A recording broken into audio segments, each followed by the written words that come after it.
fantastic. This is GT racing right now. He's got traction, he's got with the outside of both of them! Maloney! Oh, he's taken Anderson! Anderson's up to Oh my god! Big crash! Oh my goodness, half the field's going to get rolled! Second very close. These guys are want to make their way through the field very quickly. Oh, there we go! Oh no! That's massive!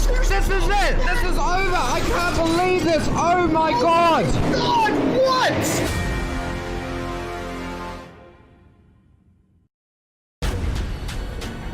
This is the original esport racing game. This is iRacing.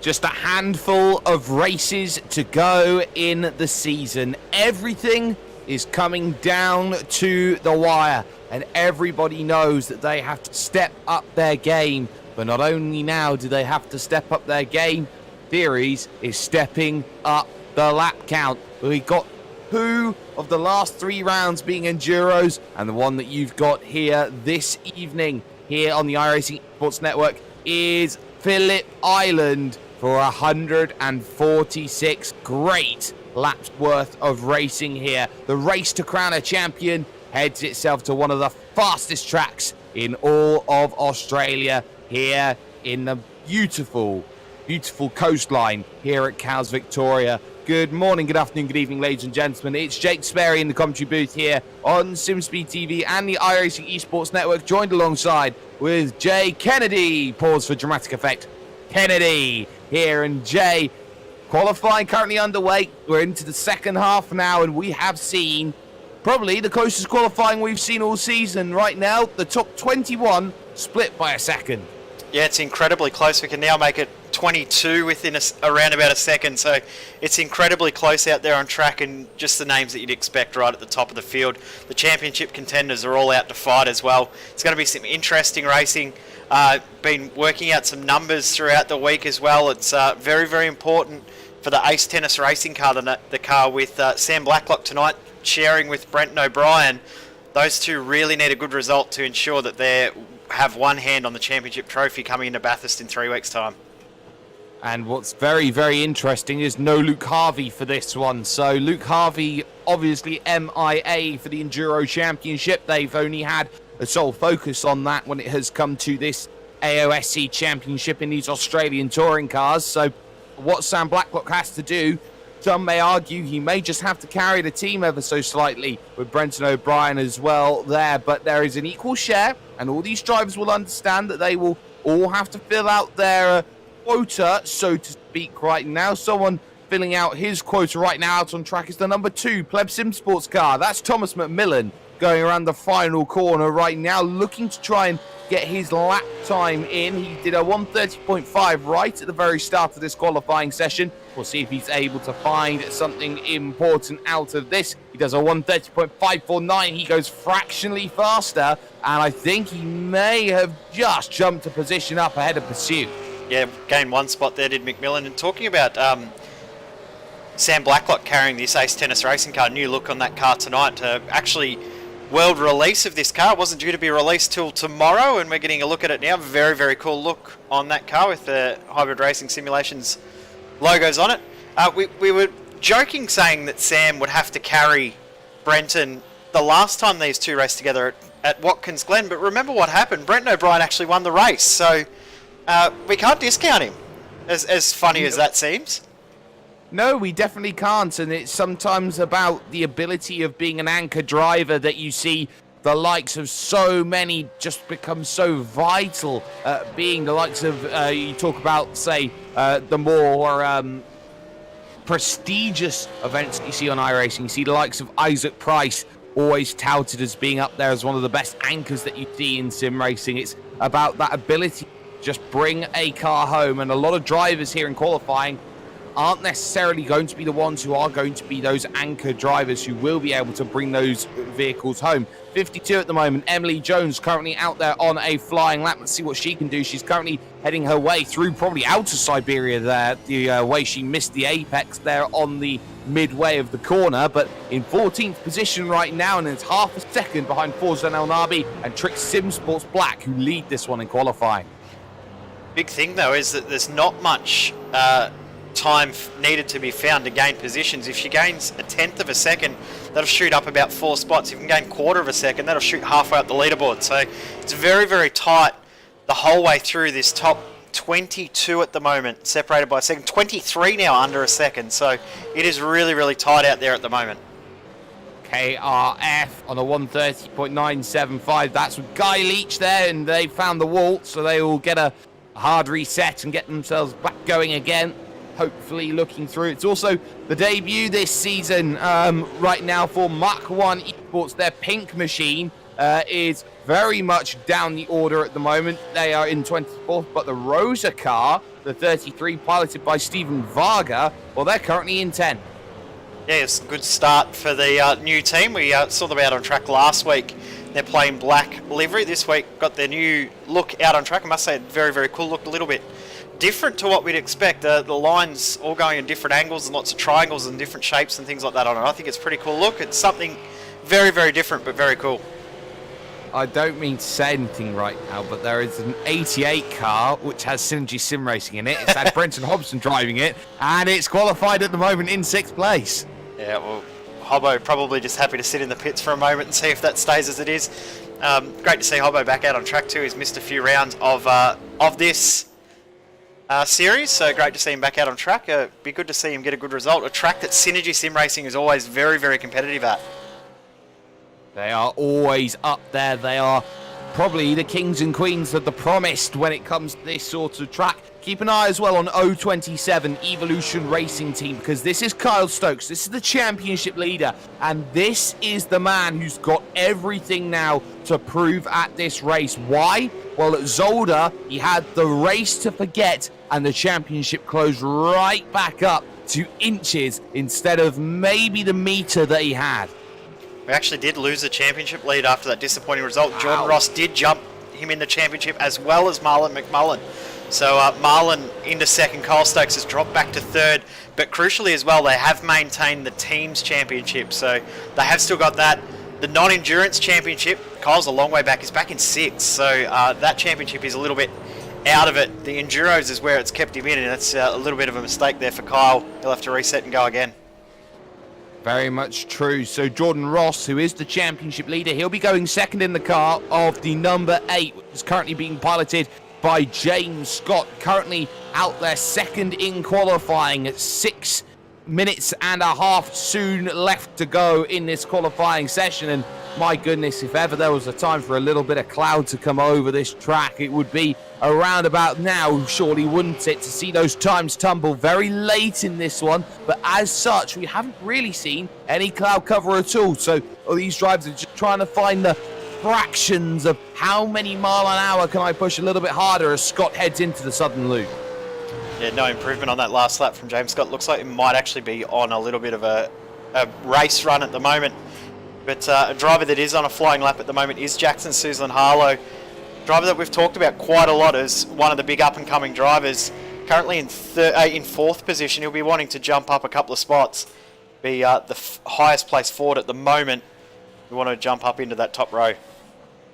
Well, a couple of positions he needs, and for those couple of positions he needs exactly 1/10 of a second. If he wants to get that, he's exactly 1/10 ahead of 5th place, and he does a 1:30.7, so the track's not there for him at the moment. He is not finding the pace that maybe he thinks he can find. Hobbo 88 in the Synergy Sim Racing 1 car will be looking to try and get a flying lap in at the moment as well. Also keep an eye on the likes of Brett Loxton in the Zuva Racing 209, very far down the order at the moment, in 13th position right now. Not where Brett Loxton's wanted to be, but the question becomes with Brett Loxton and the Zuva Racing team, are they doing too much Australian touring cars?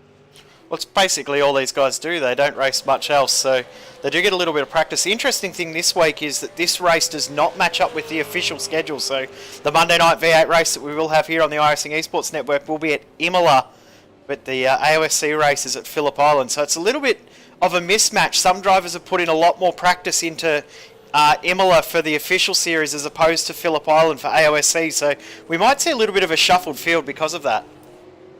We very much could do, and that's the shuffle field that you're looking at. Teams that are doing very well at the moment. EXG Motorsports at the moment, the Exto Gaming car in the number 35 in 11th position at the moment. They're having a great run, as is Premier Esports Racing Team. Brian Borg has found a bit of form here over this qualifying session. He's in 8th position. Yeah, we saw he and Marlon McMullen teaming up towards the start of the season and done a very, very good job together. So they've gelled very well, and definitely a team that you can't discount as well, Borg and McMullen. But as you said, Brian Borg has found a little bit of form. He had a little bit of bad luck in the last few weeks, but tonight he looks fairly strong. So we could see a different performance out of Brian Borg from what we've seen in the past few weeks. We certainly could see that, and up and down the field, people are trying to get their times in. The middle finger racing car, the 66, has Wayne Pengilly in it. Now, the last time I saw Wayne Pengilly in an endurance race, it ended in absolute disaster on the mountain. So, Wayne at the moment in the 66 in 21st position. He's playing blackjack, 6,000ths to move inside the top 20. He just actually lost the spot there to Matt Muggleton. We just saw gain up a couple of spots. So, we said before that the top 21 were separated by a second. Top 21 now is under 0.8 of a second. That's how tight it is out there. It is very, very competitive, and that sort of 16th to 23rd, 25th range is really, really tight. We're going to see a little bit more shuffling in the last few minutes in that zone. I don't think we're going to see too much in the top 10, but that next 20 odd cars, there's going to be a fair bit of shuffling still. There is going to be a lot of shuffling, as there has been the shuffling of drivers into different vehicles. Tom Freer normally finds himself as a hyperdrive driver, but in the 14 Mega Black Racing 1 car for this one, he'll be partnering up with Jamie Stovold for this event. I've been told at least on 2 occasions that is going to be the case. I've been told twice as well.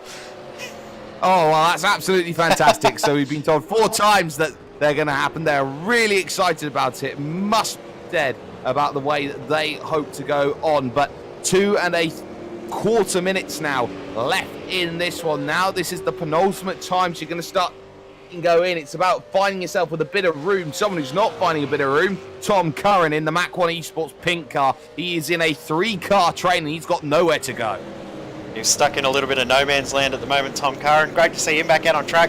A little bit of a break from sim racing, and be good to see how he performs tonight driving with Chris Robinson. So those guys should be pretty strong and should be able to make their way up through the field throughout the night, just on an outlap. So he's going to time it pretty well to be able to get a final run at it as the checkered flag comes out. Yeah, as that comes out, there are drivers up and down the field still looking to try and push their teams further forward. Let's go on board with Benito Montalbano here for the Dev 1 Performance Racing 39, just struggling to get the power down through the final corner. You've got to be truly committed to get through that section and get on the power and get your lap in. He's got himself 1 opportunity to get that lap going in. Now he does a 37.9 for an out lap, and he's been swapping in and out with Troy DeBono as well. DeBono has the fastest lap out of everybody in that vehicle so far, but Brett Loxton, 30.7, not good enough at the moment, has to go again. Wayne Pengilly on a 131.3. Jacob Knight gives it up, and he will not go any quicker. 1 minute left. Jet Bennett's too late to get back out onto track, and for the time being at least, it seems that anyone who's in pit road is day and donezo, and that does also include Simlux TTL Esports 22. Yeah, so the best that they will get is 4th position. I don't think they'll be too unhappy with that. We also see Forzad El Nabi's gone out for another run, so he will be able to finish this lap. But at the moment, we're just watching Matthew Clote cross the line. He will not improve on his lap. We'll see what Forzan can do, because he looks like he may have the pace to go even quicker again. He very much may do. Andrew Stokes is just about going to get over to the line, and he's going to get another lap in under the books with 6 seconds left to go. He does a 2:04. for an outlap, but I don't think anyone else is going to get another lap in. Jordan Ray has a huge moment right in front of, I believe that was going to be the Mark 1 Esports Rosa car, and Harley Haber does a 31.5, will not improve. Brian Borg will definitely not improve on his 31. Montalbano does a 32.2. Track's definitely getting hotter and hotter. Hinsey, 30.5, but still not enough to find the fraction as Wayne Pengilly crosses the line. 30.7, his best. 31.2 will not cut the mustard as Hobbo 88 has a huge moment on the start-finish line. That will be all he wrote there. Matt Muggleton then for Delta Force Sim Racing 021 down in 20th position right now in the 760, looking to push it out of that final corner. Not too hard, remember, you got that off-camber runoff area with the gravel and the grass, and across the line for a 131.7, a full second off of pace at the moment. So let's see what Brett Gerards is going to do over the line. 33.2 is a 32.4, so that's again 1 second off the pace. Pretty much everyone except maybe Brian Borg has got the lap done and dusted, so we'll keep an eye on Brian Borg, see if this one works. Currently needing to find 2.5 tenths of a second. It doesn't seem very likely. Diving down onto pit road, so let's get up you on your grid qualifying results, and this is how the grid is going to stack. It's Trick Sim Sports Black who hold the pole position with Evolution Racing Team V8 number 26. Well, they're actually car number 8. They are the championship leading car. They are in second. The Enduro Championship leaders, Ace Tennis Racing, start from third. Simworks TTL Esports in fourth. Evolution Racing Team start from fifth with, oh, hello, Hobbo 88. It's another sixth place for you, this time in qualifying. GRM Enduro with Jack G. Boyd needing a lot of work here in 7th, with the Premier Esports Racing Team in 8th. Pursuit Sim Racing 2 in the 21. They start 9th on row 5 with Mark 1 Esports Rosa. In 11th position, XSG Motorsports. EXG Motorsports, if I could actually speak properly, will start from 11th. Pursuit Sim Racing 1, the 777 will start from position 12 on row 6. Zuva Racing will start a little bit further back than what we would expect in 13th position. Sim Racing Channel, Thomas Hins and also got Emery in there as well. They will start from 14th position. Mega Black Racing will start 15th with Pleb Sim Sport in 16th position. Pursuit Sim Racing in 17th. KRF MP Custom Motorsports in 18th position. Matt Lepoitovan in the Stealth Sim Force Penrite Racing 014 car will start 19th. Delta Force Racing will start in the 20th position. Blackjack for Middle Finger Racing. They start from 21st with the GRM Gonrogue Motorsports car, the 331. In 22nd, KRF and Mac 1 Esports Pink on row 12. Row 13 sees another Stealth Sim Force Penrite car with GRM GT3, which is not actually a GT3. Middle Finger Racing 54 from 27th with EXG Motorsports in 28th. Team Gingers Have Souls will start this one from 29th, and Redback Racing Team will get this one going from 30th. There we go. Middle Finger Racing 41 will start from position 31 with Redback Racing Team 31 starting 32nd. Middle Finger Racing 42 will start from 33rd with Dev 1 Performance Racing in 34th. Jenny's on the block. Middle Finger Racing Team 111 Esports, and we'll go through the rest of the field on your screen because we're not far away from getting underway. No, we're absolutely not. And right now, the one person who's making everyone wait, well, of course, that's Forzan El Nabi and the Trick Sim Sports car. They're going to try and make sure that this one all works out in favour.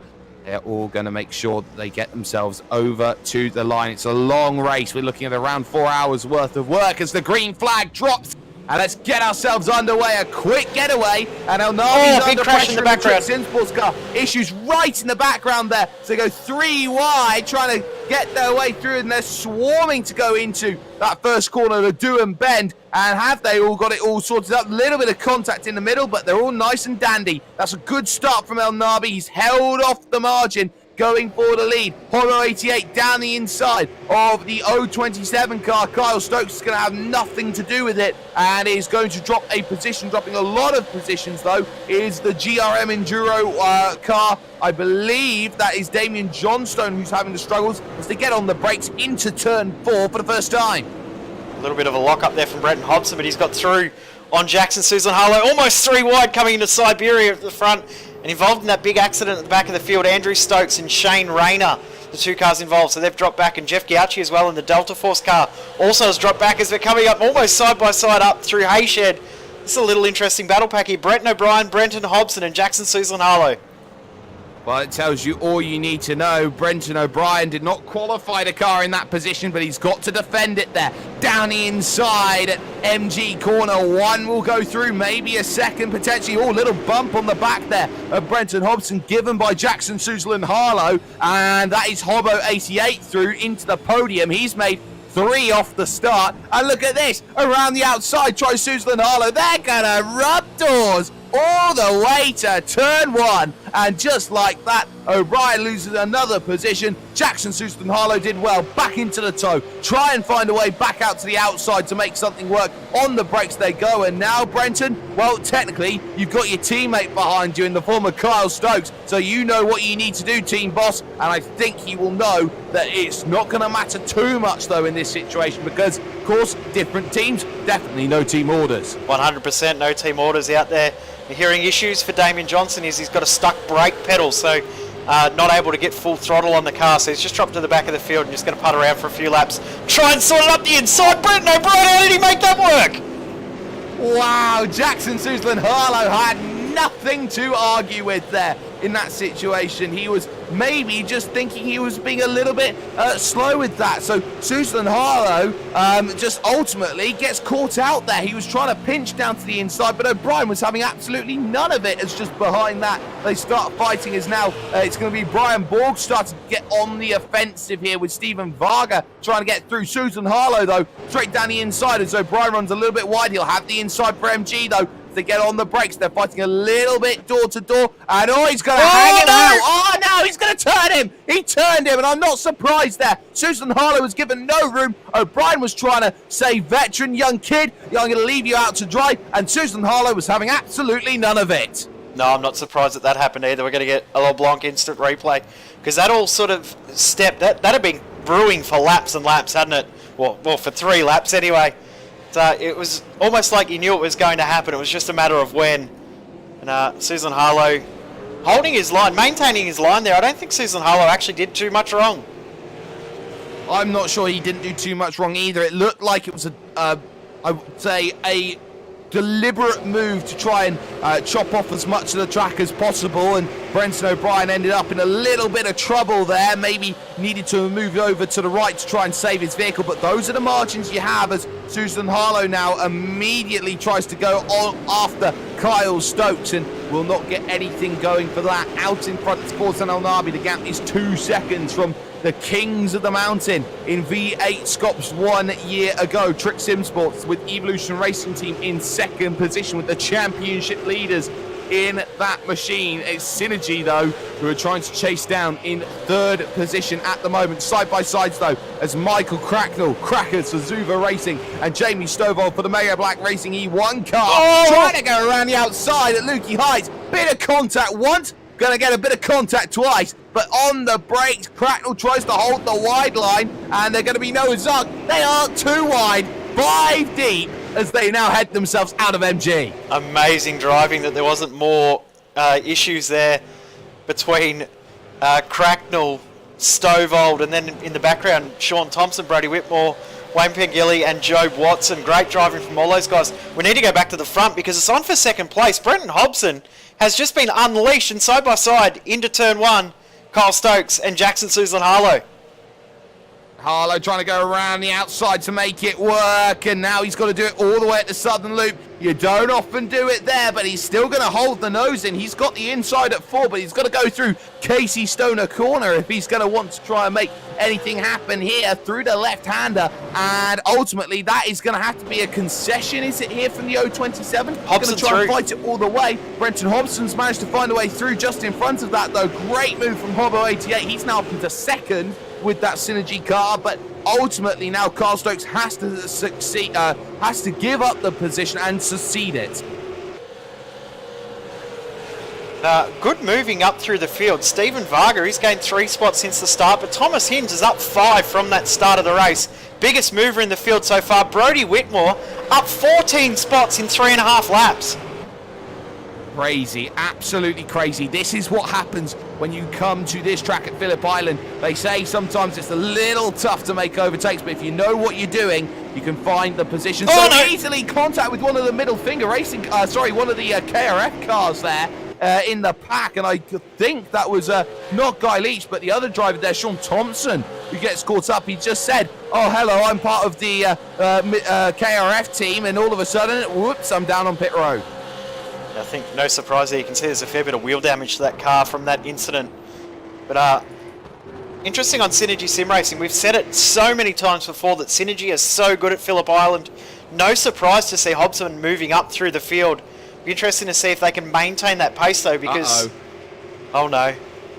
That's Matt Lepoidovin, who's gone off the track, and he's managed to join safely, or has he? Because running wide, trying to avoid that, is Scott Clark. Gets a bit on the grass, and he spins it, bang! And he goes into the redback car there of Wayne Taylor, and the Exto Gaming car is off in the gravel, right in the middle to the back of the pack. And just like that, we said, uh-oh, to begin with, because there was the chain reaction. Get a LeBlanc replay this. Lepoidovin just ran a little bit wide, very, very easy to do.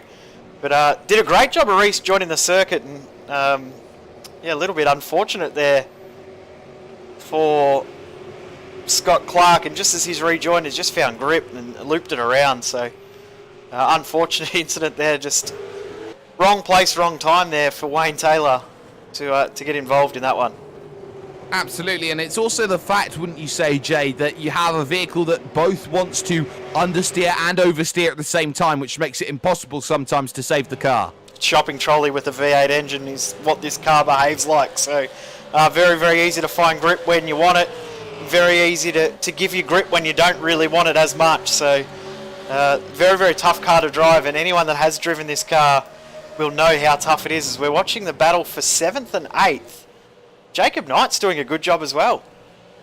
He certainly is, and this train is starting to form behind Kyle Stokes, the former championship leader, or shall we say the championship leader regent at the moment, the way that he lost it last time out at Zolder. But now Stephen Varga still under pressure. Of course, the pair of them, Varga and Knight, former teammates, of course, back at Redback, both of them technically in different skins for this one. So they head themselves through turn 4, and there's Jacob Knight going straight around, and bang, he's into the tyres. Did a good job not to make too heavy a contact into the tyres there. Just what we were talking about before, the car just doesn't want to behave how you would expect, and just all of a sudden oversteered while it was understeering. So unfortunate there. Change of position here with the second Mach 1 car. Oh, a little bit of a bump there between Darryl Hockey and Chris Robinson. Well, you're not playing hockey, boys. And he's just got it. He's just got it. What a move from Darryl Hockey. But is he going to get seconds? I think he's going to get a lot of seconds here from Chris Robinson, who tries to rub him up on the bumper, and he's not quite able to make that move around the outside when it comes to turn 10 at MG. And so it's a waiting game. He'll have to wait for turn 1 to come along if he wants to go make that move. Eyes on Jackson Suzlin-Harlow, though. This is for the podium now. And to the inside, will he make the move late? Oh, you bet he and will. And remember, that card's got to stay clean for James Scott. It's got the championship leader due to go in that, of course, of Jordan Ross. And straight through goes Suzlin-Harlow. He's now brought Simworks TTL up into 3rd. Yeah, good move there from Jackson to Suzlin-Harlow to get through into 3rd position. But this little pack that's now forming behind James Scott and Kyle Stokes, looks like the Evolution Racing Team cars maybe down a little bit on pace in regards to race setup. So it'll be interesting to see if the car comes to them as the track evolves throughout the race day. Of course, the track will get hotter as the day goes on as we get through. We're currently starting the race in the morning, and we'll move through into the afternoon by the end, and the track will warm up for a little bit, and hopefully will cool off by the end. Through goes Brodie Whitmore in the Team Gingers Have Souls car, managing to defend the Middle Finger Racing 66 of Wayne Pengilly as Pengilly tries to get all over up through Lukey Heights and try and make a move, but not positioned best well to try and see that happen. But this is what we're starting to see here. I reckon those Evolution Racing cars are talking about a magic F word, and no, we're not talking about the one that I used to use, Jay, when the microphones are certainly turned off. It's fuel that we're talking about. They are going to fuel save, I believe, this one right from the very beginning. Yep, very, very good at fuel, and the other team that is good at fuel, and we know that as well, they're sitting in P1, so we've got some drivers that we really need to keep an eye on. The other team that is very good on fuel are just sitting in a good spot too, Pursuit Sim Racing. David Kinmond, Michael Taliancic in the 777 car, they will be ones to watch when it comes in this race. They are very, very clever on fuel strategy as well. Let's not forget that Pursuit are both 9th and 10th at the moment. Gary Cooper is having a stellar drive at the moment after 8 laps worth of race. He finds himself now having to play rear gunner for the Zuva racing car, being piloted by Michael Cracknell. Brett Loxton will be due in that vehicle at some point during this race. So this is going to be a tough event here. They're just starting to settle down now, trying to find those positions as Guy Leach now tries to find a way past Thomas McMillan, as down the inside will look Job Stewart in the 3rd of the Pursuit cars, and that's 3 Pursuit cars inside the top 15 at the moment, and that is positions they head to Hayshed. Not quite done on the outside, needs to be bold, needs to be brave, has the inside for Lukey Heights, and I think that is position sorted for Job Stewart, and that's a good move. Yep, very, very well done from Job Stewart. He set that up a long time ago. Guy Leach, I don't think will be able to come back. Oh, it goes very deep though. Good move from Leach to get it back done again.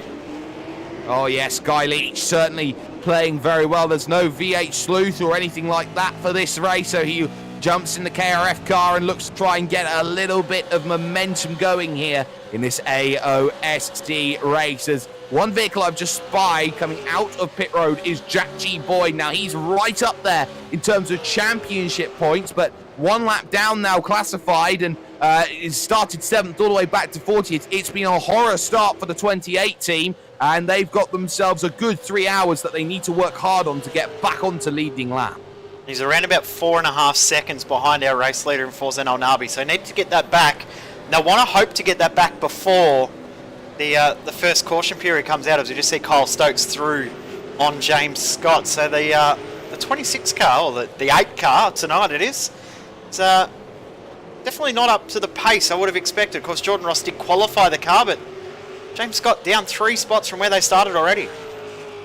Yes, and it's proof that there are struggles. Jacob Knight, though, talking about his struggles, he's trying to make a charge back up through the field. He's already got himself past Matt Lepoidovin in the Stealth Simforce car, so that is 21st position now for Jacob Knight. He's got a couple of middle fingers to deal with in front of him in terms of Jonathan Ben and also Darryl Hockey, so he's got to try and navigate his way around that, as will the Ace Tennis car, who's back in 25th position. Brenton O'Brien, don't count him out. Sam Blacklock will have the bit between his teeth when he gets into the vehicle, when Brenton O'Brien hands that over. As there's almost contact in Hobson. front. As, wow. Hobson's off. Now, was Boyd involved in that one? That's a big off, and well, got Jack Boyd. He's thinking he was maybe slightly quicker. This is the issue with lap traffic that's easily the similar pace as you. Heads himself through turn number 11, and it looks to me like there's no fault at all, I think, there from Jack Boyd. I think that's all on his own that Brenton Hobson's managed to do that. There was a snap of oversteer heading through 10 and at 11. Well, goodbye Gonzo when there went Brenton Hobson. Just ran a little bit wide through 11, and it just goes off camber a tiny little bit, run it a little bit too wide, and the car just slips away from you so unexpectedly. So unfortunate there for Hobson. Was doing a great job to get himself up in second and just starting to drive away from the rest of the field. He's going to have to do it all again. Back now to 13th position, but Thomas Hinz has got another spot too. He's now up into 6th position. That's +8 for Hinz and Emily Jones. These guys know they're out there just to have a bit of fun. They could find themselves in a very, very good spot. They certainly could. Round the outside of Jamie Stovold goes Brody Whitmore, and now that allows the inside coming along for a certain Brenton Hobson. So Hobbo 88 immediately back on the offensive after the mistake. 1 lap later, around the outside of MG. You don't often get them done there, but you get the inside at 11 and 12 as well. Let's not forget Wayne Pengilly wants in on this as well. I want my buy-in chips. I know the World Series of Poker's happening in about a month. And there he goes, the buy-in is there, and all of a sudden, let's deal the opening hand, and it seems that both of them are trying to crack pocket aces. See if Wayne has the bigger brakes into turn 1 to go around the outside. Very, very difficult to go around the outside through 1. He'll tuck back in behind Stovall, but he might be able to get it over and under and get it done through 2. No, he's going to back out of it. Have a look at the big late lunge from Thomas McMillan coming from nowhere, right up onto the tail of Pengilly now. Oh, McMillan's got a lot of brakes, and he even gives him a little tap to say, come on, I can do turn 2 this fast. You can at least match me right now. I'm in a pleb sim sports car, for goodness sake. As he now looks to try and push for a move down to the inside. It's blocked hard by Pengilly, and there's a little bump coming along from McMillan there as he wants to push a way through. He knows behind him is Job Stewart and Guy Leach. He wants to try and get by as quickly as possible. He needs to be PDQ about this, as this pack all forms behind Brody Whitmore, as now Brenton Hobson wants to try and get in the action, wants to try and find positions, wants to try and make some moves, and ultimately is finding none of anything at the moment as they head up towards Lukey Heights. Beautiful up the hill and down the hill left-hander, angles to the inside, pinches the man to the outside. That's a beautiful move, as now McMillan's still trying to find his move a little bit further back, and he still can't find anything. Good driving there from Hobson, and McMillan, good job to not make contact, just forced a little mistake there from Pengilly, because look at the gap that Pengilly's got from Stovall. Back up the front, Thomas Hinds is feeling a bit more pressure again. Stephen Vargas found an extra gear and just starting to increase his pace a little bit. That gap was out to around about half a second. It's back down under 3/10. So Stephen Vargas come back into the fold once again. It'll be interesting to see how that 33 car goes when Harley Haber jumps in later on. Oh, I've almost seen a moment for Brenton O'Brien's ace tennis car trying to get past both Roy De Bono and Brett Gerards. They've been banging and bumping for the last 4 corners or so, and another little tap into turn number 1 and another tap here. It seems that it's a bit of dodgems at the moment there in the back of the pack, but as we keep an eye further forward on what's happening with Thomas Hinds. Hinds is trying to stay with Brian Borg here. Borg's got Scott in the eye line. This is the 4th place, mind you, and James Scott has already lost 10 seconds to the leader Forza El Nabi, and let's not forget, El Nabi handing to Ross Rizzo is not a bad thing at all by standards which they certainly have. Train, though, we get a look at this. It's all the way in the middle of the pack, because that is where the big scrap is happening at the moment. What can Stovall do? What can McMillan do right now? Wayne Pengilly looking strong on the defensive game. Again, down to the inside. Will McMillan get it this time as he heads himself through turn 10 at MG? Answer is still going to be no. Look at the outside line. It's like a treat right now for Pengilly. And we just got a replay of a huge incident there. Troy De Bono just made heavy contact with Brett Gerards. That's why we see Gerards off the circuit and heavy damage to the side of his car. He has got it rejoined again. Wow, that was a heavy, heavy hit. I have to say, I'm not surprised with that sort of contact. They've been foreshadowing it for at least a lap's worth of racing. So you've got to say, well, boys, there's more at stake here. It's 146 laps and you're going at it like it's the last lap on lap 13. It doesn't happen like that. So racing action still continues. Little wide goes Brody Whitmore in the middle of the pack. This allows Stovall a chance then try and make that move. All bump there coming along from Thomas McMillan as well on Wayne Pengilly. Come on, I've spent 2 laps sat behind you and we're starting to lose ground. He now finally gets that angle to the inside, and can he be late enough on the brakes? And still Pengilly's going to fight this one on that outside line. He's got the inside for Siberia as well, and I think Thomas McMillan is going to get bogged down and frustrated here, and soon we're going to see potentially McMillan of old if we're not careful. Because look at this, Guy Leach is trying to just pick a pocket or two, and he's not going to get there like the Artful Dodger. He's going to have to wait as well. I thought Guy Leach might have been able to hold it around the outside, but Leach has been around the traps for a very, very long time. Knows it's safer to chuck it back in behind through Hayshed, and McMillan, another great run up through Lukey Heights. He just can't quite get it done late on the brakes. Oh, held on well. He's done so well to hold it, but he's now lost all his momentum through turn 11. He'll get a little push from the KRF car just behind, but for another lap, McMillan is apt absolutely stuck at the moment, and there is nothing that can be done. Look forward though, James Scott is under so much pressure here. Brian Borg, the Bryborg himself, is just trying to be a Terminator and just trying to force the mistake, and it maybe half happened there, opening the corner a little bit, but gets a good exit there, does James Scott. He's just diamonding off that corner. He's doing enough here, Jay, just to hold off Brian Borg. What does Borg need to do to make the move? Well, you might not need to make the move at this stage. You might just be happy tucked in behind, saving a bit of fuel. If they can get an extra lap to a tank of fuel, that's a huge advantage later on in the race. So maybe just take his time and wait for the right moment to get a move done.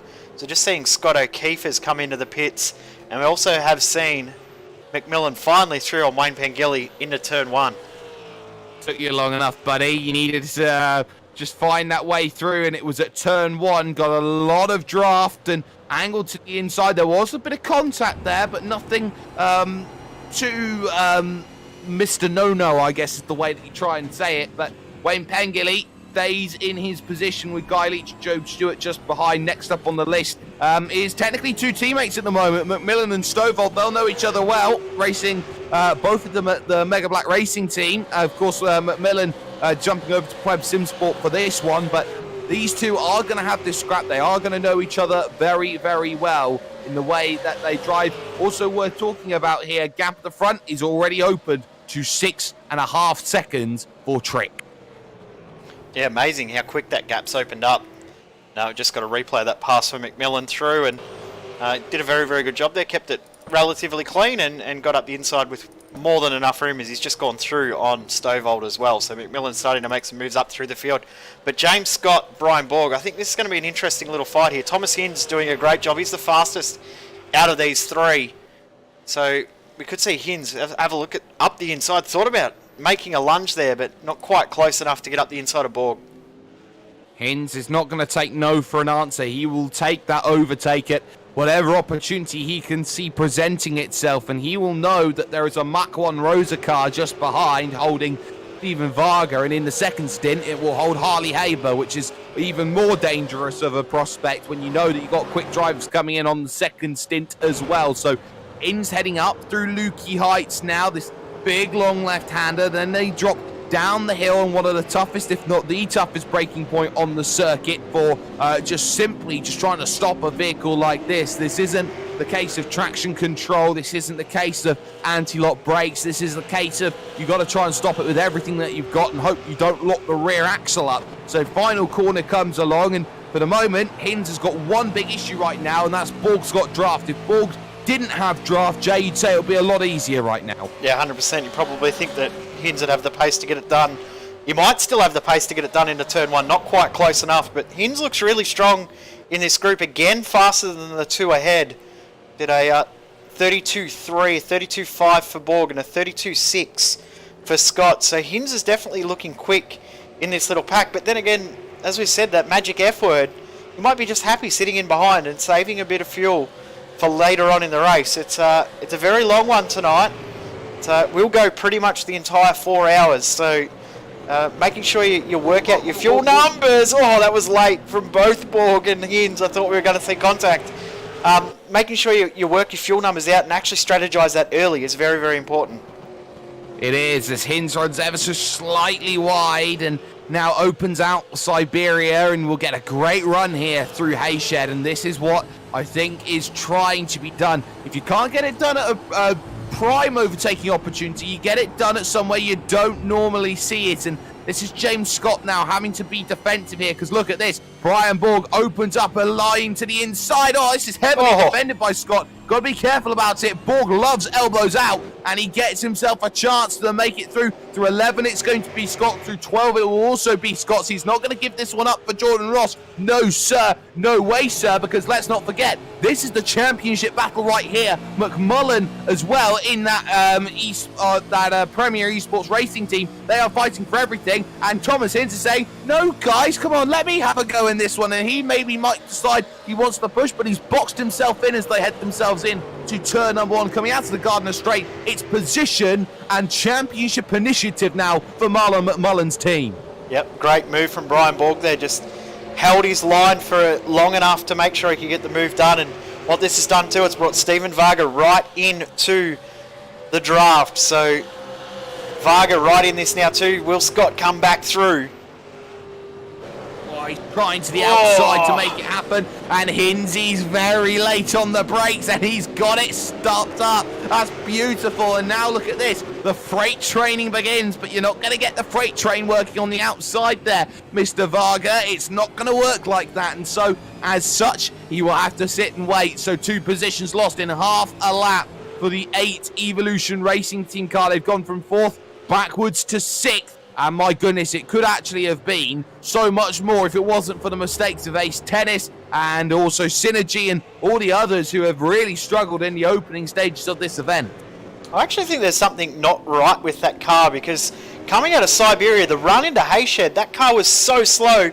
Varga had to get on the brakes really aggressively to make sure he didn't make contact. So something's not right with that 26 car. We'll see if we can find out what's going on. We might get a message from someone within the team in the next little bit. But I think that car has got something wrong in the way it's set up, or the tyre pressures. Something is not right there. Here comes Hinsey to the inside of Brian Borg, and he's going to pick it up. So now into 4th position goes the Sim Racing channel featuring Emery, and Emily Jones was not happy with the way that she was driving a good week ago when it came to V8 Scope. She expected to be a lot higher up, but to be fair to her, she was on a sabbatical and she did need to keep that in mind. But this is her chance to say she does. Oh, yes. Trick Sim Sports has been involved in a huge incident on the front straight. The Blue Hawk racing car made contact with the pit wall and then hit the car of Scott O'Keefe and involved in that. There's the lead change. Yeah, so that's heavy contact. Jackson Susan Harlow takes the lead, and just like that, endurance racing changes on a paradigm. So Forzan El Nabi loses the race lead after a massive incident. So Scott O'Keefe in the GRM car, I'm just looking at what's happened. It's coming off the pit road. Yeah. It's a massive disaster there for Marty Hansen. It is in the end, and Hansen, I have to say, yes, you do take the outside line, and he's just clipped the wall on the outside there, and it's cardinal. It's devastating for the Trick Sim Sports guys, and Forzan El Nabi into the pits, and we might see Michael Healy jump into that car now. Ross Rizzo out for this round, so we'll see what they do, but that's really unfortunate for the lead car, and that puts the TTL Esports into the lead. That was a huge incident, and that was one I was not expecting to see. It's worth noting as well here, Jay, that they're not out of the race definitely right now. They've used the one fast repair that they've got, so they definitely still have a lot of time to pull themselves back into this sort of race. And I think all these drivers know that if they've got time and they've got the strategy on point, they can get that done. Effectively, what we've just seen is the quote-unquote short stop done out there for Trick. What that has done is a little bit of an alternate strategy, as we're just watching Guy Leach and Jamie Stovall go at it. It's put Jack Boyd back onto the lead lap, so that is the one positive to come out of that incident, is we're going to see another car back that we could see in contention at the end of the race, back on the lead lap. Certainly are, but for how much longer? Because there's Jackson Suslan Harlow just behind, and they've got very difficult traffic to get by. That is Hayden Cunningham for the team. Oh my goodness me, the Team 111 Esports pink car, which is just running around a little bit snakish, like a little bit Naga-like, the way it's trying to go through. So Hayden Cunningham really struggling right now, as everything just seemingly is coming up swings and roundabouts at the front of this field. It's almost a bit of hot potato of we don't want to be anywhere near the front. Guy Leach under pressure though. He's got Stovall, he's just got by. Job Stewart next, try and get by the Mega Black racing car.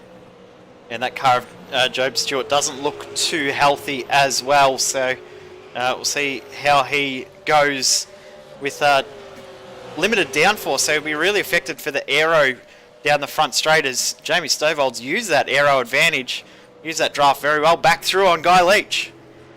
Yes, and Guy Leach, nothing he can do about that one, as he had to yield at turn one. No chance of getting it done at the sudden loop. Maybe a chance, maybe through Stoner and forward. Look at this. He's pushing on that bumper ever so slightly there, saying, I'm getting much better drive coming out of that exit of turn number 2, and I could use that all the way through 3 to make a move down the inside at 4, and guess what? He's going to do it straight down the inside. Does Stovall lock the door up? No, he doesn't. He has to give the room, and as such, he's just trying to make sure he's got an overlap. He doesn't. He has to drop it again.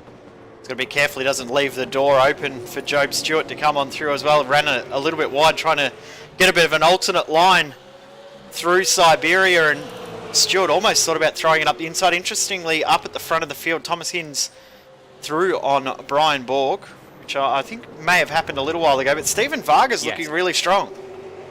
Yeah, Varga trying to make the move for Mark 1. We won't talk about Mark 2, Mark 3, Mark 4 or Mark 5 esports that may happen in the future, but we will know that they'll be quicker in some respects. But Stephen Varga getting a good run out to the final corner, looking to try and get by James Scott. This one is for 5th position on the road at the moment, and 8 has enough power to hold it off through turn number 1 for the moment. So Stephen Varga just playing that patience game at the moment for Mark 1. Mark Samuel, team boss, will be happy with the way that they are running at the moment. So they head themselves through the left and they get themselves back on pace, try and push themselves over towards the right-hander at turn number 4. Scott at the moment, does he defend that inside line? He half defends it there actually, and that's very interesting. James Scott, I think the setup suits a Jordan Ross drive more than it does a James Scott drive. I think they're two personalities that clash in driving style. Yeah, I think the way the car's set up definitely is not suiting James Scott, as we've mentioned a few times. The pace differential from this car to everyone else in the top 10, that is the slowest car in the top 10, and not by a little margin, by a noticeable margin. So the car of James Scott definitely is struggling a little bit, but we're not too far off seeing our first, let's just see, Hayden Cunningham running off the circuit up through Lukey Heights. Distracted me a little bit there. We're not, no, he just got actually hit from behind by one of the pursuit cars.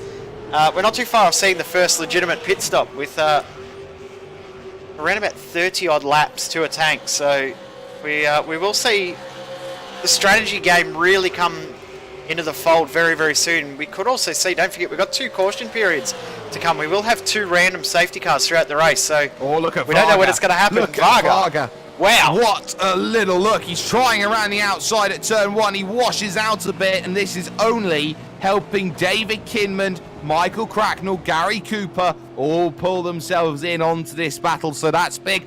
We will apologise to Duke there because there was no contact at all with Cunningham. He lost it all on his own by locking the rear differential.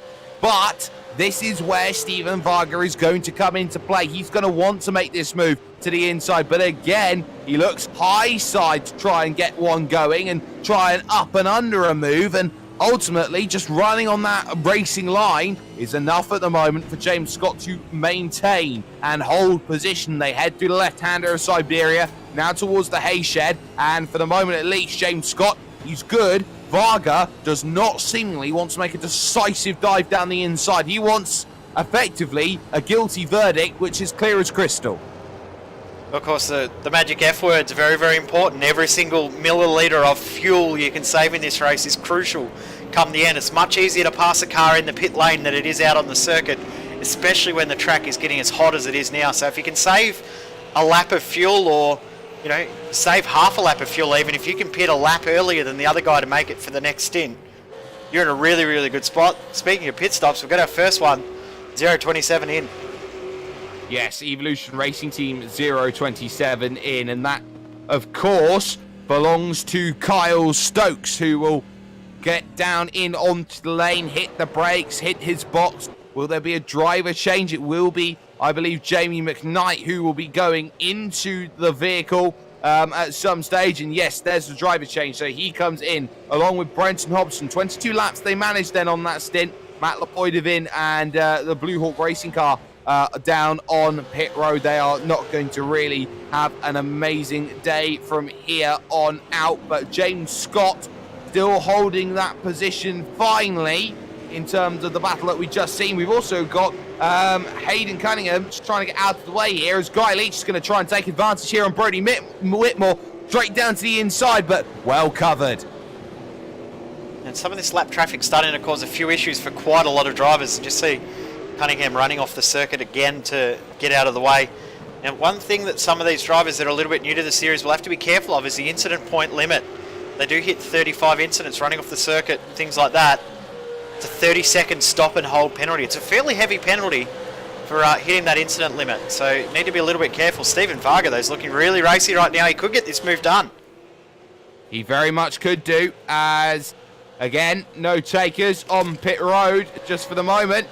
Still trying to get away downside and not there yet. Maybe use the draft here as you make the run to turn number 1. So Scott does not defend that inside line.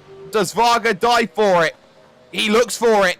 He breaks a little bit too early, though. He can't have it. But did Scott run wide? Yes, he did. Oh, they're going to touch doors there as they head themselves to 2. They're now going to check each other up, and all of a sudden, Kinman's probably thinking about which way do I go now to try and make this move. Cracknell's probably the one with the most experience of dealing with situations like this. Back at the trainer 4, he'll bide his time.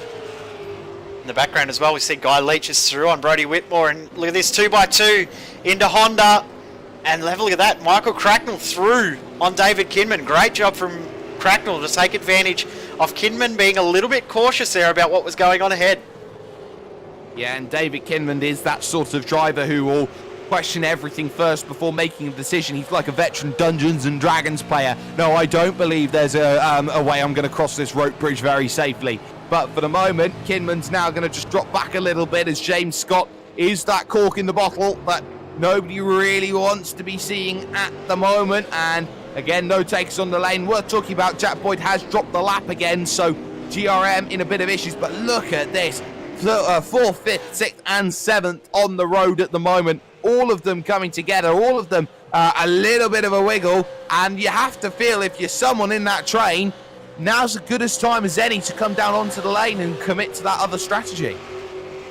You're no point doing the same as everyone else. It doesn't get you any real advantage. You need to do something different to everyone else. And of course, the lead car, or effective lead car of Forza El Nabi and Michael Healy has come in to do something different. Of course, forced to do that. But one of these 4 cars, I think, should look at doing that alternate strategy. I don't think it would be too bad of an idea. They've got nothing to lose by trying something else. Absolutely right. Nothing to lose at all at this stage. They know that 2 rivals of theirs have come down and have the tyres on already, and one of those teams is the Hobo 88 machine of course, Synergy Sim Racing. They are down in 26th in comparison to where Trick are. That's 5 positions back at the moment, so keep that in mind. Net on the road, comfortable advantage for the Trick Sim Sports Black team, who have 5 seconds before they reach Redback Racing and Wayne Taylor. But at the front, it is Simworks TTL. The gap, 10 seconds at the moment, to Sim Racing Channel featuring Emery, with Premier Esports currently rounding out the podium. Battle for 4th still on, but again, no dice. Yeah, it's a very, very tight little battle pack here, and a few other battles going on as well between Middle Finger Racing and Mac 1 Esports Pink. They are going at it, and just seeing a change of position too. Jamie McKnight through on Brett Gerard's Evolution Racing Team 027 through on the Middle Finger Racing 42 after that pit stop.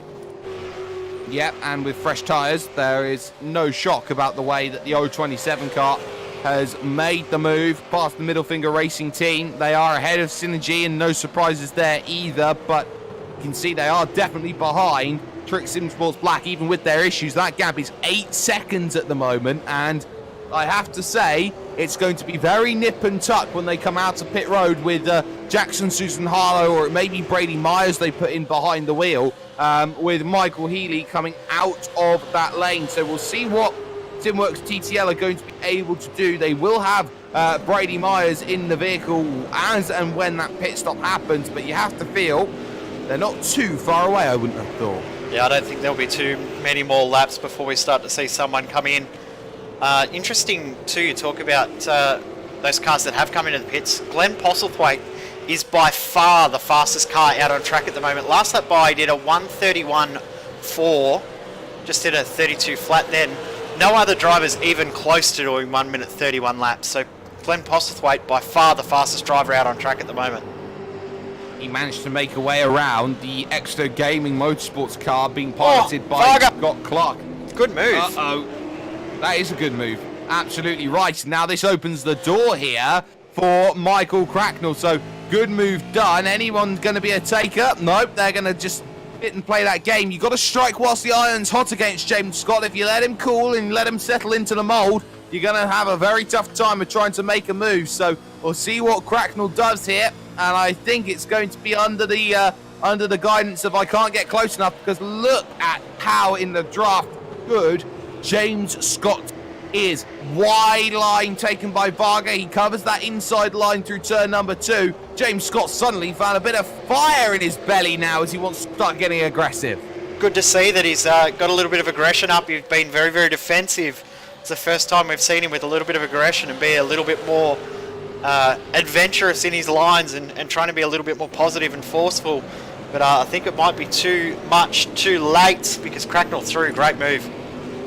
Yeah, a fantastic move and a comfortable move at that as well. And you can see how much they've held up. Now Gary Cooper is on the back for Sim Racing as well. So they are really just holding each other up. Cloud cover coming in as well. This is going to make the track a little cooler, a little quicker as well. And this may be where we start seeing fastest laps start being just chopped down as the caution flag comes out right in the middle of a pit stop window. This is going to be very, very interesting. So our first safety car of the night is out on lap 27, so still got 120 laps to go. This is going to be a very, very interesting race from here. Probably think most teams will break it up into 30-lap stints. As I just see Jacob Knight's had a big moment under caution. Just a little bit of a lapse of concentration there. Jacob Knight running off the circuit. He was in an intense battle there with Wayne Pengilly just before.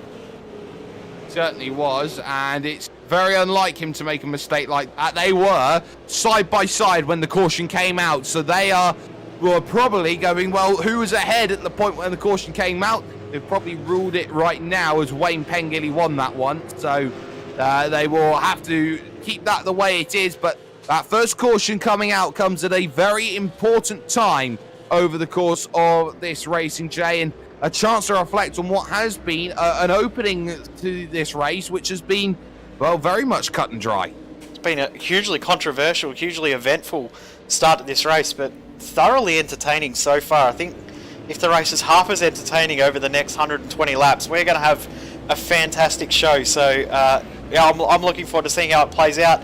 We legitimately have 20 contenders in this race as well, which makes it even more enjoyable. Never know how an enduro in Australian sim racing is ever going to end up, and that is the truth, the whole truth, and nothing but truth when it gets down to it. We're going to have ourselves pit stop window happening now for everyone who has been out there and running around. They know that a couple of drivers are coming already. Surely this is now the time under caution to A, lift and coast, save as much fuel as possible, B, come down in on the lane and get that fuel. Yeah, 100%. You're going to see everyone try and save as much fuel as they can right now. So you know already that a lot of these cars are going to be on the clutch. You can actually see on board here from Jackson Suzlin Harlow that 6th gear on the clutch, just rolling around as low on fuel as he possibly can. He'll be diving into the pits right now, and we'll start to see whether this field shuffles around. I wouldn't be surprised to see a few of those teams that are very, very good on fuel conservation to shuffle up through the field. The likes of Pursuit Sim Racing, we could see them jump a few spots in this caution period. Yes, and there are wave arounds coming in as well as some drivers look to try and get their laps back. One of them is Jack Boyd, so he will snipe his lap back as the likes of Varga and also Brian Borg, Michael Cracknell's down in, David Kinman, Gary Cooper, Thomas Millen, Guy Leach, Brody Whitmore, all of them down in on the lane. Now it's a battle of pit crews. Who's going to be the best? Who's going to take a driver change? I know Marlon McMullen's getting in the car, as is the championship leader, Jordan Ross, getting in, as now Brenton O'Brien hits his box and someone very nearly making a mess of theirs there as they try and get in. I believe that was Michael Healy of Trick Sim Sports coming back in for another stop. So that's a late call. A surprising call, I thought, there from Trick. I thought they were going to stay out. Well, I think this is actually a very, very clever call, because they come in now, they're going to gain a whole heap of spots and get on back on the same strategy as everyone else. So all of that time that they lost from that incident, they've got it all back right there. But the 027, the 88 and the 097, the 3 cars that we saw make that alternate strategy call, all into the pits, then back again under caution. They're our top 3 cars. They are the top 3 cars. So all of a sudden, it is Kyle Stokes and Jamie McKnight who are at the front of the field. Michael Healy's car with Forza Nabi and Trick in second. It is Glenn Postlethwaite who finds himself third with Synergy Sim Racing at the moment. Emily Jones is behind the wheel in 4th position. It's Harley Haber who finds himself in 5th with the Mark 1 Esports Roadster car. And it is Brady Myers who is in 6th position at the moment. We're going to just take you on board with these lapping procedures at the moment as we take you on First Spotlight.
And green and go.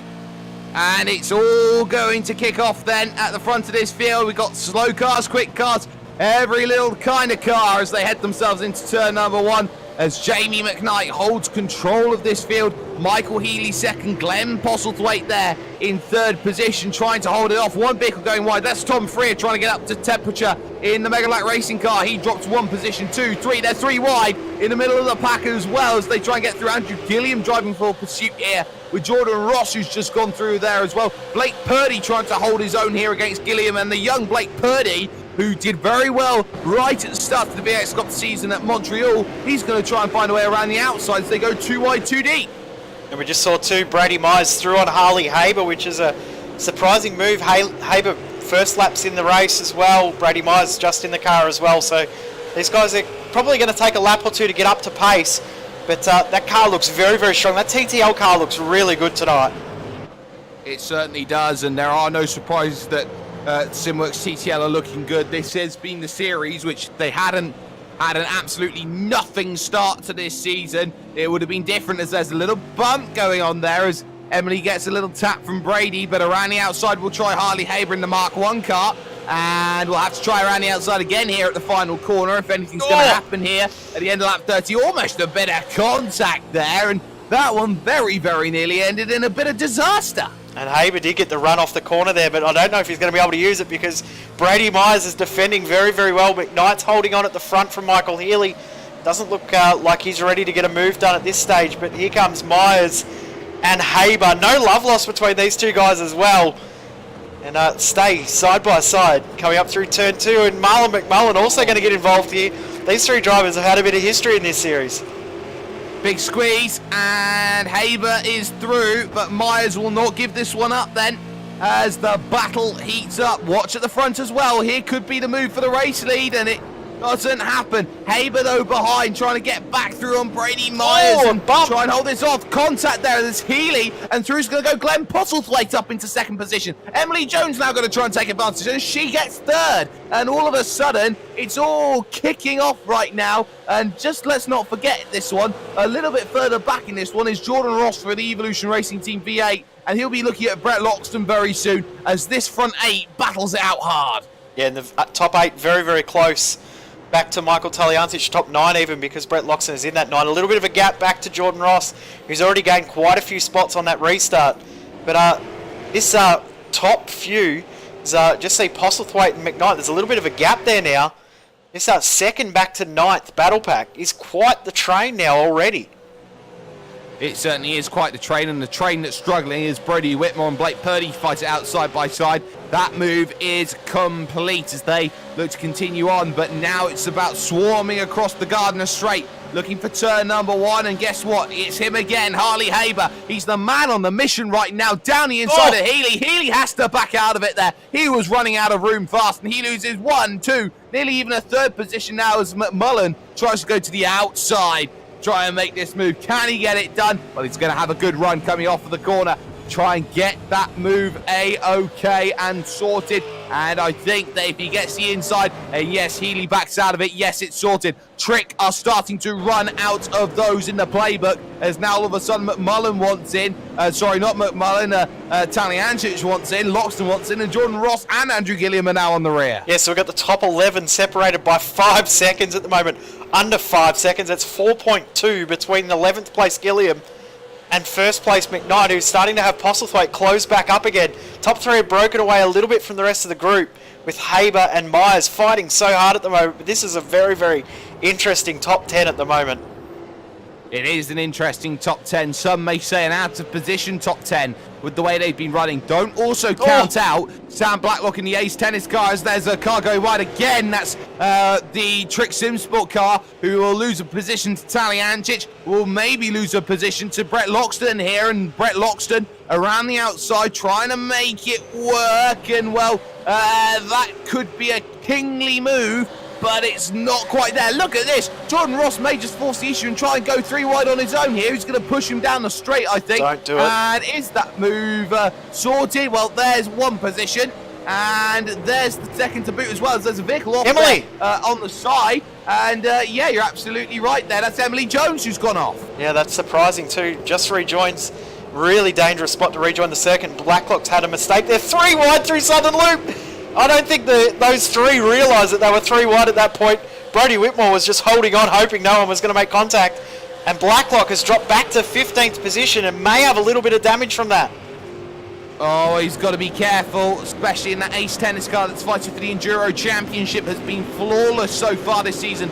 Jones gets hung out to dry by Brody Whitmore, who holds the position now. Freer, Blacklock, Stenberg, and Clowitz are all there, and they're all scrapping it out in this mid-pack, and they are having a good fun of it. Emily Jones's mistake, I have to say this one here, Jay, is an unforced error. There was no way that move should have done, and Glenn Postlethwaite's just taking the lead. Yeah, wow, just saw 2 on the timing sheet. Postlethwaite through on Jamie McKnight. Turn 4. Yeah, so we'll get a replay of that, because we were just watching the replay of that incident for Emily Jones, and as you said, unforced error. There was no car even within sight, in front or behind, so, and you just saw McKnight there tap the brakes a little bit early to let Postlethwaite know, hey, I'm going to let you go. You're a bit quicker than me. So we're just hearing that Emily Jones had computer issues at that point, so that's why there was the issue. That does make a lot of sense.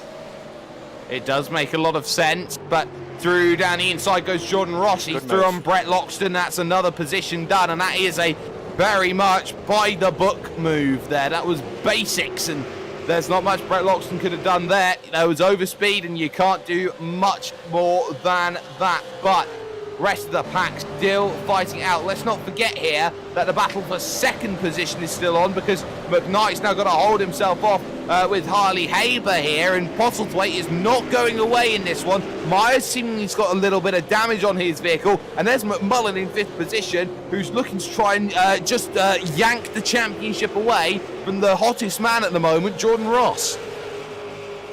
It's a very, very interesting battle pack, this one, so be interested to see how it all plays out over the next little bit.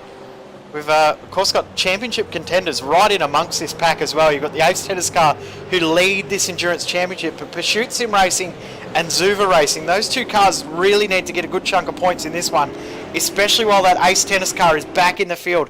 Ace Tennis need to get a top 3 to gain any points in this because of drop rounds, so while they're a little bit down in the field, they really need to capitalise, do both Pursuit and Zuva. Well, we knew as much. Bang! Contact in the background there. That's Matthew Deere, who's run into the back of Tom Curran. So that Mark 1 car will be going slightly slower than that then for a little bit longer. But everywhere you look, it's vehicles just trying to find position to make moves any which way they can as they head themselves through turns 1 and 2. Then once again, Jones is the woman who wants to try and find a way through. She's going to try and look for the chance on Brodie Whitmore, who has defended well actually against her, has not lost the move, but there's a bit of a bump there as they try and go through. Battle for second on as well. Haber's looking to the inside. He won't find anything as again Postlethwaite runs a little bit wide as we look backwards again for the move. Whitmore's incredibly defensive here, and Stenberg almost gets a tap out of Tom Freer. There was a bump between Haber and McKnight through Honda hairpin as well, so there's been a bit of contact on this lap. It has. You're absolutely right. It's been interesting.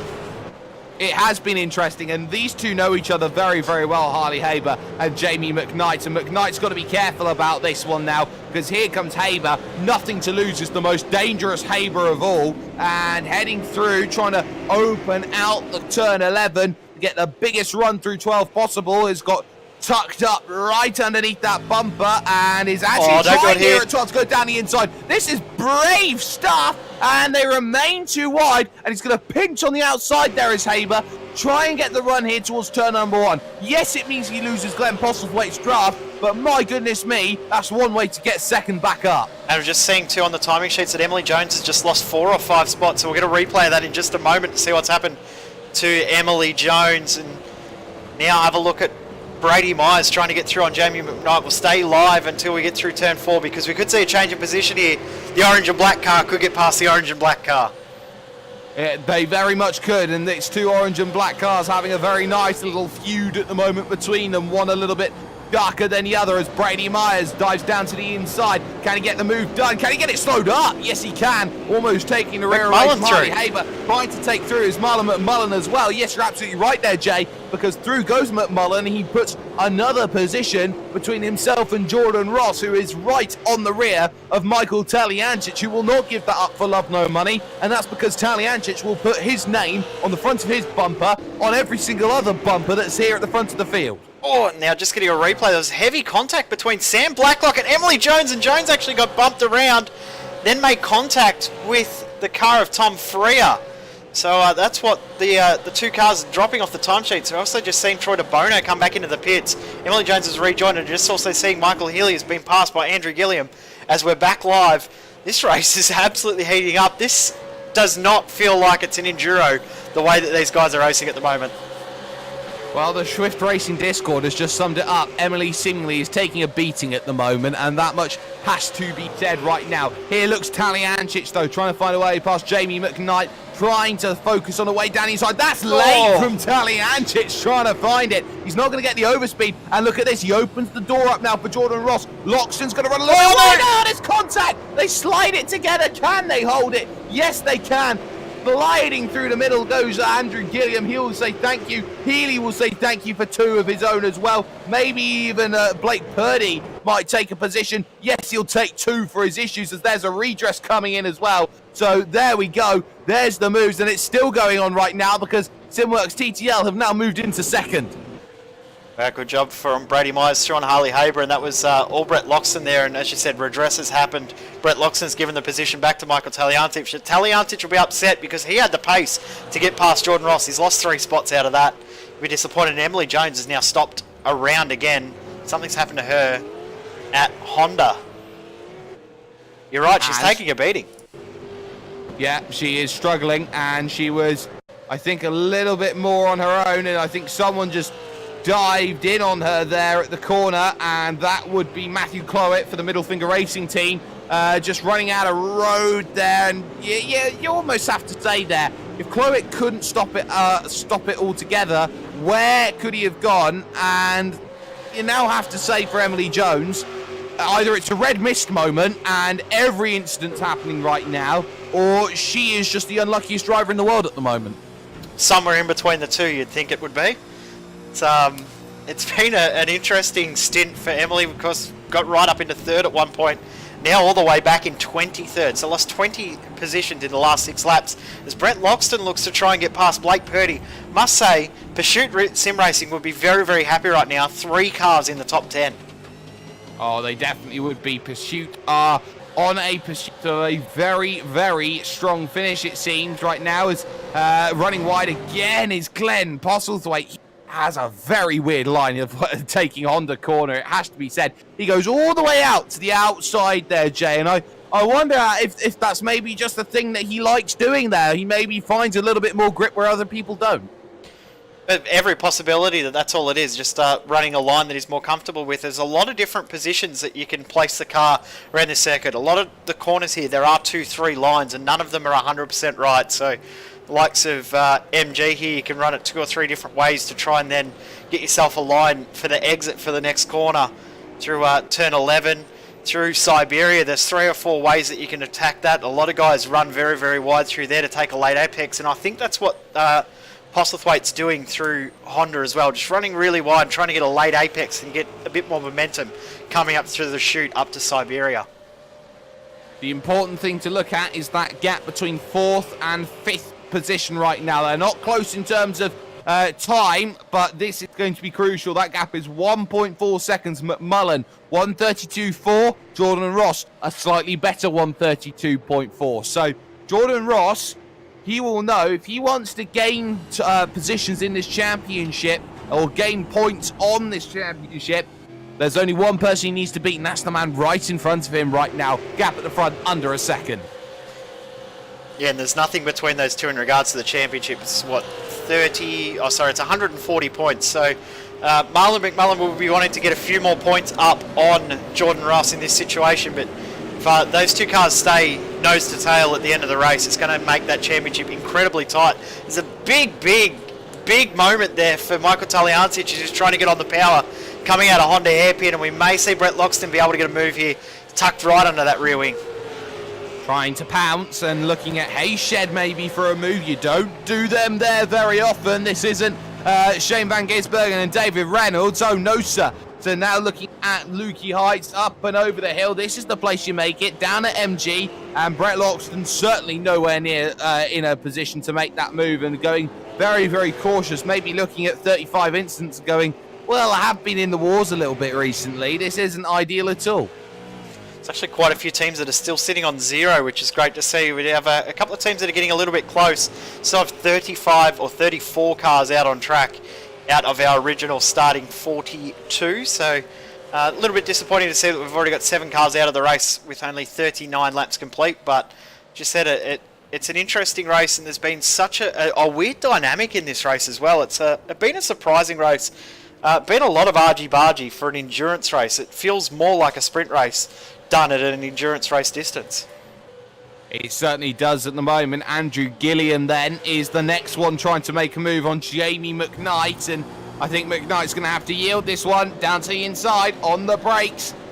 Position sorted for Andrew Gilliam. He moves himself up into 6th place, and next up for him is staying with Jordan Ross, and actually staying with Marlon McMullen right now, because McMullen is found Harley Haber and wants to get through up into 3rd place, at the moment. And if McMullen can get himself on the podium, he's primed and ready for that next stop, which happens in about 20 laps time. Yeah, it's going to make it really interesting to see whether he does get through and how quickly he does get through. The pace that he's got at the moment is very similar to Brady Myers and Glenn Postlethwaite. Actually, Brady Myers is a little bit quicker at the moment than Glenn Postlethwaite, so we could see this top 4 shuffle in position quite a lot in the next few laps. Brady Myers pretty much in the draft as well, so we'll see if this lap is quicker again. Postlethwaite may have burnt the tyres up a little bit more than Brady Myers, although Brady Myers has been a little bit more aggressive. Yeah, 10th. And a 10th for McMullen. Yeah, and a 10th for Marlon McMullen as well. Absolutely right. So they're closing down the battle first, the battle for 3rd. They are all trying to move in. There's traffic for Haber, as Damien Johnstone will have to get out of the way in the other GRM Enduro car. So that one's got to get out of the way, as this one continues to battle it up towards turn 4, and nothing yet as Postlethwaite hits the brakes and heads through that right-hander, and try and hold it up. Left-hander coming up next. Little issue off of the exit there for Marlon McMullen. He couldn't take the line that he wanted there, and as such, he loses the opportunity to attack at Siberia. Did a great job to actually get it turned in at Siberia as well after that lap car of Damien Johnson was stuck on the outside through Honda. But McMullen also very, very experienced driver, so he knows that he doesn't have to get it done straight away. He knows he can set this up for a little while longer, wait for the right moment to get this move done. Doesn't have to force the issue, but Brady Myers has got really, really close now to Glenn Postlethwaite.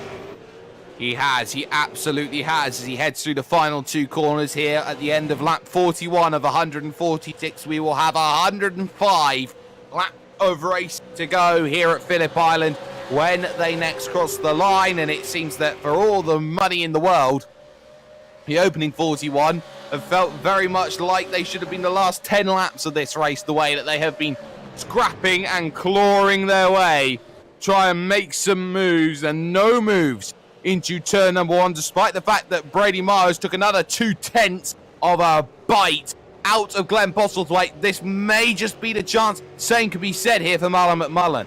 They're both now really, really close. I don't think Brady's close enough, or maybe actually got a very, very good run out of Southern Loop. Will he be able to get up the inside? Not quite close enough through Honda, but Marlon McMullen is going to go up the inside. Oh! Just pulled it up.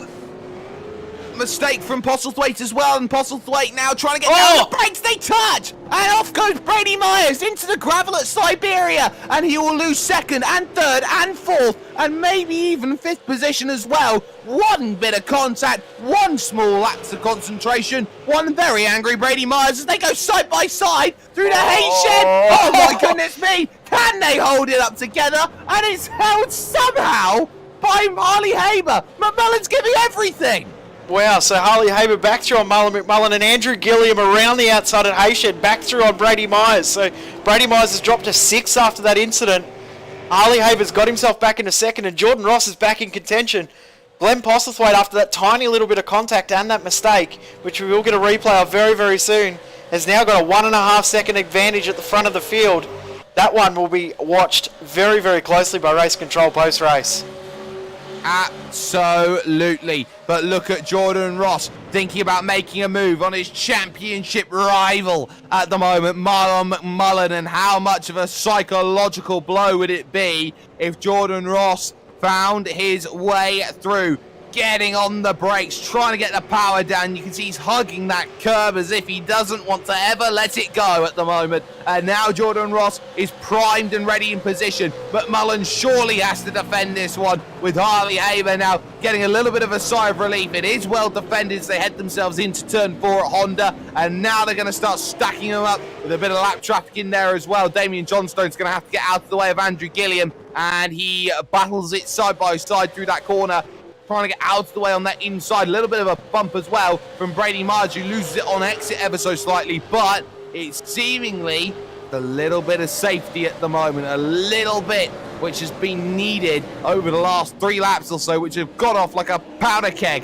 in a dynamite factory. Just getting the LeBlanc replay up on screen now, and there was the contact between Brady Myers and Glenn Postlethwaite. There was a little bit of room there, so not too sure what race control will view that, or how race control will view that post-race. But have a look at this from Andrew Gilliam, just around the outside. Incredible move, and you just saw in the foreground Harley Haber coming back through and gets it done up the inside, up through Lukey Heights as we come back live. Yep, some fantastic moves that we've just seen, and right now we're on that F game again. Fuel, I believe, because Jordan Ross no position to get past Marlon McMullen, and why would he at the moment? Make him sweat, make him feel for every corner like his life is on the line and he has to depend on it right now. And this is what we're seeing from Jordan Ross. We are seeing some clinical driving, some excellent overtaking, but more importantly, he's knowing when to push the envelope out. Interesting, that last lap by Harley Haber, a 32.8, 33.5 from Glenn Postlethwaite, so 0.7 of a second as Brady Myers up the inside.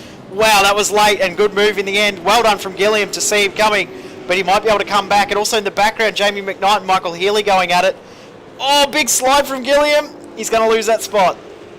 He is going to lose that spot. What a shame. He had a very good insight on where he was, but ultimately he couldn't do anything about it. Has cost Brady Myers time, but time is a very, very precious thing when it comes to racing like this. Andrew Gilliam drops behind, and that is one position he will wish that he would be able to find back in this one. Your top 12 are still within 8 seconds of the race lead at the moment as they all make their way around the final couple of corners. Glenn Postlethwaite certainly not going anywhere at the front of this field. Haber in second, McMullen third, Ross fourth, Myers fifth, Gilliam sixth. It's a who's who. We're just seeing it as an issue for Brodie Whitmore as he's actually looped it all on his own. Whoa, that's heavy contact, bang, into the tyre bundle at the turn 7 flag marshal's post. And that may be race done for the Team Gingers. Isn't Corey Ott in that marshal post? I'm not going to say anything more. Marlon's looking strong, though.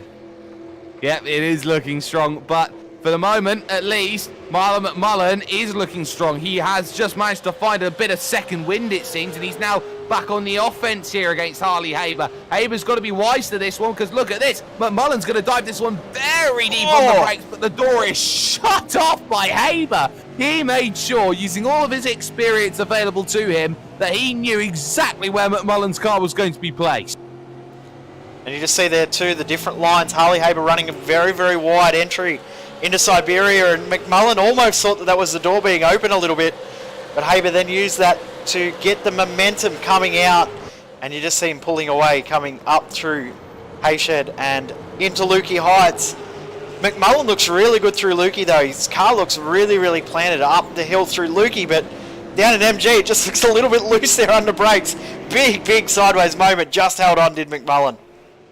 Yeah, looks a little bit sideways, but able to gather it up nicely and continue on the way as still this race is very much in the lap of anybody's gods. We could still have very much 20 different winners of this one as Glenn Postlethwaite and Synergy Sim Racing lead this one. Remember, they've had a spin already today. They've managed to get back in with the caution, and Glenn Postlethwaite has been just pounding lap after lap after lap in, but he's getting a bit of help at the moment to break away from Mark 1, the 33 of Harley Haber, and also the 017 of second in the championship, Marlon McMullen, who desperately wants to get in, find a way through, and find some very, very accomplished moves to make some progress and put a gap, a very important gap between himself and Jordan Ross. Does he do it this time? He's a little bit later on the brakes now. Can he slow it up? He's now going to try and run him out of a little bit of road, but Haber's still there. He's not going to let go of this move as he now battles to the inside of Siberia. Try and hold this one together, and you know what? You're going to try and hang me out? I'll try and hang you out ever so slightly. Almost a bit of contact there. A reverse Van Gisbergen and Reynolds, but they hold it together so they head through the hay shed. Amazing bit of driving there, and it was so close to being contact between Haber and McMullen, but again, that alternate line, Haber just getting momentum up, makes it look like he's leaving the door open, but all of a sudden he just propels the car out of the corner at Siberia and is just able to maintain that momentum. And now McMullen's looking a little bit vulnerable. Brady Myers is looking really strong in this pack. Second through to 6, separated by 1.5 seconds. This is a really tight pack. It is, as that's Butte Sim Racing there in 6th place with Andrew Gilliam, and he's certainly not done with anything at the moment in these opening exchanges here on lap 46. Look at McMullen though. Oh, he's got tyres on the grass trying to make the move. Oh, he's trying to do his best Ryan Hunter-Ray impersonation. Yes, Indy 500's coming this weekend, but my goodness, that almost ended in absolute total Titanic disaster as Brady goes off. There's the Titanic sinking. Yep, unfortunate for Brady Myers. He's going to drop all the way back down to 9th position. May lose the spot. No, Michael Taliacic to the fairway behind, so he's dropped all the way back. Now to 9th. Here comes McMullen once again. But great defending there from Haber, just holding a position. Jordan Ross looks like he wants to get through as well. I think you can see Postlethwaite starting to break away from these guys. He's a little bit concerned, and Taliacic has lost the spot to his teammate Blake Purdy. Yep, he has, as Blake Purdy makes a way through. So some good work from Pursuit. Blake Purdy now gets inside of the top 10 for the first time in this race. Dan Blacklock on the back of that train as well. That's 10th, 11th and 12th position that's going on at the moment. As we got a little bit of 4-car battling, 3-car battling up and down this field. Haber being strong in the defence, as is now having to be Michael Healy. Wide runs Brett Loxton. Does Brady Myers think about the inside? Well, he was trying to be greedy there and get the move done as quickly as possible. Never any room at the end. Yeah, Brady will be a little bit flustered after that incident as we've passed 46 complete. I've just noticed that we're under 100 laps to go. this race is flying by very, very quickly. It'll be interesting too to see what these drivers do strategy-wise. This is where it starts to get a little bit more crucial in regards to what you do, how you plan your next stint, and when you need to make your stop, especially when you've got the drivers that have to make a certain number of driver swaps throughout the race. I just see Jacob Knight running off the circuit. I think that may have been just to get out of the way. It may have been, and he was very lucky he didn't come onto the racing line in front of Blacklock and Taliancic and Purdy, so you have to be head on a swivel when you lap traffic here, especially in this one, as McMullen again just angling a line to the inside, and again not finding anything right now. The gap to the leader has suddenly stretched to 2.1, 2.2 seconds right now here, Jay, all because these guys are just battling too hard. End of story. It's that simple. Yeah, 100% there. Fastest driver on track is Glenn Postlethwaite. Last time a 32.3, but these guys are all doing 33.0, 33.1. So these guys are fighting a bit too hard and a bit too aggressive at the moment. And all it's doing is meaning Postlethwaite and that 88 car are just driving off up the road and off into the distance at the moment. They certainly are. And it is very, very interesting to see how quickly Synergy have managed to pull that gap away and managed to get the gap that they've wanted as they now head themselves through the final corner one more time. And Marlon McMullen one more time will try and get a move certainly sorted. Brady Myers in prime position to get one up of his sleeves done, but Marlon McMullen, I think, is just not there, not able to make that one work. Brady Myers happy to tip back, is he, or is he going to lunge down to the inside? Yes, he is, and that is also, I think, a bit of half and half there. Brett Loxton needing to lift out of turn number one, knowing he wouldn't have made the corner otherwise. Yeah, good move in the end there for Brady Myers to get that done, and thought Loxton might have had enough to come back through turn two, but it wasn't quite close enough. McMullen maybe close enough this time to get this done. Haber defending again. He is, and look at that, they freight train it through turn four, sorry, and now heading to Siberia at 6. It's going to be a case of Jordan Ross, do you sit, do you wait, or do you start getting aggressive now? Do you start finding that way to make a way through? At the moment, it just seems there's nothing there in the bank he's willing to spend at the moment. It's a strict budget, it seems here, Jay, for Jordan Ross. We just saw Michael Healy through on Jamie McKnight, so the Trick Sim Sports car starting to make its way back through the field after a horrible restart. That restart was probably the worst possible way that car could have handled that restart, with losing, 6, 7, 8 spots on that restart. Now back into 6, a Trick well and truly back on the way through, but Marlon McMullen, I'm surprised, hasn't made a really ambitious move. It's been a very, very mature drive, and Marlon definitely looks like he wants to get through, but just driving a much more mature drive at the moment than what we've seen previously. Here comes Brady Myers down the inside of Jamie McKnight, this one to get up into 7th, and he is way better on the brakes as they head through 1. There's nothing Jamie McKnight can do for Kyle Stokes' car. He will have to drop that position and maybe drop even a few more championship points to rivals if he's not all there at the moment. Just behind that, though, Purdy, Taliancic, Blacklock, and also on the back of that one, Jacob Knight, who is a lap down right now. They are all scrapping it out. Look at Brett Loxton here all of a sudden. He makes a way down to the inside. He wants to get a position. Taliancic says he'll take one. Will Sam Blacklock say he wants one as well? Loxton's got his. Taliancic has got his. Is it going to be 3 for 3 here in 2 positions? Oh, teammates touch! Purdy? And, oh my word. Oh. My word, Jay. Yeah, that was very, very close there. Purdy just running into the back of Michael Taliancic. As I said, they're teammates, so they need to be very, very careful. There's nothing more controversial in racing, whether it be sim racing or real racing, than teammates making contact. And if there's teammates making contact that results in one car in the fence, that is absolutely disastrous and a huge no-no. Is almost contact. There was contact between Blacklock and the car of Jacob Knight.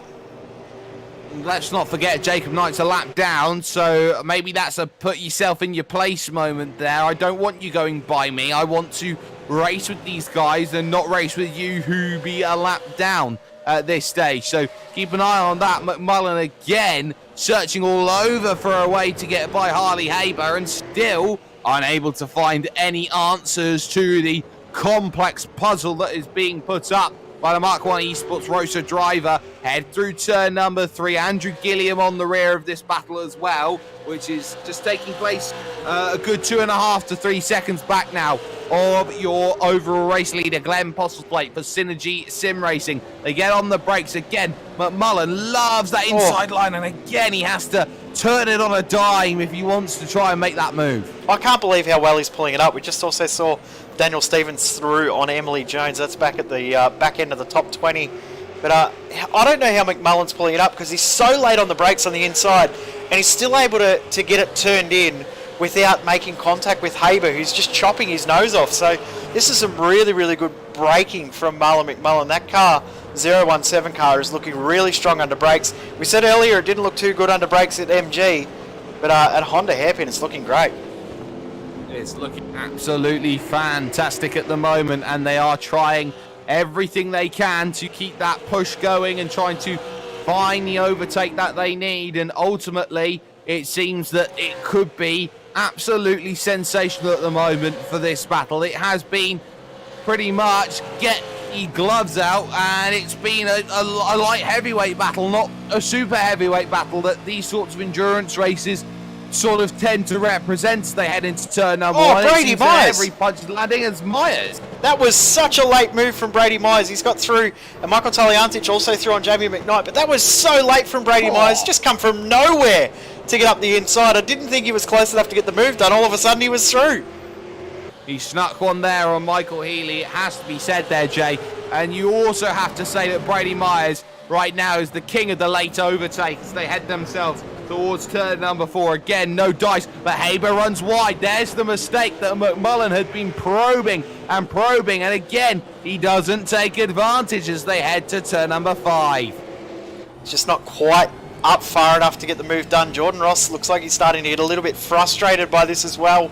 Interesting, the fastest car out on track. We said that Jacob Knight was a lap down and needed to be a little bit careful of that battle he was in. He's actually the fastest car out on track at the moment, so that car is well and truly out of position, being 1 lap down. Gilliam.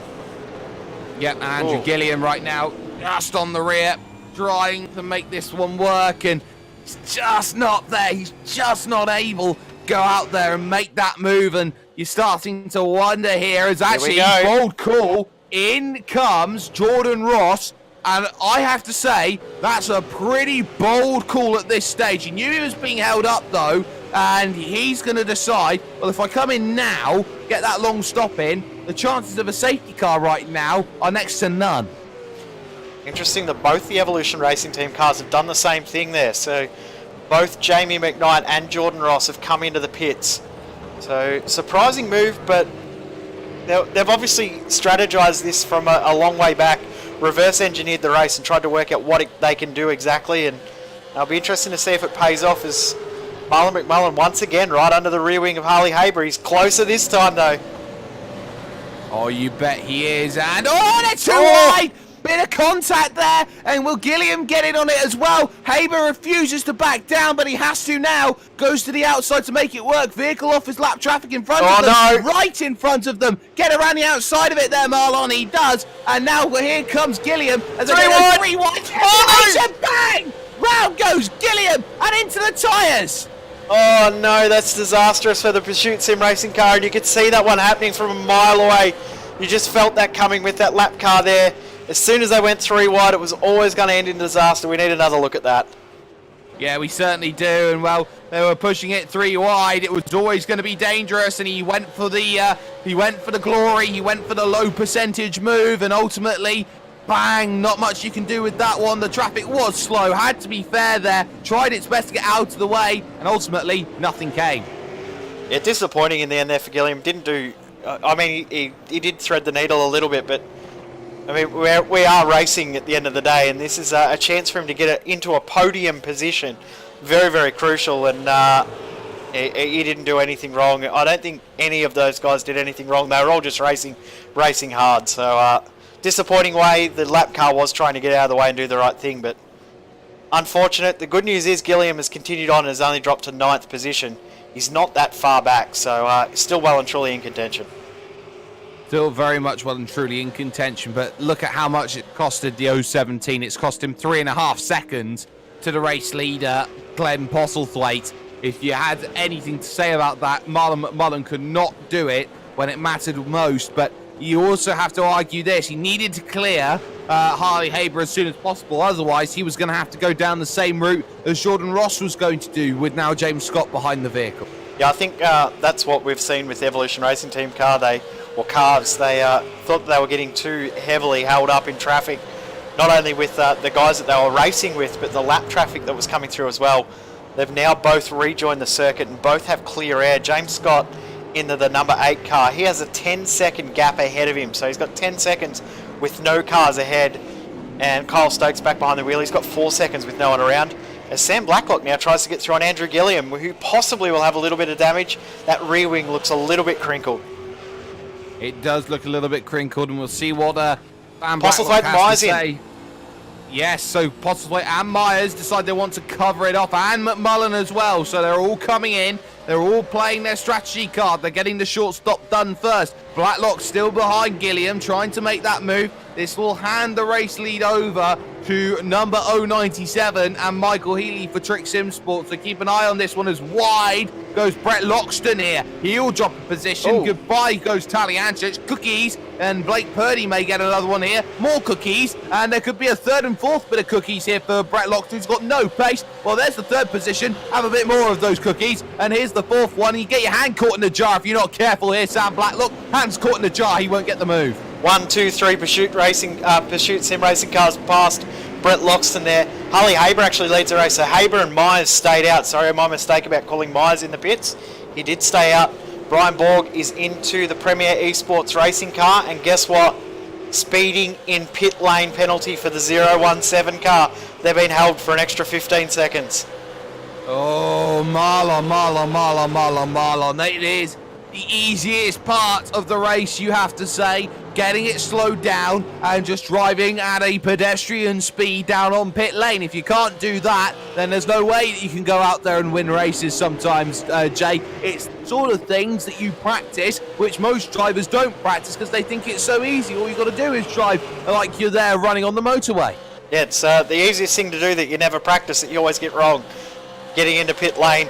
It's a really tough pit entry as well, because the cones for the pit lane speed limit are back a little bit further from what you expect as well. So you have to get on the brakes really, really early, and very, very easy to overrun that pit entry. So that has dropped the car of Borg and McMullen back to 23rd position. They are now 1 minute and 12 seconds behind the race leader of Harley Haber. They were stopped for 55 seconds. Wow. Big hurts on that stop, and they know it, and they've got a lot of work to do to not just salvage the race, but also, Jay, to salvage the championship. Yeah, that could be championship changing. That could put one hand of the trophy into the Ace Tennis Racing car. Of course, there is one more race left in the Endurance Championship, and 3 races left, including this one in the overall championship. Next week we go to Spa for 150 Ks, and then in 3 weeks' time, the final race at Mount Panorama, another 650. The races at Bathurst are always highly entertaining, and you never know who is going to win those ones.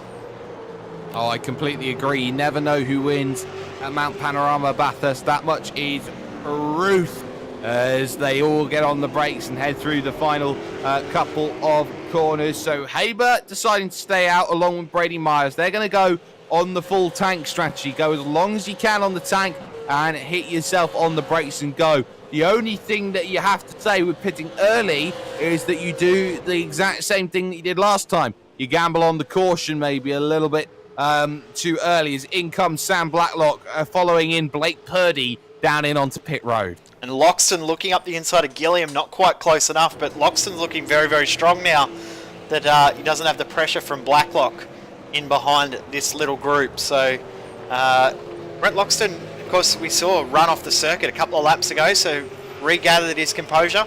We are not far away from these guys being basically run out of fuel. We're hearing about 33 laps absolute max to a tank, so we may see guys come in after about 31, 32 to make sure they've got enough fuel if a caution period does come out.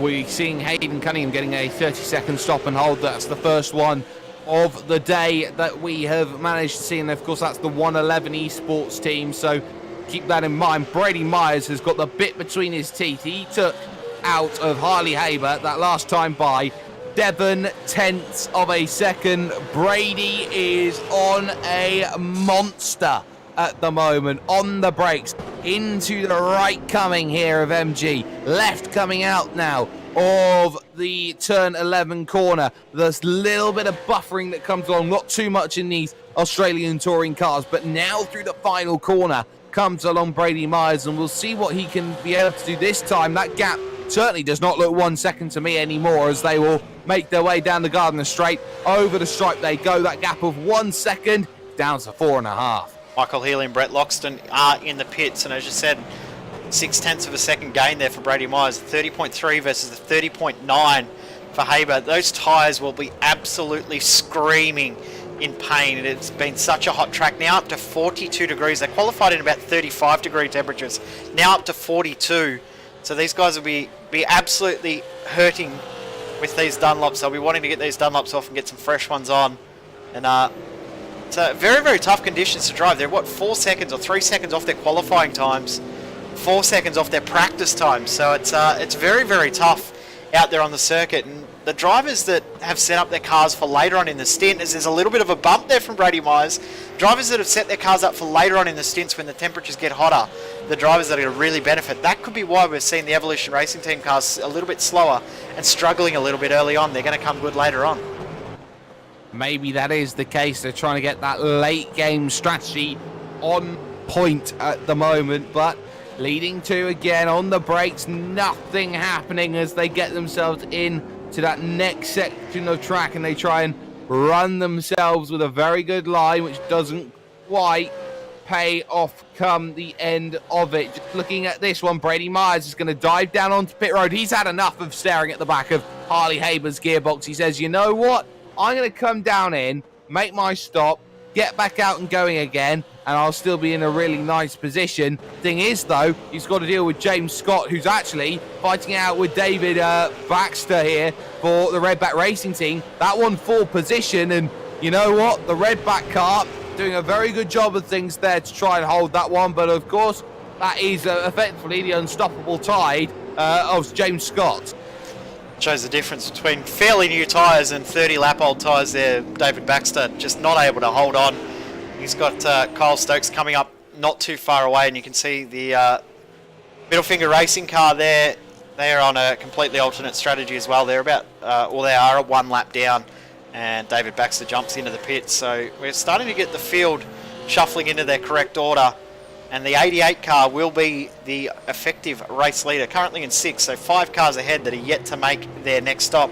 Interesting to note that the car in the lead has stopped the most times in this race, bar the car that is the last car.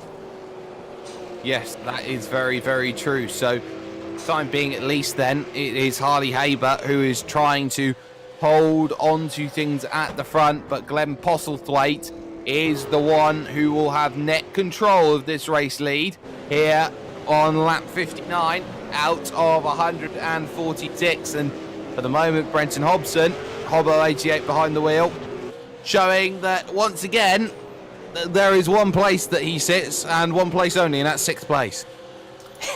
Well, now he is up into 5th. He's actually got past Simon Villa, so he is into 5th position. And we're just seeing now Andrew Gilliam has jumped in the pits. Harley Haber's going for another lap. So this is lap 32 on this stint. Those Dunlops will not have much rubber left on them at all. No, they won't have much rubber left on them. Absolutely they won't, as they now look to push in, and I believe the Pursuit Sim Racing 2 car has found its way onto pit road this time by Gary Cooper is the driver behind it. So for the time being, through will go Tom Curran, who will now move up into the podium for a little bit as Middle Finger Racing 42 comes off the lane. The Stealth Simforce car of Nathan Tregarthen hits pit road, as well as Brenton Hobson makes the way very cleanly past the pair of them, as this is where things are just going to split out ever so slightly here in this one. Kyle Stokes gets the jump as well on Brett Gerrard, and Forzan El Nabi just sitting there just a little bit further behind, trying to get back into this one. Brenton O'Brien and Michael Cracknell very, very close out on track. This is for 8th and 9th at the moment, but it's effectively for 5th and 6th position. So these guys are no strangers to each other, former teammates. Interesting to see how this little bit battle pack goes. Of course, Cracknell drove with the Evolution Racing team for quite a while, and it's interesting to, or surprising and different to see Brenton O'Brien driving a car that isn't an ERT car. Very, very true, but little wiggle, trying to get on the brakes, and he's going to have to go very, very deep, and O'Brien gives him a lot of room actually there, and I think that he could have been a little bit more greedy with how much line he gave his opponent, but that is a move, and that is Crackers up a position, so a nice little move there, and that is now 9th position for the Zuva Racing 209. You will not believe who is leading the race at the moment, Jake. Pleb SimSport is in the lead of the race at the moment, as we've just seen the Mach 1 Esports car jump into the pits. So seen Stephen Varga jump in to replace Harley Haber. Tom Curran continuing on in the second of the Mach 1 cars. So the top 2 cars out on track, still yet to pit. Unbelievably, Pleb SimSport is in the lead. They will not let that one go. We've had to have them on screen for a second with the number 1 beside their name, because they will be absolutely ecstatic about that. They'll put it on their fridge, Jay. They'll probably print that out and stick it on the fridge. You are right. Absolutely correct with that. So they'll be incredibly happy about the way they're going there.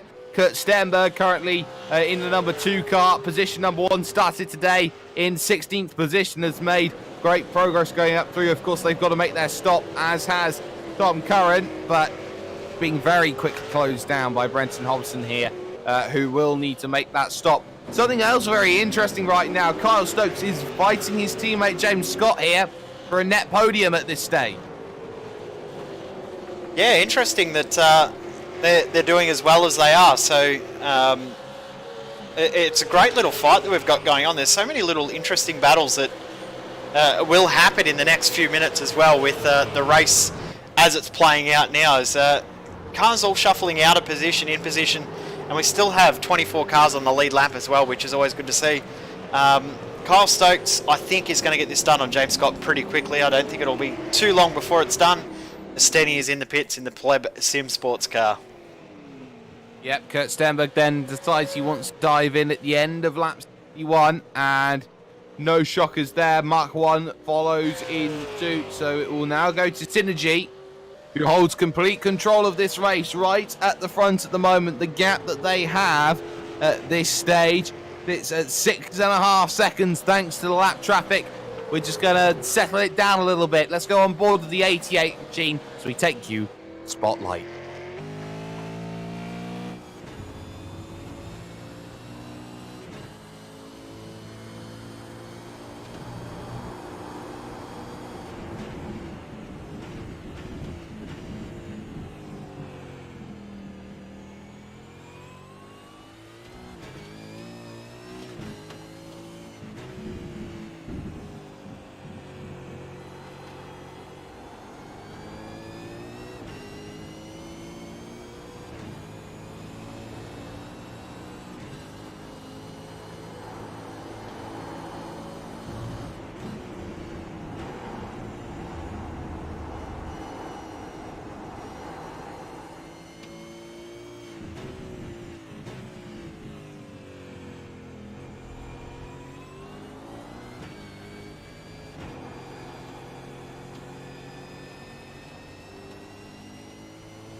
Caution period has come out right on cue just as Brendan Hobson crosses the line, so we're wondering why the 88 car has got out of the throttle.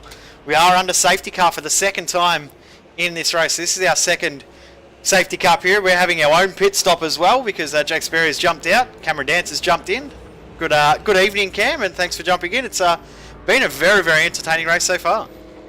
Yeah, it's I've been watching the broadcast myself, and it's actually been quite an interesting race by the looks of it. So going to be interesting with the safety car and see what it does to the dynamic of the race. I know it's been pretty hectic for the most part for a lot of drivers, especially the likes of Trick SimSport, where we had that awkward moment with lap traffic coming out of pit lane very early on, but another safety car roughly just nearly halfway, so going to be in for a very, very good second half of the race. We're going to take a very, very quick break while we are under safety car. We'll stay side by side so you can keep up to date with what is happening out on the circuit and seeing who does come into the pits. We'll be back in just a couple of moments here on the iRacing Esports Network. This is AOSC Round 14. This is the Phillip Island 650 here on SimSpeed TV on the iRacing Esports Network.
Fantastic.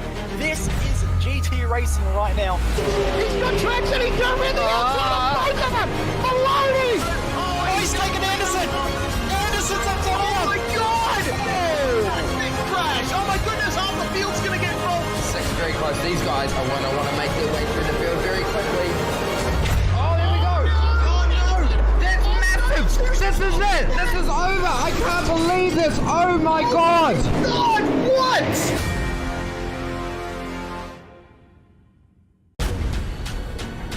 This is the original esport racing game. This is iRacing.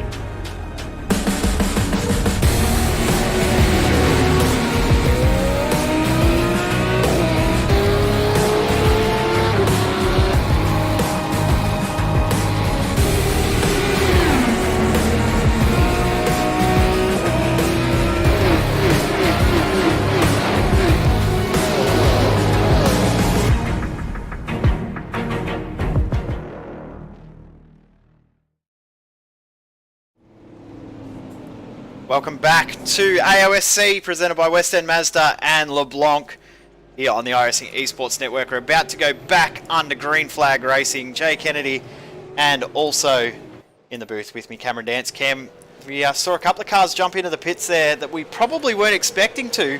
One of those being TTL Esports, the other being the Evolution Racing Team number 8 as we go green flag racing once again. Hobson now leads Kyle Stokes and Forzen El Nabi a bit of a free kick. He's back up into third. Yeah, it sure is. That Trick SimSport car very racy at the moment, looking right on the tail of that top three, although top two at the moment, Stokes and Hobson, seem to have broken away a little bit, so Forzen seems to have missed a jump on the restart there, but he's slowly clawing that gap back as we can see. Possibly with the lap cars that were in between as well, may have got a little bit of a sluggish restart.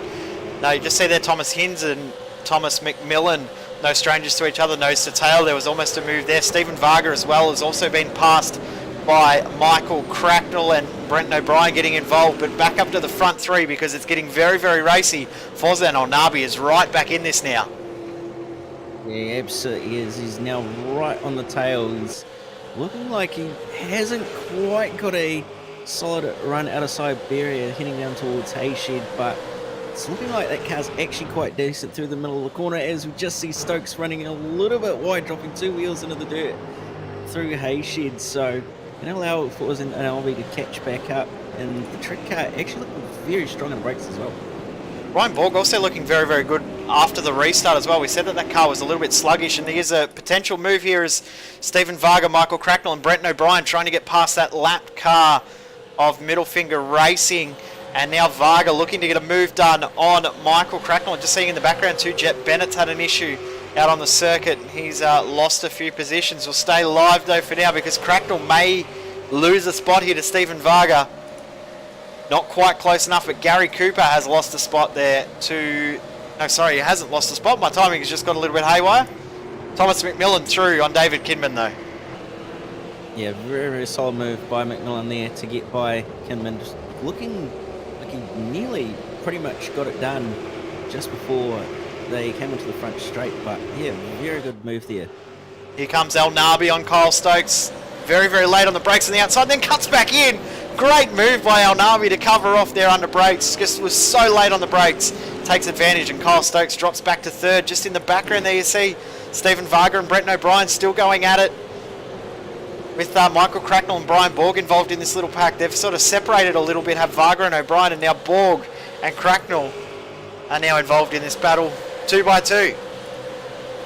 Yeah, for sure. They're really going at it at the moment, trying to gain every position they can and try and hold on to the back of this lead pack, who's pretty much breaking away at this point. Stokes is starting to fall back into clutches of Cracknell by the looks of it. As Borg goes up the inside of O'Brien to try and get a position done. It's going to be still side by side, then Borg's going to hang it around the outside of O'Brien and take that 6th place. Great move there in the end there from Brian Borg over Brenton O'Brien. Forzan El Nabi now is tucked right under that rear wing of Brenton Hobson, so we might see a move done here. Although not quite up to the pace at the moment. Of course, those tyres are a little bit older than a few of the others in the field. They did pit out of as one of the earliest cars in the field to make that pit stop. We have seen our 2 caution periods very, very early in this race, so we are green from now all the way to the finish. Still got 80 laps of racing to go. Still a long way left in this one. Yeah, absolutely. It's a very, very long way of racing left. Pretty much nearly halfway as Forzan looks up the inside of Hobson, but decides better of it to not have a go. Just you can see the difference in tyres, and possibly have to think that Hobson's tyres are not quite back up to and pressure that they should be. You're managing your tyre pressures while you're under caution is a very, very tough thing to do. It's not something that drivers practice a lot. Some drivers can manage it a lot better so that when they go back green flag running, they are ready to go straight away, and other drivers are nowhere near as comfortable. And here comes Forzan El Nabi. He is well and truly looking a lot more comfortable at this stage of the race, not able to get the move done in the end. But Forzan El Nabi looks very, very strong right now. He's very strong. He's just got so much more grip in the car by the looks of it to capitalise on where Hobson's struggling, as he's going to try and set the run up on the front straight, although Hobson not too bad on the exit onto the front straight, so Forzan struggling a little bit there to get the power down, but just seems to have that cornering speed, which seems to be where he's able to capitalise on Hobson. The corner exit speed coming out of turn 12 there looked very, very good from Hobson, was just able to take the advantage, but it's up through from this point now all the way through to the end of the lap is where the car of Forzan El Nabi looks a lot stronger. Coming out of Southern Loop the whole way through to the exit of MG, that Trick SimSport car looks a lot stronger. So will we be able to see El Nabi get through? I think we're going to see it coming up through Lukey Heights. Actually, get a late lunge into Honda, almost contact between the 2 cars. This is a great fight. Yeah, Brenton just allowed a little bit of room there for Forzan to sneak in Hobson's going to hold the inside through Siberia. Nearly a bit of contact, but Oh! Warzan is going to hold the outside. They're going to go 2 by 2 towards Haitian, but Warzan's going to get the job well and truly done before they even get there. So Alnabi to the race lead and Hobson having to settle for second. Great move in the end there, and you just heard it was all traction. You heard Brenton Hobson got on the throttle and just wheel spin Al Nabi on the throttle, and there was grip. So that was the only difference coming out of Siberia between those two cars. Now Kyle Stokes looking to take advantage, but now Trick Sim Sports, after what has been a crazy race for them so far, now back into the race lead after leading the first 20 odd laps. They're now back where their pace says they should be. Fastest lap of the race goes to this man, Forzan Al Nabi, back in the lead after 68 laps. We'll see if they can continue on from this point on. It's a little bit of a battling going on in the background there. You can see Cracknell and Varga very, very close. Stephen Varga's doing a very, very good job matching pace at the moment with Michael Cracknell. Yeah, that battle back there is going really, really close. Varga's still not by Cracknell at the moment, although he's managed to clear Borg for the time being. So I'd say he's probably going to have a look at the Honda hairpin if he can get the run, although it doesn't quite look like he's close enough, but he's going to try and get him under brakes, but he's going to have to settle and sit behind for the time being. Brian Borg there ready to pounce on this as well in this little battle. It's a very, very interesting fight here between these two cars. Of course, two of our top drivers in this field in those cars. We see Gary Cooper around in the Pursuit Sim Racing 2 entry. The 21 car is sharing with Andrew Gilliam. We'll see if we can get a replay and see what's happened there, because that's an interesting spot to be facing the wrong direction. It's not where you'd usually see he's gone off the track again. Yeah, it's not exactly an ideal position to be. In fact, nowhere at Phillip is really a good place to be turned the wrong direction. So he's had a bit of a moment there. It's looking like he's possibly had a bit of contact, although not entirely sure. He might have done it on his own. Yeah, interesting one. We might need a different angle to see if we can pick up exactly how that all played out, because there may have been contact, there may not have been, as my replay's just decided to go haywire. So we won't be able to get a second look at that. We go back live because Stephen Varga once again trying to get past Michael Cracknell, not quite close enough. So the Mach 1 Esports cars look very, very cool out on track, and they're also handling quite well. They've got the car set up very, very well for this race. Yeah, looks like the car's fairly comfortable to drive by the looks of it. Very, very strong on entry into the corner and a little bit through the mid. Just seems to lack a little bit on the exit, and very good under brakes. As Varga brakes as late as he dares, getting right up on the bumper of Cracknell, nearly contact, but as you saw there, just not quite able to get the drive off the corner. It looks really, really strong under brakes, and Stephen Varga has definitely elevated in his driving as well over the last little while. He started to move his way forward throughout the fields in both this series and a few of our others that we have here on SimSpeed. So it's great to see Varga, one of the drivers that are moving forward throughout all of our races, like we've seen Andrew Gilliam do in the past few months as well. Here we go up the inside, and a great move. And he's going to get it done too. Great job there from Stephen Varga. Jumps into 4th position. Yeah, really good move by Varga to see the opportunity open and go straight for it. He knew he was probably getting held up by Cracknell as well, so to get the pass finally done should see him be able to try and latch on to that top 3 not too far up the road from.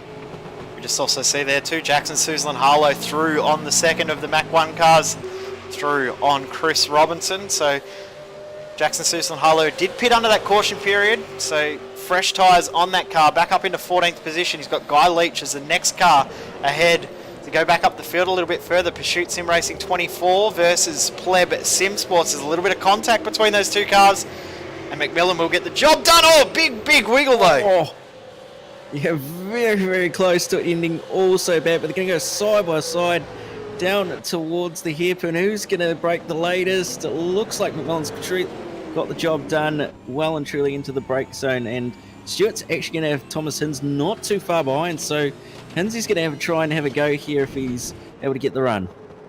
In the background too, Jackson Suzlin Harlow through on Guy Leach already, so Suzlin Harlow well and truly on a charge. One of the fastest cars out on track at the moment is Jackson Suzlin Harlow. Has got Bradley Ratu Tell you what, this car has had a disaster of a night. These guys have not had any luck other than bad in this one. Yeah, they haven't had an excellent run so far, especially just now as well, having a bit of a whoopsie moment into the Honda hairpin, bit of contact between himself and Shane Rayner. So really is going from worse to even worse. So not the greatest race for them at the moment, having started actually further up the field than they currently are, up in 11th. So could definitely be a better race for them, that's for sure. Good news to come out of it as while we were on that replay, Hins through on Job Stewart. The positive is they are back on the lead lap. They were a lap down not that long ago. They're back on the lead lap, which is great to see. We actually have 25 of our cars on the lead lap. We have 30 cars out on track. Cars 26 through to 29th, all one lap down, and then we've got another car back further in the field that is 6 laps down. Great to see so many of our cars still going in this race. McMillan is absolutely on the ragged edge at the moment, almost looped it once again. Yeah, he's definitely pushing it. You can see he's sliding through towards the hairpin. He's just not giving any bit of road there. He's just using as much as he can, and the tyre, a bit of an oversteer as well, or traction loss, sorry, out of the Honda hairpin, and he's right on the tail of Brenton O'Brien at the moment. So pass sure to happen within at least the next few corners as he's right on the bumper of that HRS car. Will we see it through here into Lukey Heights? Probably not. Probably more going to be a late lunge into MG. And there it is, right on cue. Up the inside, and this will be moved done. I don't think O'Brien will fight this too hard, and Thomas Innes might try and take advantage. Actually, O'Brien is going to fight this a little bit harder than I thought. And they stay line astern, no change of position there. Yeah, some great defence by O'Brien there to hold on to the position and use the wider line to get the traction out of the corner, but McMillan's got the drive onto the front straight now as he's going to be tucked right up in the draft. He's going to look to pull out and go up the inside into turn 1. Is he going to get it done? Well and truly, although it looks like he might have overshot a little bit. Had to get on the brake pedal just to pull it up. A little bit of sideways on exit as well for good measure, but he's well and truly through, so position gain there. Yep, so McMillan into 7th position. We just also saw David Kinman through on his teammate in Job Stewart up into 10th position, so 2 changes of positions there. And will we see Brenton O'Brien, Thomas Hins go at it here? Will we see O'Brien come back on McMillan? No change of position at the moment. Front of the field, those gaps have spread out a little bit between Alnabi, Hobson and Stokes. Varga has not broken away from Cracknell. They're still fairly close, as well as Guy Leach is feeling some pressure here from Chris Robinson. Yeah, Robinson having a bit of pressure coming on at the moment, although it's going to be a bit of an interesting one for Leach. He's normally quite a quick driver, but we'll see how he goes as they come through Lukey Heights at the moment. Of course, Robinson did come into the pits under that caution period, just before the caution came out, so fresher tyres for Chris Robinson over Guy Leach, and tyres are going to be as big of an issue later on in the race as fuel. We've been talking about the F word. We need to talk about the T word, which is tyres. That is going to be just as critical coming up to the latter stages of this race as fuel will be, as we come up to complete half race distance, halfway to go. Yeah, still a long way to go, and like you say, tyres are definitely going to be one of the big talking points in this race, because it's a very high speed track and you're going to want as much grip as possible, especially if you don't have the car under you that it really should be. So it's going to be all about who's going to try and look after their tyres and not abuse them too much. Stephen Varga now defending from Michael Cracknell. Does defend very, very well. No position change there. Thomas Hins did get through on Brenton O'Brien, and we've got the 31 car, the 111 team pink car of Bradley Lindsley. He just gets out of the way. Those guys are 7 laps down and doing a good job trying to stay out of trouble. Of course, they were involved in that incident we saw earlier for that car there, the car that Job Stewart, it was the 21 car, my mistake, of Gary Cooper and Andrew Gilliam. So we just see Jackson Suzlin-Harlow running 2 wheels in the grass as he's trying to find a bit of grip and a bit of room coming into Lukey Heights. It's a very, very different line there.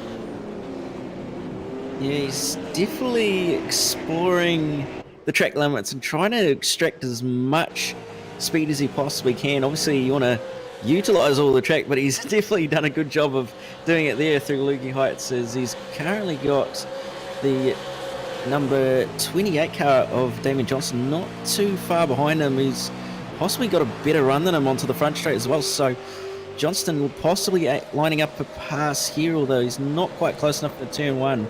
But Harlow on decent tyres compared to the rest of him, or rest of those around him, he's going to be definitely on a charge to try and move back through the field.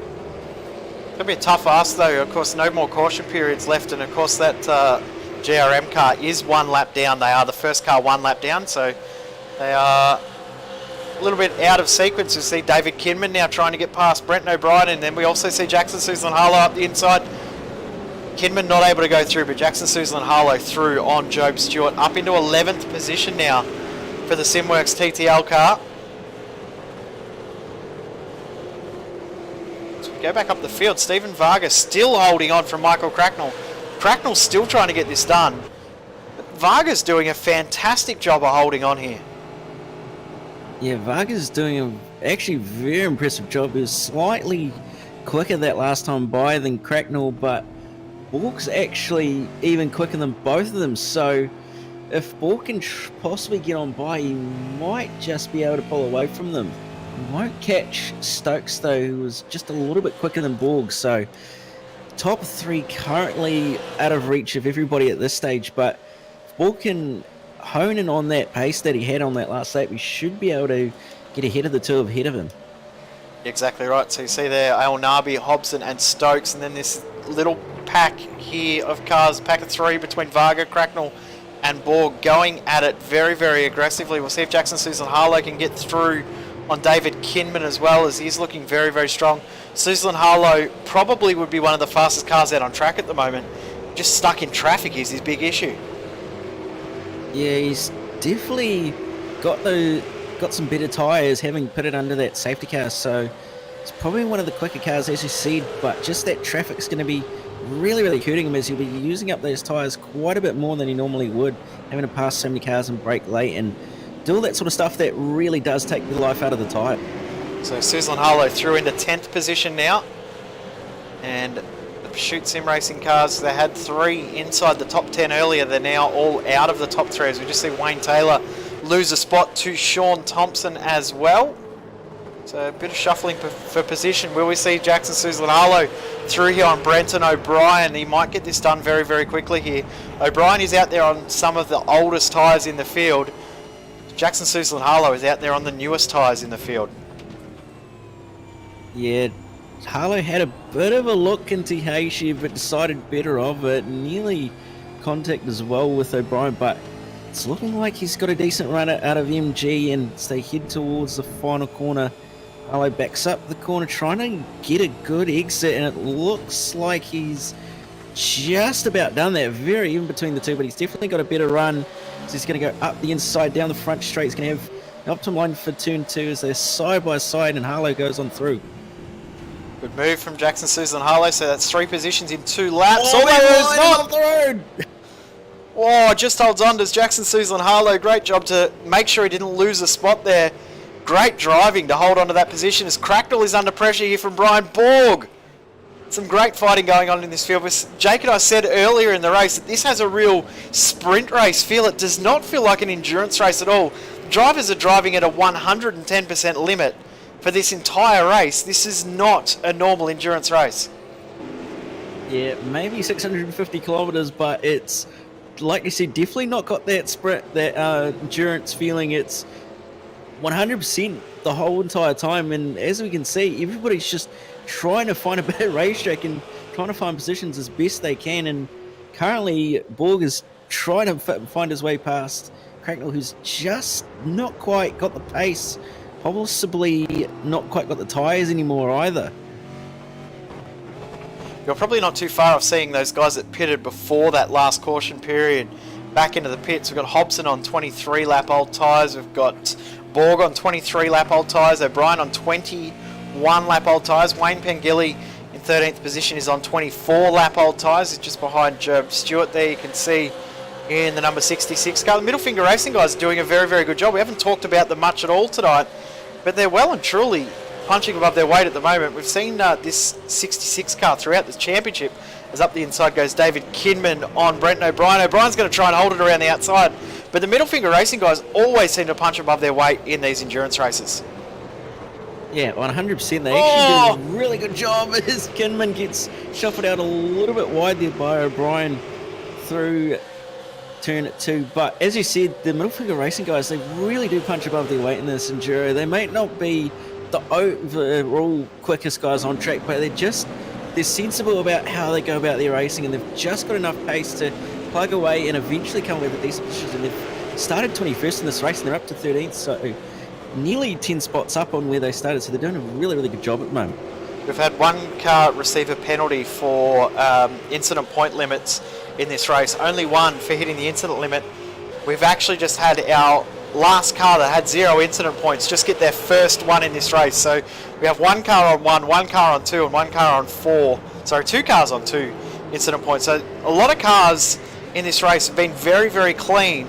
There's a lot of other cars that are very, very messy out there. It's up the inside. Guy Leach, a little bit of a hip and shoulder to Wayne Pengilly. Yeah, Leachy definitely had a bit of a red hot go. And Robinson. Luke Heights and Robinson trying to get in there as well. As they're going to go side by side, Leachy and Pengilly through the final corner. Leach thinks better of it, and he'll get the draft down the front straight and tuck up right in behind the Middle Finger Racing car. As I've just seen just ahead, David Kinman still trying to get moves done.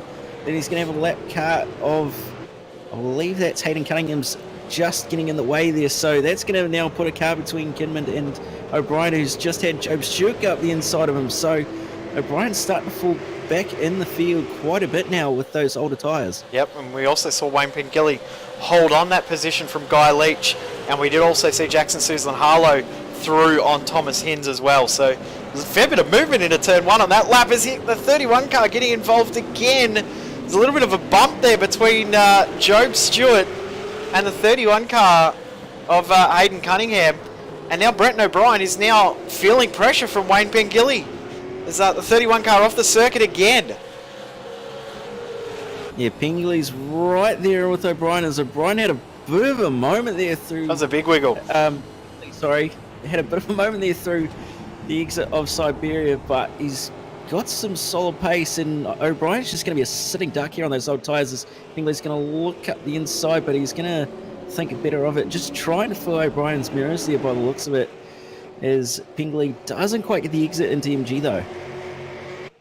No, not quite able to get the run out of MG, but maybe close enough to get a move done depending on how they get out of turn 12 to complete their 79th lap in this race. We're now on lap number 80 of this 146th lap endurance race. Not going to be any change of position in this field, although Pengilly did pull out at the last moment to think about making a move. It's trying to get a little bit ambitious. You see the rear tyres on Brenton O'Brien's car are absolutely destroyed. There is no grip left in them at all. Yeah, he's really struggling to get the power down. You can just see how much Pengilly gains on him just based on that, and it's absolutely incredible. As O'Brien's going to go defensive, and Pengilly's going to try and go the long way around, although not quite going to get it done. Chris Robinson is behind as Robinson's trying to get on by and has a bit of contact with the right rear of Wayne Pengilly. So Robinson trying to get on by as he knows he's getting held up at the moment. Robinson's on fresh tyres. He's got the freshest out of this group. Not too far behind these guys is James Scott in the Evolution Racing Team car. He also is on fresh tyres too, as well as Matt Lepoitovan just behind him. But this little battle pack is for 11th through to 15th, so it's a pretty big battle pack. They're going to go 3 wide here. Is late lunge there from Robinson. Pengilly thought about going up the inside. They're going to go side by side again through turn 11.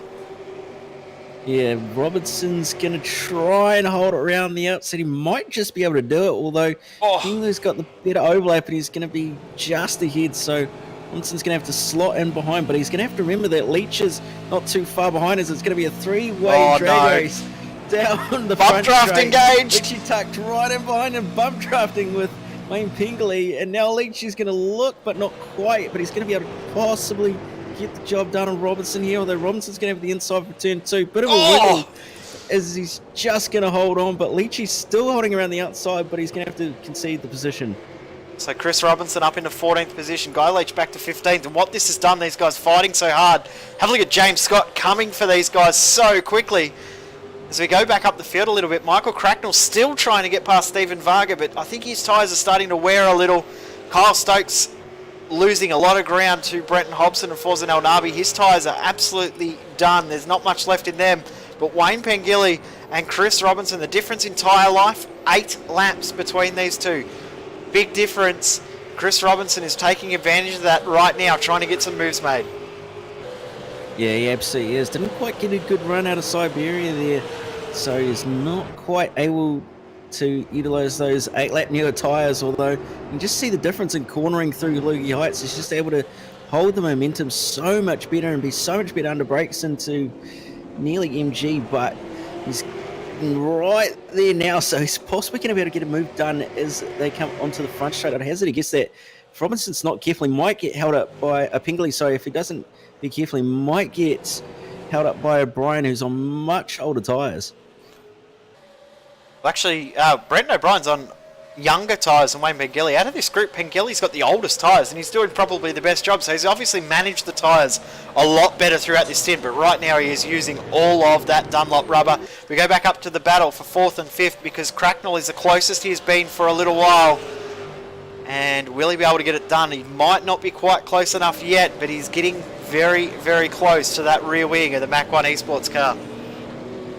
Yeah, he's definitely been pushing super, super hard all stint long so far, and he's just been chipping away at it. He's right on the back of Varga, but just can't quite get it done as O'Brien has a big moment through the Honda hairpin there. He's had to go right off the road to actually, he's actually not right off the road, so that was a big, big moment, really messy, and that's the difference that old tyres makes. It just makes that transition from turn 2 all the way down to the hairpin so much more tricky. Replay on screen. I don't believe there was any contact anywhere at all. Was there? Yes, there was. There's a little bit of a touch from the behind with Wayne Pengilly. Wasn't much, but under brakes there, under heavy load, the heaviest braking point in the entire track, doesn't take a lot of contact for a car to get shot off the circuit. So unfortunate way for that little battle to end. As we come back live, Michael Cracknell in the draft again, and he's closing. A gap now under 0.2 of a second. Yeah, and the last lap difference was not even half a tenth, so there's absolutely nothing in it between the two, between Cracknell and Varga at the moment, so it just goes to show how even they are, and at the moment Cracknell's really doing everything he can, but he just can't get the job done. No surprise to see the number 5 Ace Tennis racing car into the pits to get some fresh tyres. Interesting thing from this point, if they can do 31 laps in a stint, from that point on, they've got 32 laps to get it home. So very, very possible from this point on that we can see guys come in and then do one more stop. So we're within the 2 stop to go window, which means that strategy games are really going to start playing out, as we've just seen Job Stewart losing a spot there to James Scott.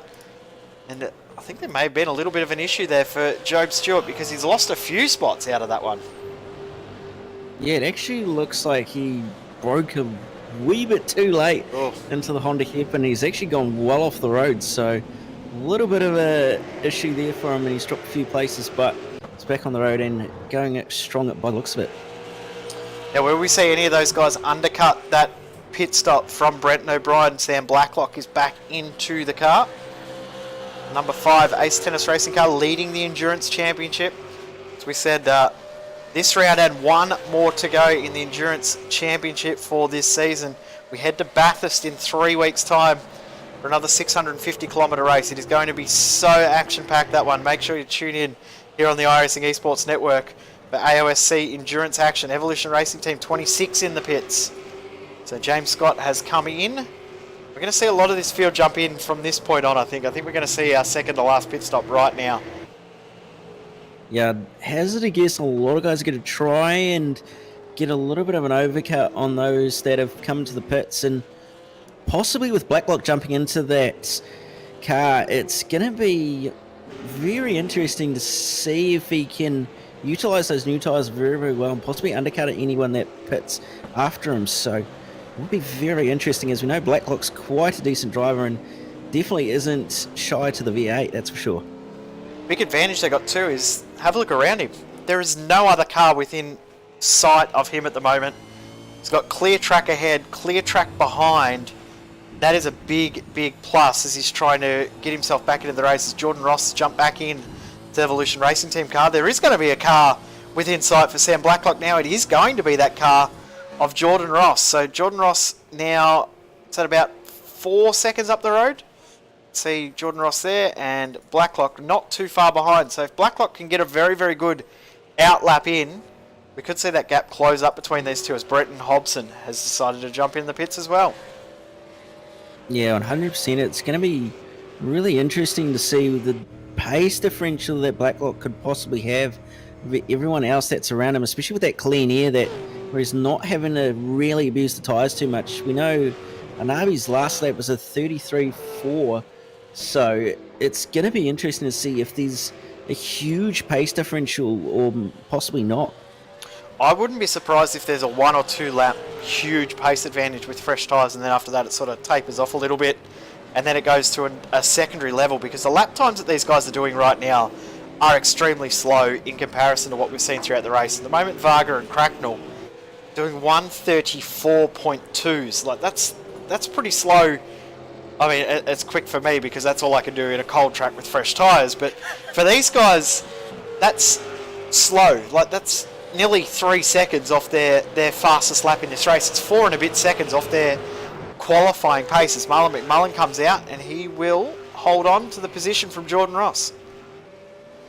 Yeah, so Ross not quite able to get ahead of that Marlon McMullen car, but at the moment, like you said, that pace differential between the fastest lap and current lap speed is just absolutely massive. And bearing in mind, the track is actually at roughly 44 degrees at the moment, so it's quite a warm track, so there won't be a lot of grip compared to what they would have had at the start of the race, but it's very, very much slower and all about saving those tyres. Yep.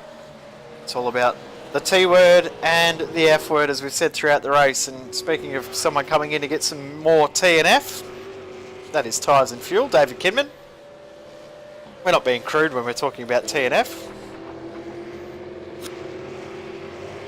It does sound like we're being crude though, doesn't it?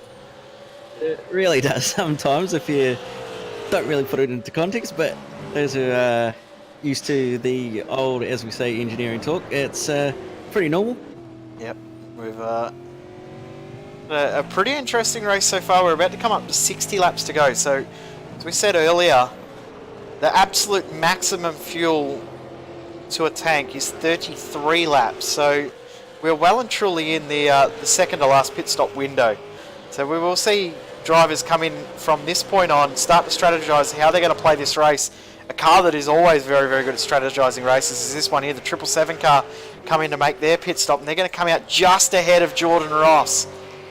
Now, the interesting thing with this is these are two of the championship contenders in regards to the Endurance Championship. The Evolution Racing Team car, the Pursuit Sim Racing car, and of course the other car that we need to talk about in this is the Ace Tennis Racing car. All three of these cars are well and truly in contention for the championship in this endurance campaign. The Evolution Racing Team car probably not quite as much as the Pursuit car. The Pursuit car is in second position in the team's championship, as the car that is in sixth position in the championship comes in, Kyle Stokes. And the car in third's in as well, with that being Zuva Racing. Yeah, so Cracknell and Stokes in, and Stokes the driver change to McKnight, so going to be interesting to see what happens there. And Loxton in the car as well, so driver changes for both of those cars as Lepidemon also comes in, and so does Sean Thompson. So possibly going to see driver changes for a lot of these cars to get the main driver in to get some pace extracted out of the cars and get them ahead of where they possibly were sitting prior to the pit stops. Seeing Jackson Susan Harlow light up the timing sheets. He is the fastest car out on track at the moment of the drivers on old tyres. No surprise in that, with him being the car that has the freshest tyres out of the guys with the older tyres. But he's right now behind Stephen Varga. So Varga has lost that car of Michael Cracknell. Now is Jackson Susan-Harlow tucked right under that rear wing. Yeah, and he's actually not too far behind the Trick Sim Sports car of Forza Narby either, so it will be really interesting to see whether he can possibly catch up to that Trick car once he gets past Varga here, who's on much older tyres, like we said, compared to Harlow, who's looking like he's got a very decent run on the main straight, tucked up in it. The draft, is he going to look? No, he's going to sit in station. Oh, he's going to have a look, actually, as he really pokes the nose up the inside into turn one on Varga. Doesn't quite get the move done, but he's all over the back end of that Mark 1 Esports Commodore. Really, really looking to try and get the best exit that he can, but doesn't quite get it done. Interesting too that Marlon McMullen and Jamie McKnight have come out very, very close together. McMullen on a 2-lap older tyres, so we could see McKnight get on through there. There's a little bit of a mistake there for Stephen Varga. Not quite close enough for Jackson Susan-Harlow to get a move done though. Yeah, not quite close enough, although he's going to try and hold it around the outside, but not quite going to get it done. He should get a solid exit out of Siberia here as they head towards Hayshed. He's looking every which way that he possibly can to try and get the move done, but Varga's just placing the car everywhere he needs to be as they come through Loogie Heights. Harlow's going to look to possibly make a move here. No, he will sit station even longer, so possibly either getting held up or maybe even fuel saving a little bit here as Harlow, just to try and extend that pit stop window just a little bit more. Yeah, longer stint now to make a shorter stint later when you've got newer tyres towards the end of the race. So that battle between McMullen and McKnight has sort of ended with a little bit of traffic that has still got older tyres in amongst them, so that has spread those cars out a tiny little bit. But Jackson Susan-Harlow not quite close enough to get this move done. He's ready to get it done, just can't quite get the run out of the final corner to get it done down the front straight. Yeah, possibly the tyre wear starting to come into here we effect, go. although Varga's run very wide out of turn 2 there as they're going to go side by side down towards the hairpin, and Harlow has well and truly cleared Varga before they even get there. So Harlow going to be now on a charge to try and catch up to the Trick Sim Sports car before Snell Nabi, who's not that far up the road, although he has pulled a bit more of a gap, seeing as Harlow and Varga were battling. But it will be interesting to see what the lap time is now that Harlow is past Varga and whether he's on pace or if not quicker than what currently Forsen is doing. Yeah, 17.5 seconds is the gap. Forza Narby will probably be in this lap, as well as just seeing Emily Jones has jumped back into the 52 car. Here comes Sam Blacklock trying to get a move done on Matthew Deere. You saw there the car of Emily Jones just tucking out of the pit lane, taking the motorbike pit lane to make sure it doesn't run out onto the racing line in front of anyone. Don't have to do that. You can jump out straight onto the circuit. You are allowed to, but some drivers decide that they want to play a little bit fair, which is always good to see. Always good to see a bit of sportsmanship as Stephen Varga comes into the pits. Yeah, it's always good to see a bit of the old sportsmanship happening every now and again, as also Matthew Cloak is exiting pit lane, as I can see. But yeah, it's going to be also really interesting to see where now Varga's going to come out in relation to Harlow and also the Trick Sim Sports car of Forza Narby, as well as also possibly the likes of Sam Blacklock and all that as well. So it's going to be really interesting to see what's going to happen here as Havers actually jumped into that car. So driver change for that car to chuck the main driver back in to the Mark 1 Esports car. Brenton Hobson also has just gone through on that car. We go back to Jordan Ross, still battling with Michael Taliancic. It's an important battle in regards to the Teams Championship for the Endurance Cup, and also the Teams Championship overall as well, because these are two of the top 3 teams in this championship fight. It's Jordan Ross trying to get up the inside of Michael Taliancic. Not quite able to do it. Very, very tight between these guys, though.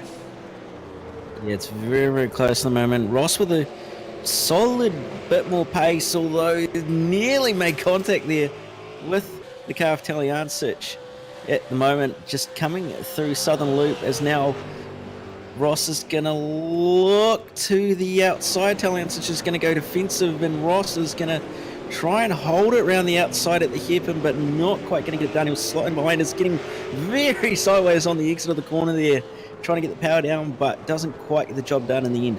Just hearing more issues for Emily Jones as well. Still having PC issues, and also car 31 has received their second 30-second stop and hold drive-through penalty in this race for hitting the incident limit. So just seeing Emily Jones, and Daniel Stevens having a big sideways moment. Not sure if there's contact there between Jones and Stevens, but Emily Jones has got through. Also Michael Healy back into the Trick Sim Sports car. So that now leaves the 22 car, the TTL Esports car, in the race lead. But through goes Brenton Hobson to take back the race lead once again. Yes, indeed, Hobbo goes on through to take that race lead, but now the question's going to be, what is the TTL Esports car going to do? Are they going to leave Jackson in, or are they going to put Brady in? And where are they going to come out in relation? Last lap by was a 33.7, whereas the Trick car, I believe their last lap was a 33.6. So pretty much on the same pace relatively in terms of each other, and now Harlow stays up for another lap, so they're definitely going a little bit longer in this stint to try and get the overcut to work, although Healy's a decent pedaler and that Trick car's going to be on brand new tyres, so really going to have to keep an eye on what's going to happen there, because if Harlow can keep this pace up, he might just be able to get ahead. One thing I have noticed as well is that the battle between Taliancic and Jordan Ross has continued on. Interesting too that the race pace has slowed an incredible amount. The lap timing that we use with Joel Real Timing usually shows the fastest car out on track at the moment. Well, the fastest car out on track at the moment is technically a car that's been in the pits for about 60 laps. So that's how much the race pace has slowed, even with new tyres. These guys have slowed that much from what we saw earlier in the race. So interesting to see how much the race pace has slowed. Also Jackson Suzlin Harlow and Brady Myers, those two guys, they do need to make one more driver swaps. As you said, it'd be interesting to see what they do there. And talking about Michael Healy, one thing about Healy, might not have the outright pace in the V8. One thing he does have is incredible consistency. He's very, very consistent in regards to his pace. Knows how to make moves at the right time. We saw earlier at that first restart, was just happy to let cars go and then come back to them later on in the stint. Very, very intelligent racer. Yeah, absolutely. Healy's one of those drivers you look at and go, he's not overly quick compared to those around him, but he's got that ability as a racing driver to just be able to make the smart calls and make the right judgment that he needs to in order to move up the field and finish really, really well, like he does in numerous series. McKnight versus Haber now starting to get a little bit heated and hotly contested. 3-lap difference in regards to tyre life. So of course Haber on the newer tyres, so starting to close that gap up a little bit. And Taliancic and Jordan Ross still closing up as well. You can see in the background there. So back here comes Harley Haber, going to get it up the inside and move done in the end. So Harley Haber up into 9th position, still got 4 cars at the front of the field yet to make their pit stop. Actually, that's 5 cars left to make their pit stop at the front of the field. So you'll see how this final phase of the race plays out. The gap for the effective race lead, 4.2 seconds. But Michael Healy last lap, 0.4 faster than Brenton Hobson. So this could close up quite a lot. Yeah, I reckon it'll be really, really close in a few laps' time, probably, especially with Healy on a bit newer tyres as well. And with Harlow still out there on track, he's a few tenths slower than the likes of Hobson at the moment. as he's going to go again, one more time. So they're definitely stretching this one out to try and get the overcut, which at a track like Phillip, especially in these hot temps, the track now it's 47 degrees centigrade, so it's very, very hot, and the overcut might actually be able to work here if they can get enough pace out of these current tyres. If they can maintain the pace that they've got, which they look very, very strong, as we just see a little battle between Stealth Simforce as Andrew Fraser and Matthew Deere go at it for KRF. If they can make the fuel last, and then have a very, very short stop for their final stop, which is what they're looking likely to do at their current pace, they are in a really, really good position, the TTL Esports car. At the moment, they have a 29-second lead. The gap between Brenton Hobson and the car of Jackson Susan Harlow, 39 seconds. So there's no doubt that the TTL Esports car will lose the lead when they come into the pits. But it's not that pit stop that we're worried about. It's the final one that's really going to be key. It's amazing the strategy that's coming into play towards the end of the race at this stage of this one. Yeah, 100%. It's going to be really interesting to see that final pit stop. And one thing to remember is that with the TTL Esports car stretching this stint out, they're also going to make that last stint shorter as well. So less time in the pit lane, less fuel, and 4 tyres. So they're going to be even quicker than they currently are in this next stint. See Andrew Fraser through on Matthew Deere through turn 1, just using that draft advantage. And Matthew Deere thought about going back around the outside through turn 2, but decided to tuck back in behind. So move done there for Andrew Fraser, up into 13th position in this one. Only 2 cars at the front of the field yet to make their pit stop. Their second to last pit stop, that being obviously our race leader, Jackson Susan Harlow, is about to start his 32nd lap in this tyre stint, and Scott Clark is about to start his 33rd lap in this stint. No, he's not. He's decided that's more than enough on these tyres, and he'll bring it in to make their second to last pit stop in the 069 car. So just see contact between Daniel Stevens and Jacob Knight, and Stevens goes well and truly off the circuit. That was an interesting incident there. We only caught the back end of it. We need to have another look at that and see exactly how that played out, because that was a strange one.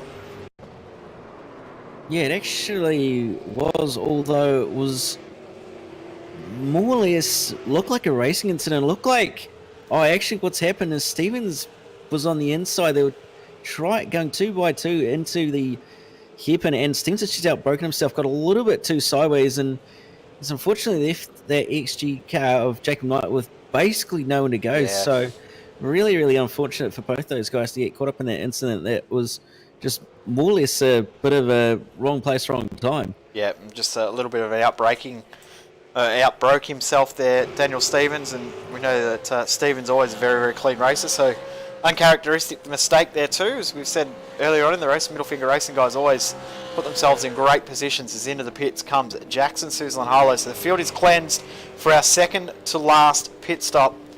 Brenton Hobson will resume the race lead, you would expect, at this phase. Still a little bit of a way to go before he gets to the pit lane. 38-second lead between Jackson Susan Harlow and Brenton Hobson before the stops. Probably going to see about a 45-second stop there as Brady Myers jumps back into the car.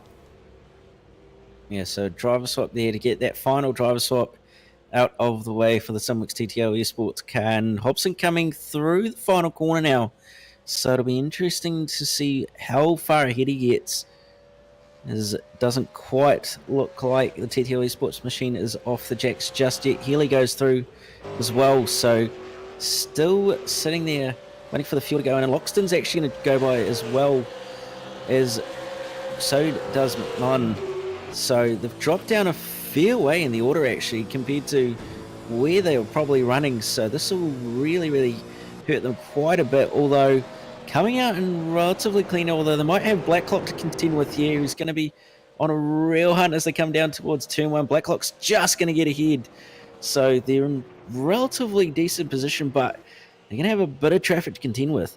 So 25 seconds they've lost to Brenton Hobson, but the big thing is they have fresh tyres.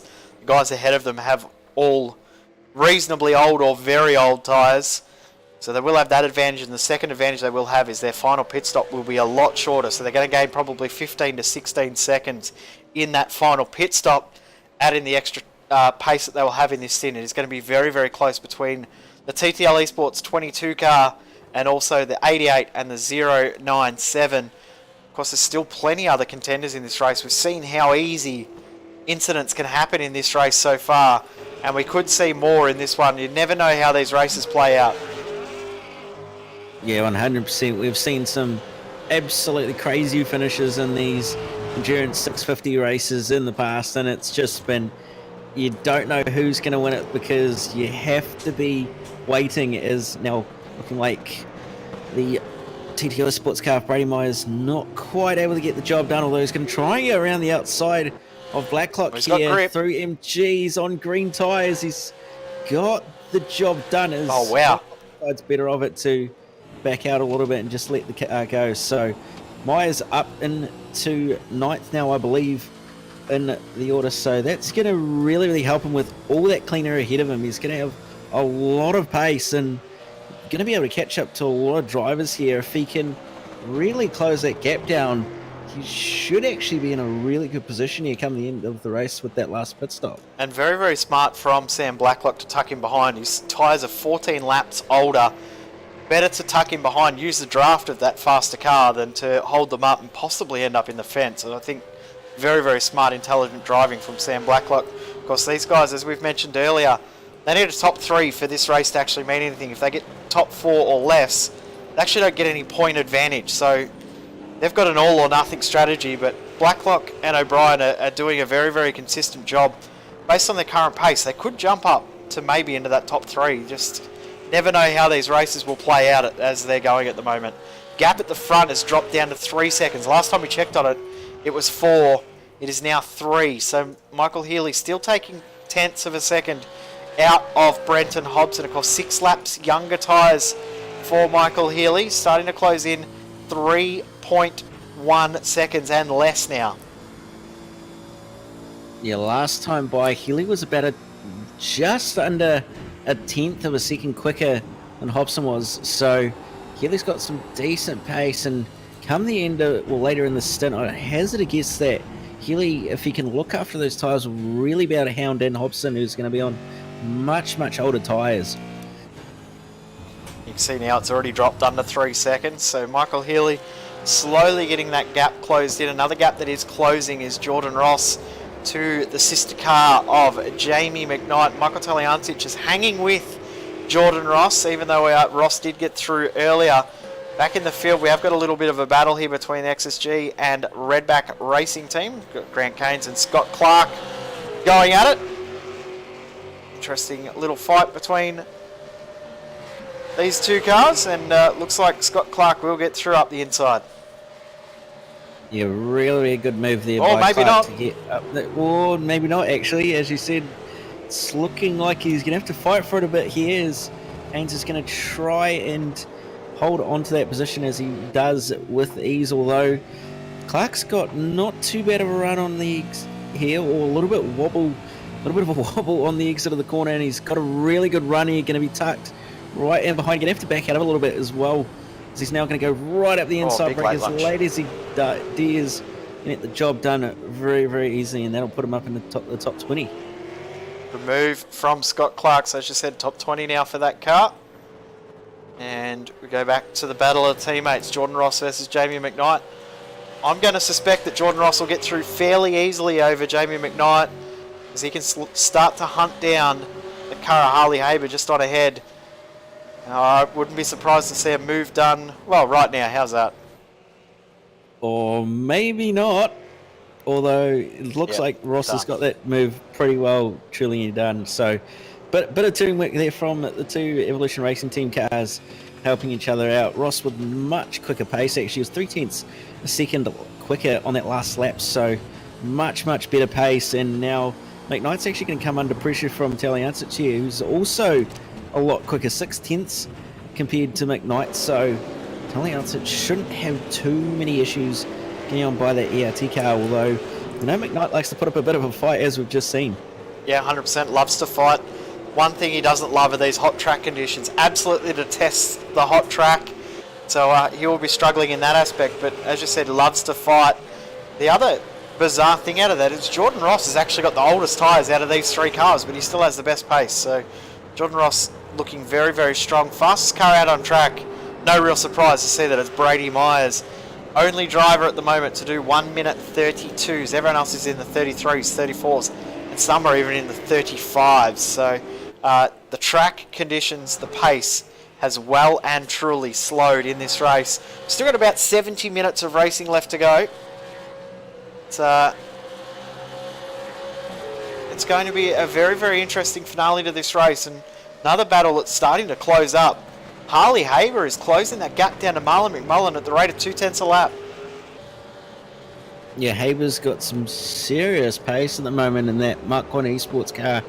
Currently, as you said, quite a big difference in pace currently, so going to be really, really interesting, and I reckon Haber shouldn't have too much trouble getting past the Premier Esports car on McMullen in a few laps' time. On 5 laps newer tyres, so that will be a bit of a difference between those two, but same breath, Marlon McMullen, very, very difficult driver to pass in the best of time, but having this much extra pace, it's going to make it a very, very interesting fight. We're going to go back to Jamie McKnight versus Michael Taliancic, because Taliancic is well and truly there to get a move done now.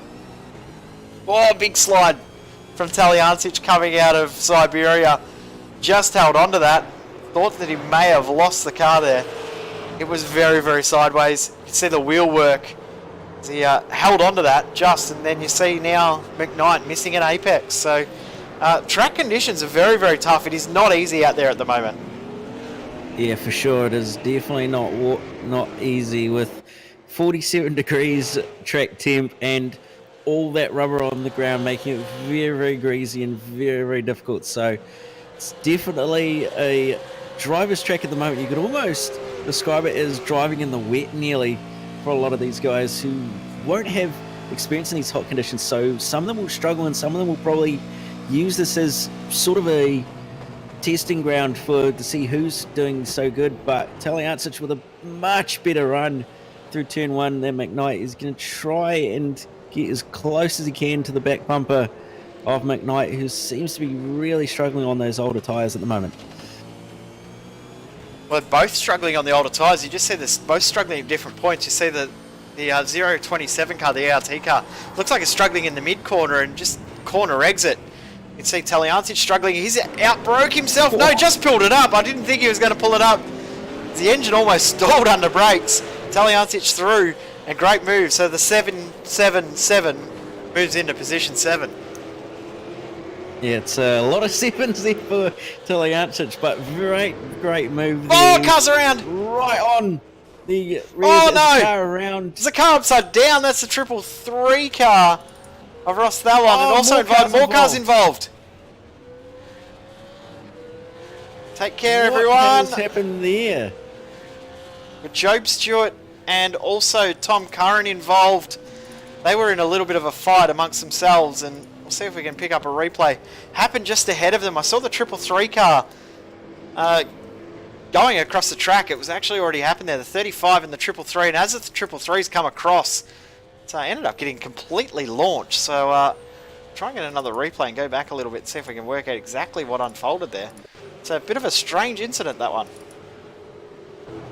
Yeah, looks like the 333 car of Ross Thallon's just had a bit of contact with Jacob Knight just behind, and unfortunately on the rejoin, Knight's been collected, and then as Thallon's come back on the track, he's just been absolutely T-boned and launched well into the air, and that's pretty much taken Tom Curran out, and also I believe Job Stewart had nowhere to go, so he's ended up being involved as well. So really, really unfortunate to see so many cars involved, as that was a massive incident. Have a look at this on board here with Greg Sharp.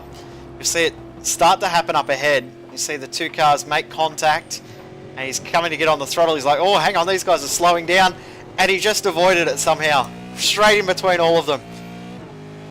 Great presence of mind there from Greg Sharp to get through.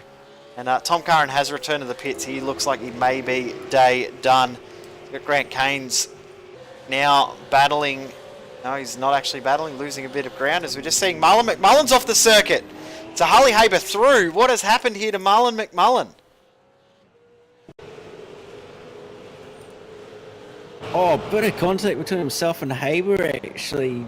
As they come into MG, Haber's actually got a slight overlap and there's ended up being contact with himself and McMullen. And McMullen's actually ended up just off the road with no way of trying to save the car. So that's a position lost for McMullen there. I'd nearly hazard a guess that could possibly be a post-race penalty for Haber there.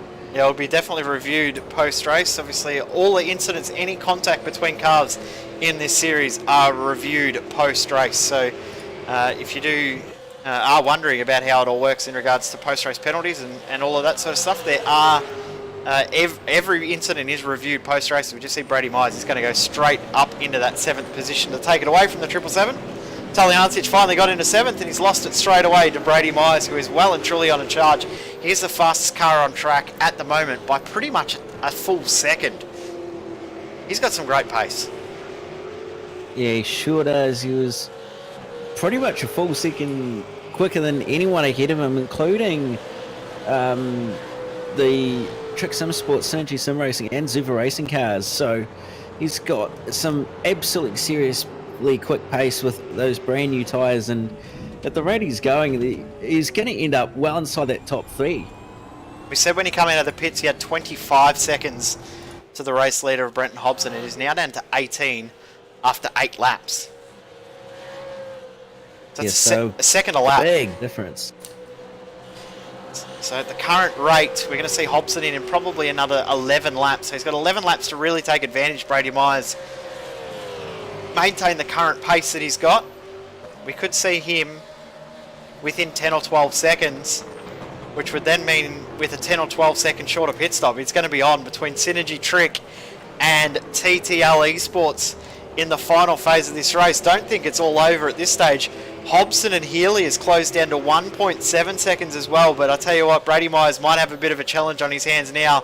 Jordan Ross is not going to make this easy. No, he definitely is, and he's going to put up as much of a fight as he can on those much older tyres compared to Myers, but Ross at the moment not too bad on pace compared to those around him, with the exception of course Brady Myers, but definitely going to be something Brady's going to have to work for if he wants to try and get past Ross. He's really going to have to think about it. He doesn't want to abuse the tyres too much and making too much of an effort getting by, but he doesn't want to get held up for too long, so Brady really does have to think here and try and use the tyres to his advantage without abusing them too much. As he's actually going to look up the inside at Lukey Heights. Oh wow, straight through. Well and truly before they even get to the apex of the corner. So another position for Brady Myers in the TTL Esports car, and next on his hit list will most definitely be Marlon McMullen. Interesting thing there, Brady Myers on the newest tyres, Jordan Ross on the oldest tyres in the entire field. So interesting little battle there. And Jordan Ross has got great pace for the age of his tyres, just coming up to complete his 21st lap as Brady Myers completes his 9th lap on these tyres, and that's Brady Myers' slowest lap in this stint. Still though, the fastest car out on track at the moment. The pace is great at the moment in the 22 TTL Esports Falcon. And yeah, it's looking very, very strong. Yeah, that TTL Esports machine is definitely very, very strong. They did start in 4th, so the pace in qualifying was even there as well. So definitely some good race pace as well that's correlated through qualifying. So they've definitely put some decent hours into that setup and made it work very, very well, especially in these hot track conditions where you'd normally see everybody struggle due to the fact that nobody was really prepared for the difference in track temp rising and lowering and all that. Yeah, 100%. It's been a very, very tough race for tyre wear. So track temp currently 47 degrees. It's very, very hot conditions out there. So Michael Talyancic starting to close back up to Jordan Ross. The gap stretched out to about 1.5 seconds. It's now back into 8/10 now. So Talyancic wants that 7th position back. Of course, this is a crucial spot for Talyancic and the Pursuit Sim Racing car in regards to their Endurance Championship fight. Yeah, absolutely. Sitting second in the Enduro Cup standings at the moment, and with one round to go after this as well, they really do need to capitalise on gaining as many points as possible. Currently, Taliancic a 10th quicker that last time by. He was pretty much a half a second the lap before, so Taliancic has got some decent pace in this race at the moment. Just needs to try and get a little bit more just to try and catch up to Ross a little bit quicker. Yeah, so pace does look strong for Taliancic, and probably trying to save tyres and fuel while maintaining the pace. Not as easy as it sounds, and you can hear just from the way that Taliancic is driving, definitely saving a little bit of fuel where he can, as Kurt Stenberg through on Sam Blacklock. Maybe? No, not quite yet. Still side by side, these two former teammates at Trans-Tasman Racing. Of course, Blacklock now at Altus Esports. Stenberg still at TTR. Steady through. Yeah, really, really good move but there by Stenny to get the job done on Blacklock there. Former teammates, as you said, so no real love lost there now that they're in different teams, but Stenny doing a really, really good job at the moment in that Phillip SimSports car, railing out some relatively decent lap times compared to those around him, and is actually not doing too bad in relation to those that are actually up the front of the field as well. Well, Stenberg on a similar pace, or similar strategy, to Brady Myers, who we are on board with here. We saw across the line the gap was 6.5 tenths of a second. Let's see how quickly he can close it up. He's now down to half a second. You can see how much more grip Brady Myers has over McMullen, and just see how loose that car of McMullen is. He's really struggling for rear grip, as 95% of the field are right now.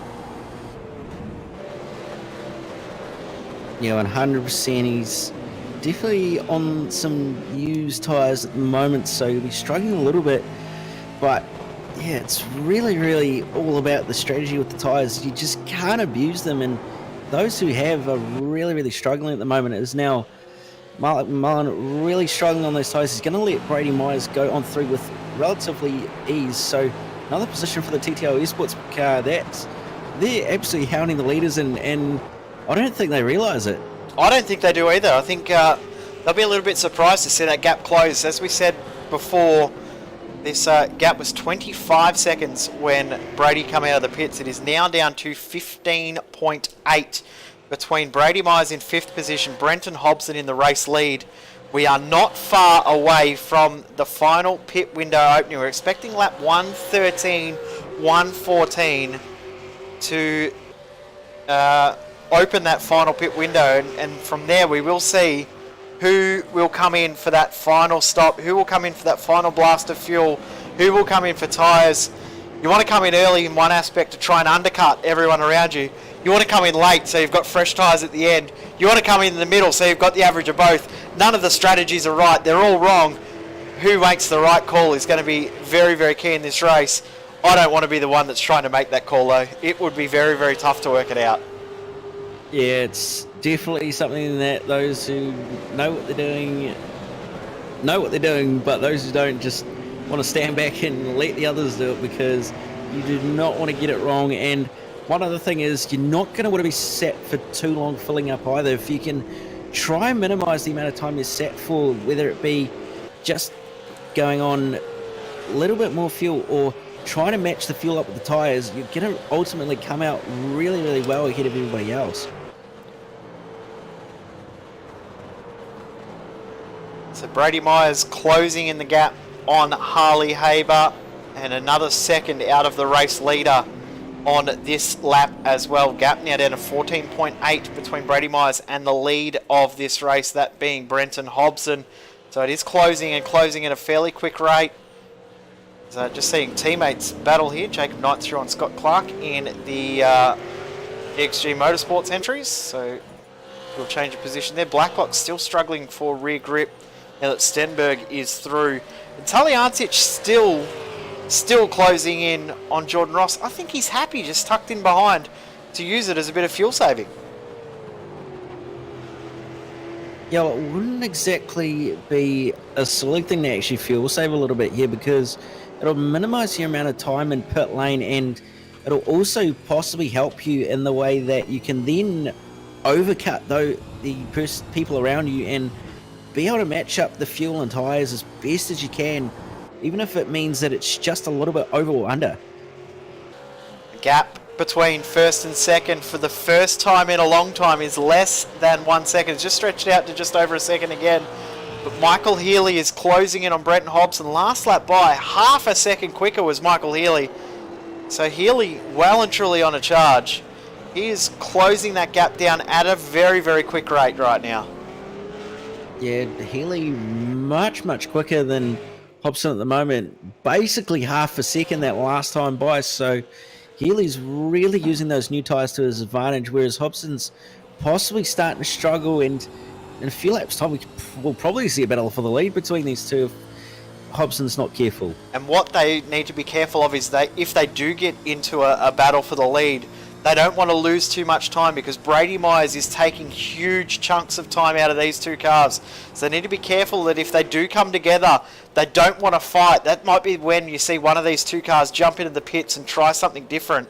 It's going to be crucial for these guys to not fight too hard, because that 22 car will just blitz on past them when it comes time for that final stop. Yeah, absolutely. And if they can try and minimise the amount of time loss they can have, the better off they're going to be. They really do not want to hold each other up at all, especially with the pace that Myers and that TTL Esports machine has at the moment. Taljancic closing the gap down again. Last lap by a full 10th quicker.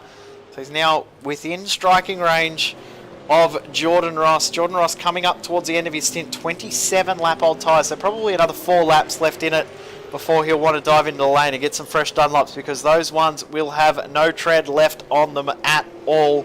Track temp continuing to rise, staying around the mid 47 degree range. So as you said before, it would feel like rain for a lot of these drivers. It would feel like a wet track condition, considering the race pace at the moment, around about 3 to 3.5 seconds off the driver's fastest lap time in this race so far. So very, very tough track conditions out there at the moment. Yeah, 100%. Currently it's actually risen even more to 48 degrees, so oh wow, very, very hot. You could probably crack an egg on the surface of the track and cook it, so that's probably how hot it is. But yeah, it's really, really difficult out there for a lot of these drivers who are probably struggling with not only the tyre wear, but then the track surface grip as well. So it's really, really interesting to see, and what will be really interesting to see how much of a difference the strategy is between slightly newer tyres and really old tyres, because we've seen currently the difference between really new tyres and really old tyres with the way that Myers and the TTL Esports guys have really stretched that gap out and had some incredible pace, having pitted a handful of laps later. But if someone can overcut by a lap or two, it might just be enough to give them a bit of an advantage. When we come to the line, we'll have 35 to go. As we said before, we're expecting around about 33 to be the max laps to a tank. So most will probably go 32 or 31. You wouldn't want to risk more than 32. We did see a 33 earlier, but that was, of course, due to safety car periods. So safety car did influence that. So we now see Brady Myers tucked right under the rear wing of Harley Haber, and this doesn't look like it's going to be too hard of a pass for Brady Myers. He looks like he's ready to get through very, very quickly. He is really all over the back. And actually a bit of a bump there. With a love tap to Haber from Myers here to just tell him, hey, might want to get a bit of a hurry on here. I've got some decent tyres and I need to get to the front of the field. So Myers doing everything he possibly can. Brady, that was a huge moment. Huge moment there on the final corner, but I'm going to go no, 3 wide. 3 wide, boys. Haber's going very defensive, trying to hold onto the position. Myers is going to try and hold around the outside, not quite going to get it done. Haber doing everything he can to try and hold onto the position at the moment, because he knows that there's a massive pace difference and he does not want to give up the position. Even with that traffic, you can see the pace difference between the two cars, and you did see Brady Myers get held up a little bit. Still faster than every other car out on the track was Brady Myers. This is going to be done into Honda hairpin or not, because Harley Haber's going to come back. and just forces Brady Myers a little bit wide to slow him up a little bit. What this is going to do is going to help Brenton Hobson and Michael Healy potentially take this race away from TTL Esports. If they can maintain some pace in the next lap or two, come into the pits, get fresh tyres, this could end the race for TTL straight away. Yeah, just actually did see a little bit of contact between Haber and Myers there at the hairpin, so hopefully no damage on that TTL Esports car. But like you said, Haber's really holding up Myers, and if Myers doesn't get by soon enough, it's going to be game over for them, even with that shorter start. They've lost about 0.4 of a second on this lap to the race leaders. And Harley Haber not doing anything wrong. He's able to defend a position. This is for position. This is for 4th in the field. So, well and truly within his rights to fight it. But got to realise that 6-lap newer tyres is a fairly big difference around this track in the current conditions. Yeah, on 100%, it's a massive difference. Oh, around the outside. It's on the inside, and now Myers is going to go up the inside at Southern Loop. He's going to get the job done, and that's the position given to Myers. Although 2 laps stuck behind, he's going to have a little bit, he's going to have to use those tyres up a little bit, so we'll hurt him a little bit, but it won't be too severe. So he'll be on a charge to get to Loxton, and even then, being stuck behind Haber, he was 0.8 quicker, well, slower, sorry, and that's actually not a lot of time compared to when Hobson's doing 34 zeros. Healy is doing 33 nines, and that could possibly form into a battle. So it's really going to be all about trying to just manage those tyres and get to the end. Just saw Kurt Stenberg get through on Jamie McKnight, 9th and 10th position change there. So go back to 7th and 8th. You can see Taliancic ready to get a move done. We are on lap 113. We believe the pit window to get it home opens now. Who will be the first to jump? It's going to be interesting to see who will come into the pits on this lap. Brenton Hobson continues on for one more. Michael Healy goes one more. Brett Loxton going one more. Will we see Brady Myers come in and do something totally different? No, of course not. Haber continues on.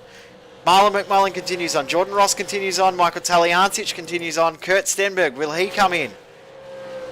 No, continues on for another lap. Jamie McKnight also continues on, as does Sam Blacklock. So our top 11 continue on. See Andrew Fraser continuing on. Emily Jones, will she come into the pits or continue on? I think she is going to continue. So no one taking this early pit stop option. They're all going that extra lap because tyres are as big a factor in this race as fuel. It's an unusual race for the V8s.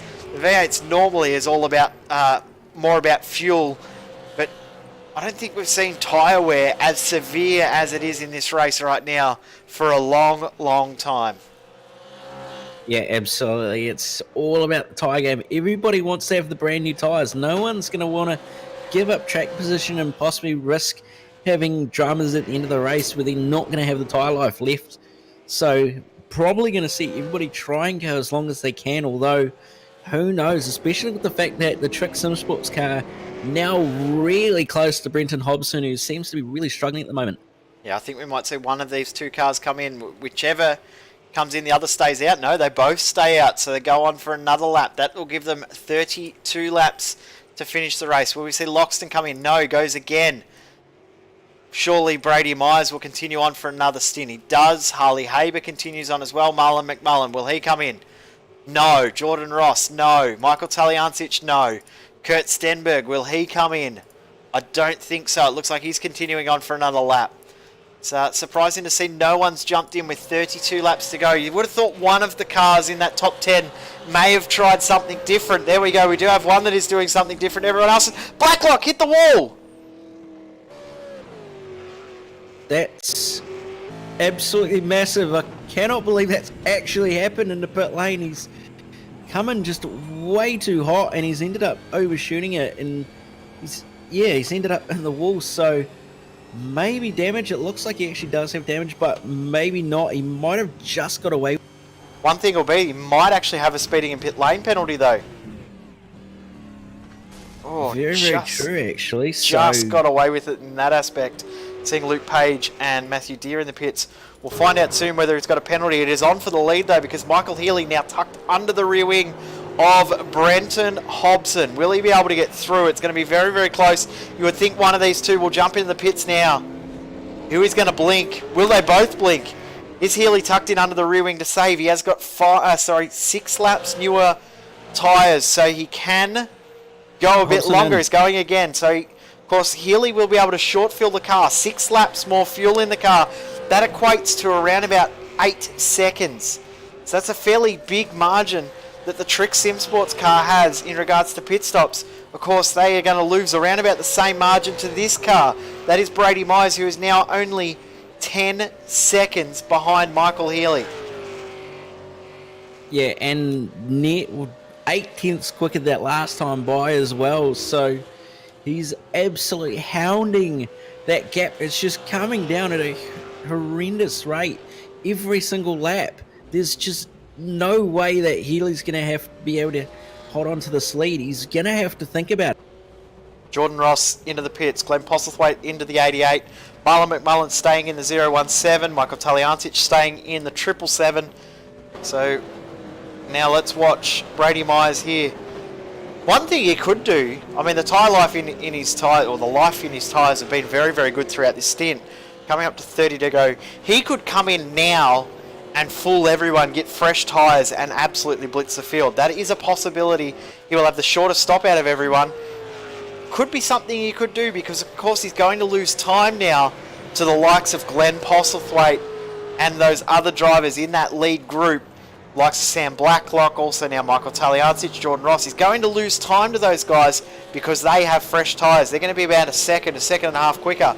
It's going to be really interesting to see, will any of these guys come in? Well, there's one, Michael Healy in. Will Brett Loxton come in? He's going to continue on.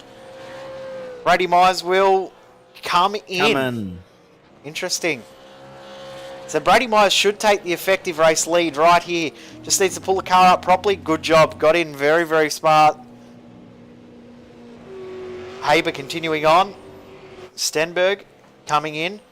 Tell you what, the Pleb SimSport car, they're on for a podium here as well. They're not out of this. They're on a very, very similar strategy to the TTL Esports car.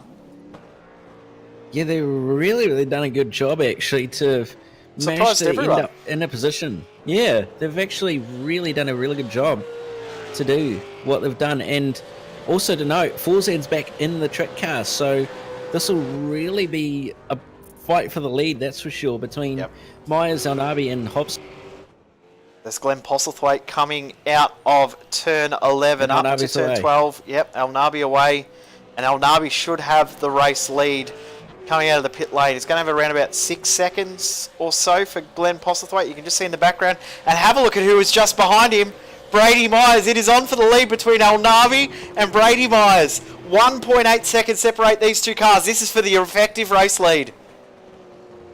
Yes, it's going to really mix it up now. Myers is going to have pretty much all he needs to do is just get it home, and so does Elnabi. It's really going to come down to who's going to look after their tyres the best, because they put at the exact same time. They've got pretty much around the same amount of fuel, so it's really going to come down to who's just going to make those tyres work and who's not going to overdrive too badly. Track temp has actually dropped down to 45 degrees, so it's a little bit cooler, so going to be a tiny bit better on the tyre, but again, still very hot, so you can't afford to overdrive the car.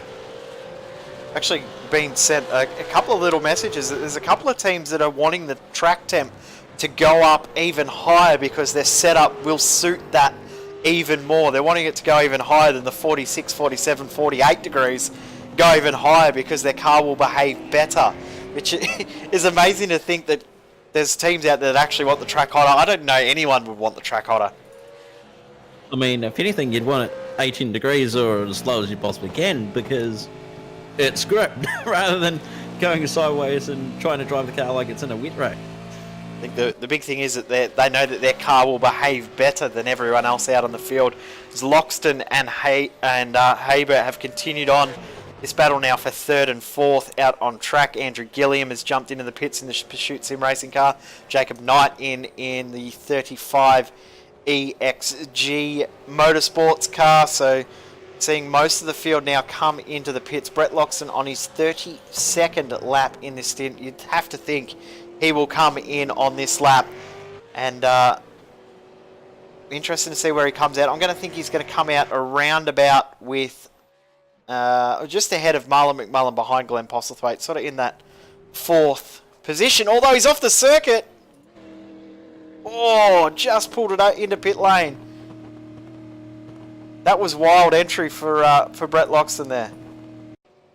Yeah, he definitely pushed the limits of potential there. Wasn't quite as bad as what Black Clock did there, but he was really pushing it as far as the limit of when you can and can't get a speeding penalty. So really, really good job there by Loxton to hit the marks and do it absolutely perfect.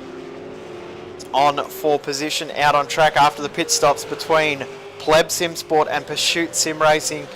Pleb Sim Sport's car, as we said, they've got themselves into a very, very good position based on their strategy.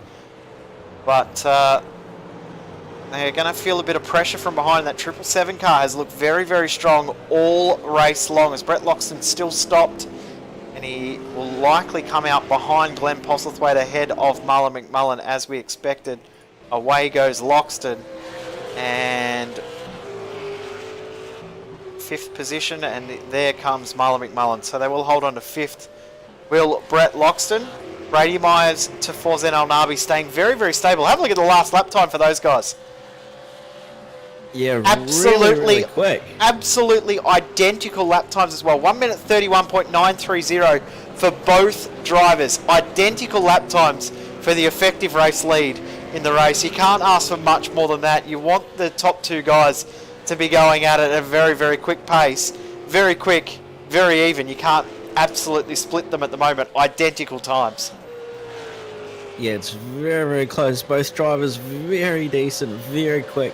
Setup's probably quite good as well, so they're giving it everything they've got. It's a final sprint to the flag. You cannot afford to give it just 99%. You got to give it 110 no matter what happens. Forzen El Nabi now coming around. He will take the lead of the race back because Harley Haber has jumped into the pits.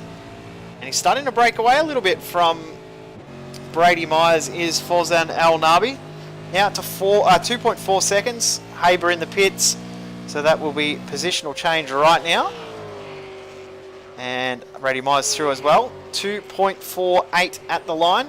0.6 of a second advantage in the favour of Forzen El Nabi on that lap. Of course, there was a little bit of traffic for Brady Myers. So did have to make it a little bit, or made it a little bit harder than he would have liked. He's got a battle for position here. The EXG Motorsports car of Scott Clark battling with Marlon McMullen out on track right now, and McMullen will go up the inside into turn 1. Oh, Clark's going to try and hold around the outside, though. No, McMullen's going to get the job done well and true before they get to the southern loop. So good move there. Of course, Scott Clark yet to come in and make his final pit stop. Looking at pit stop numbers, interesting that we've got a car that has done the most pit stops in this race. It's the car in second position, the SimWorks TTL Esports car.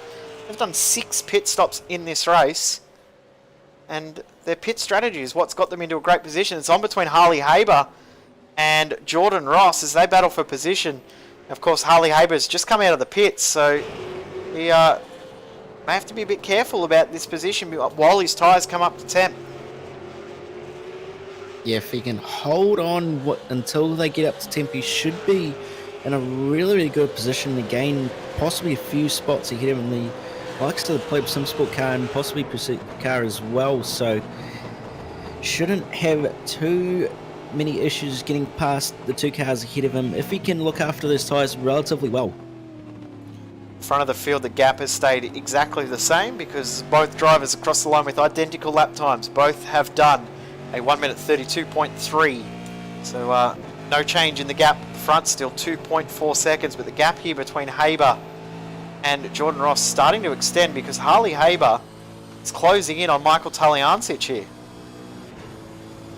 He's actually really got some good pace at the moment, and it's looking like he could get by within at least a lap, if not 2. So it's going to be really, really close between these two, I reckon.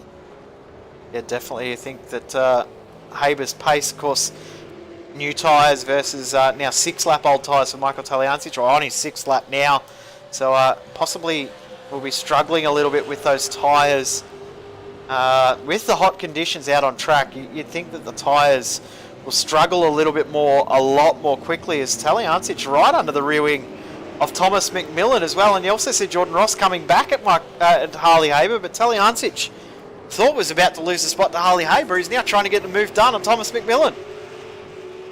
Yeah, he's all over the back end of that Pleb SimSports car, although Haber's not too far behind Talyancic either, so this could get really interesting as Haber dropping 2 wheels into the dirt, pushing the track limits as far as he can, and now Haber's got a really good run on Talyancic over Loogie Heights. Talyancic defends, so Haber's going to have to set it up for the next corner, possibly the front straight. Talyancic's still holding on to that position. He's slightly holding himself up, having to defend from Haber, but Haber's going to look to try and get a good run on to the front straight, although it's looking like it might be not too bad of a run by the looks of it, as he's going to be tucked up in the draft. He should have this into turn 1 with ease. Yeah, it looks like Harley Haber will get this done. No, not quite. It's not going to be as easy as he originally thought. You just see a car off in the foreground there. That is the 31 car, or Team 111 Esports entry. And Talyancic is going to lose a spot to McMillan, but hold on from Jordan Ross. Jordan Ross looked like he might have been able to go up and get the move done. So Jordan Ross may be able to get back through here and get the move done on Michael Talyancic. Talyancic is doing a good job of defending the position, though. It's a very, very good battle going on here between these guys. Very, very clean. Of course, these two cars pitted at the exact same time. Oh, contact between them. Talyancic off in the grass. And Jordan Ross is just going to redress the position. Very, very good to see from Jordan Ross. Very, very good sportsmanship. Hearing as well that Harley Haber is actually having issues with his shifter, so that's why his pace has slowed a little bit. Having issues upshifting. So that's awkward. Yeah, it's not exactly the best thing in the world. The worst case scenario is your shifter falls apart like it did to Craig Lowndes at Bathurst one time. That's not exactly ideal, but yeah, it's not exactly a great thing to have when you have a technical drama mid-race. We've had a lot of technical issues throughout this race too. There's been a lot of drivers that have had technical dramas in tonight's race. It looks like Haber will get this move done on McMillan. Oh, good cutback, and McMillan thought about putting him into the grass, decided against it, and through will go Haber on Thomas McMillan, or Willie McMillan off into the grass. This is not over here. This is not over between these two. I think we need to stay with this battle for a little bit. Look, there's a little bit of a brake check there too from Haber on McMillan. So it's going to be an interesting fight between these two here. Yeah, there's going to be no love lost between these two, getting very close as Haber's going to go defensive and McMillan's going to try and force the issue, but he's going to give a bit of a rub on the rear bumper. Jordan Ross! Going to get done. Jordan Ross off the circuit, and Michael Talyancic looked like he was slowing up a little bit there, so need to have a look and see what's happened between those two. There's definitely been some sort of issue, because that was a strange way for Jordan Ross to go off the circuit. Yeah, it looked like there was actually contact between Talyancic and Ross, and Talyancic just looked like he broke possibly a little bit too late, and it ended up running into the back of Jordan Ross, so Ross off the road big time, and then Talyancic as well, and Sam Blacklock actually had to stand on the throttle a bit to get the rear end to break loose and try and slow the car up a little bit from running into the back of Talyancic, who came onto the circuit right in front of him there. See, McMillan and Haber have split apart. I'm thinking that Race Control will have a very, very good look at that one this week. It's an interesting incident between those two cars there. We just see Scott Clark lose the position to Harley Haber. Scott Clark out of position. They are yet to make their final stop. Of course, it will be a very, very short stop, so they shouldn't lose too many positions from coming in for their final stop. As you just see, Blacklock threw them back into the top 10 over Talyancic. Of course, these are the top two cars in the Team Endurance Championship. So these two guys are going to go at it now. If you are watching us on the iRacing Esports Network YouTube channel, you can vote for the driver of the day. So you can vote for the driver of the day and decide who you believe is our driver of the day. I know who my pick is. Cam, go to you. And who's your pick so far? It's going to be very biased, but the TTL Esports machine, definitely, of Jackson Susan Harlow and Brady Myers, have done an excellent job to manage to play the strategy very, very well, especially having been so far down the order earlier on after that second safety car, and to have come back to be pretty much looking to maybe win the race is a really, really good feat, and if they can't, then at least get a second out of it. Yeah, they've definitely been good. For me, the driver of the day, not necessarily the drive, but the driver of the day for me has been Stephen Varga. That stint that he did on those old tyres in that 33 machine was incredible. The pace that he had was great, and just held on to that top 5 position for that car and really put them in a good spot. So for me, Stephen Varga definitely punched above his weight, did a great job, and for me, he's my driver of the day. It doesn't matter what we think, though. It's what you think out there in the broadcast land. So if you are watching and want to vote on who you believe is the driver of the day, please do so. Just chuck it in the YouTube chat, and we'll see who's voted as the driver of the day. Gap at the front has extended a tiny little bit, but not a huge amount. Still hovering between the 2 and 3 second mark. Sort of ebbing and flowing depending on traffic. The gap is staying around the same. It just alternating depending on who is the lucky one and the unlucky one with traffic. So this is definitely not over. Still less than 3 seconds separating these cars. The interesting thing is that now that it is over 2, the draft is pretty much gone. So Brady Myers isn't careful. He could lose a little bit of ground to Forzan El Nabi. He's just holding on to the draft. Of course, there is a bit of wind helping them down the front straight as well. So the draft isn't as huge down the front straight as it would normally be, purely based on that tailwind down the front straight. Yeah, currently Brady 10th quicker that last time by on that last lap, so it's again that back and forth between the two of them. One gets a quicker lap, the other one does the next lap, so it's very, very even between the two of them, and less than 3 seconds separate the two of them, so it's really just going to come down to traffic management and who's going to be able to get through the traffic without being held up too much. And they're both doing so well in the tyres as well that I don't think tyres are really going to come into this too much. You can see the tyre life for these two cars really starting to struggle. This is Harley Haber and Marlon McMullen going at it once again. McMullen now holding onto this position. Harley Haber wanting to get through back into the top 5. They're going to go side by side through the kink, and that is all over very, very quickly. Marlon McMullen, nothing to defend at the moment. He's just trying to limp it home. Of course, they pitted first out of everyone, and their tyre life probably not as good as they would like, so they're just trying to limp it home and get as many points as they can. They could still move up a position depending on what happens at the front of the field. There are still a few question marks over a couple of teams.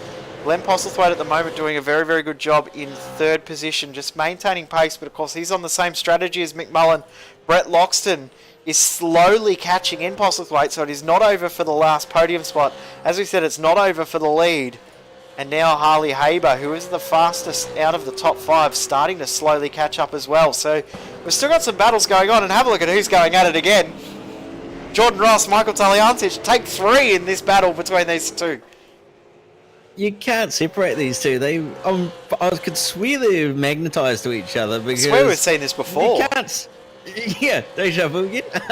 But yeah, Jordan Ross really tucked up in the draft there. He's going to have a slight advantage down at the front straight compared to the pursuit car of Michael Taliancic. She's gaining a massive amount as they head down towards town. He's going to pull out and go up the inside, although Taliancic is going to try and hold it around the outside. He's going to have the inside for Southern Loop and gets the job done around the outside of turn 1. Great move in defense to hold him to the position there, although Ross is going to come back at him, and a bit of contact on the inside at Southern Loop, bumping and barging going on between these two. They're literally rubbing panels at the moment as they head down towards the Honda hairpin.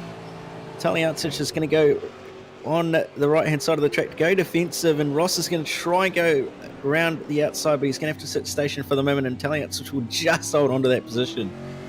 Don't think this is over, though, because Jordan Ross... big late lunge! Just throws it up the inside. There's a little bit of a contact, but it looks like he's going to go through. Oh, no, this could be a hit! Jordan Ross around! Taliancic still trying to get through. And they've lost the spot to Andrew Fraser. They're going to lose another spot to Thomas Hinds. And they're going to go at it again. They're going to continue on. This is take 3 between these two. Hopefully neither of these guys have got any damage, and they can go at it again, because these guys have fought really, really well today. There has been a bit of controversy amongst it, but it's been very, very entertaining to watch. It most certainly has been very entertaining. You'd literally been no love lost between these two. They have gone at it for pretty much the entire race, whether it be bumping and barging or just going side by side through the corners. It's been absolutely awesome racing to watch and commentate, because there's just nothing between these. Huge shout out to the Stealth Simforce Penrite racing car, Andrew Fraser behind the wheel, Matt Lepoitovan. They are doing a very, very good job now into the top 10 in this race. We have still got some very, very intense battles going on. Kyle Stokes last lap by was 0.7 of a second quicker than Thomas McMillan. Have a look at the slide from McMillan through Stoner, through turn 3. And he just held on. Kyle Stokes is going to get this done very, very easy, because there's no fight left for McMillan. I think he fought a bit too hard when he was trying to hunt back down Harley Haber, and he's absolutely burnt the tyres out. Yeah, you can see on the side beer that he's just getting really sideways, struggling for traction and turning grip as well. He's just got nothing left on him, and Stokes is all over the back of him. He's going to get the job done probably quite easily here into Loogie Heights. There's a car off there of Bradley Lindsley. As now Stokes is going to try and get the job done into MG. Not quite. He's going to sit station for the time being and probably set it up for the front straightaway. Think into turn 1 that this move should get done. It's looking like McMillan getting very sideways onto the main straight. So now Kyle Stokes is going to get the massive overspeed run into turn 1. Pulls out as late as he can. Now we're going to go side by side into turn 1. Stokes on the outside. McMillan on the inside. Nearly contact. McMillan hit the curb too. Holds on. And McMillan has to slot in and give the position back, although he's going to try and come back at him up the inside. So Stokes is going to be on the outside here. McMillan struggling for power down traction. Is now going to head down through Stoner. Stokes is going to have the lead as they head down towards the hairpin, although McMillan's going to come back up the inside of Stokes here into the hairpin. Nearly contact. Goes right up on the curb, still side by side on the exit of the hairpin, as McMillan really struggling for power down traction, just getting all sorts of sideways. And almost contact again, and now he's run wide. He's going to be vulnerable here to Sam Blacklock, not too far behind as well. So while McMillan put up a big fight there to try and hold on to that position from Kyle Stokes, what it's done, it's compromised his run.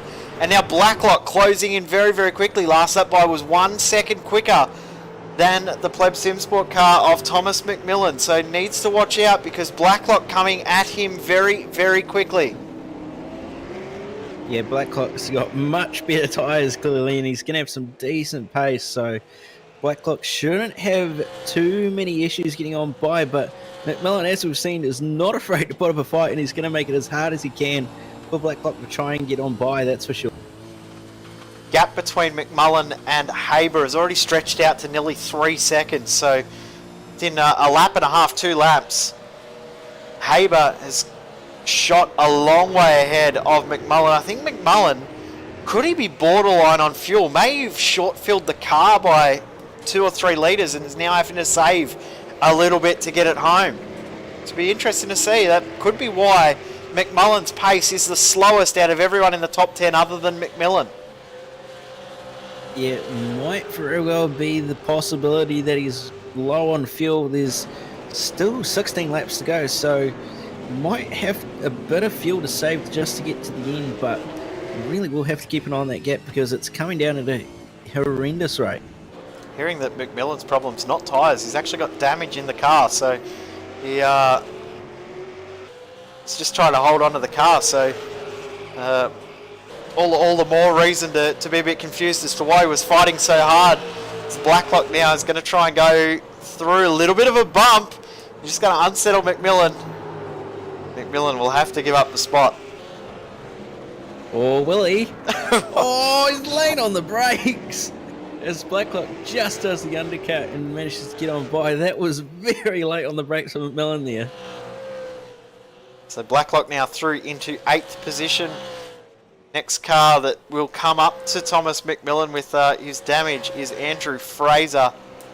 We're about 5.5 seconds back, so see if he does close it up. Guess who's starting to close the gap back up once again? Michael Taliancic and Jordan Ross now separated by 0.6 of a second. It's stretched out to about 1.2. Now back into 0.6 of a second. The gap at the front has stretched. Forzan El Nabi is starting to break away. It is now at a 3.6 second lead at the front. El Nabi well and truly on a charge. Taliancic and Jordan Ross are going to go at it once again. Last lap by absolutely identical lap times between those two, 34.5 for both of those cars. And Taliancic and Jordan Ross both pitted at the same time, both come out of the pits together and have been battling so hard the entirety of this final stint.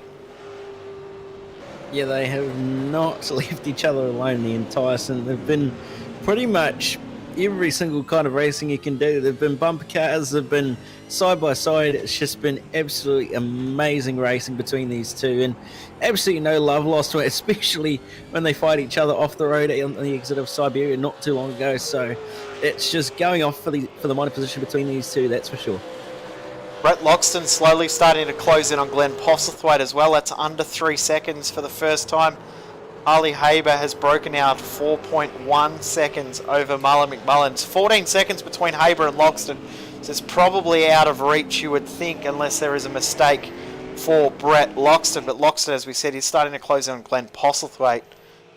Still a few little battles. Sam Blacklock slowly closing in on Kyle Stokes as well. So it's not over for 7th and 8th position. Kyle Stokes also closing in on Marlon McMullen. Both of those gaps around 2 seconds. Yeah, Stokes currently closing in on McMullen, as you said. It sounds like McMullen's actually got a little bit of damage, so might not actually be feel that's the issue that's causing McMullen to have a lack of pace at the moment. So we'll be interested to see what happens, and we might actually see McMullen really drop off later in the run when the tyres do start to be worn out. See from the wheel work, probably a little bit of left hand down, only a minor amount, but yeah, I think you're right, there is a little bit of damage. You can see the right hand wheel is a little bit of damage, so that, yeah, could be why down on pace, but we'll probably know a little bit more as we get closer to the end of the race. The gap between Stokes and McMullen now at 2 seconds and closing.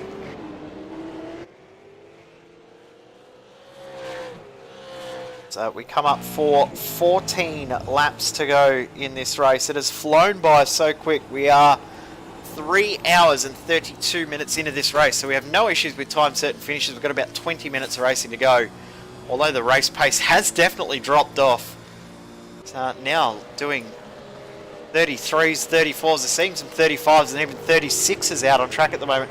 Fastest car out on track is Jack Boyd. Those guys have not had a great run. Of course, they started right up at the front of the field in position 7. And, have not had a great run throughout this race. As you just see, Jet Bennett and also the car of Guy Leach have a little bit of a fight there.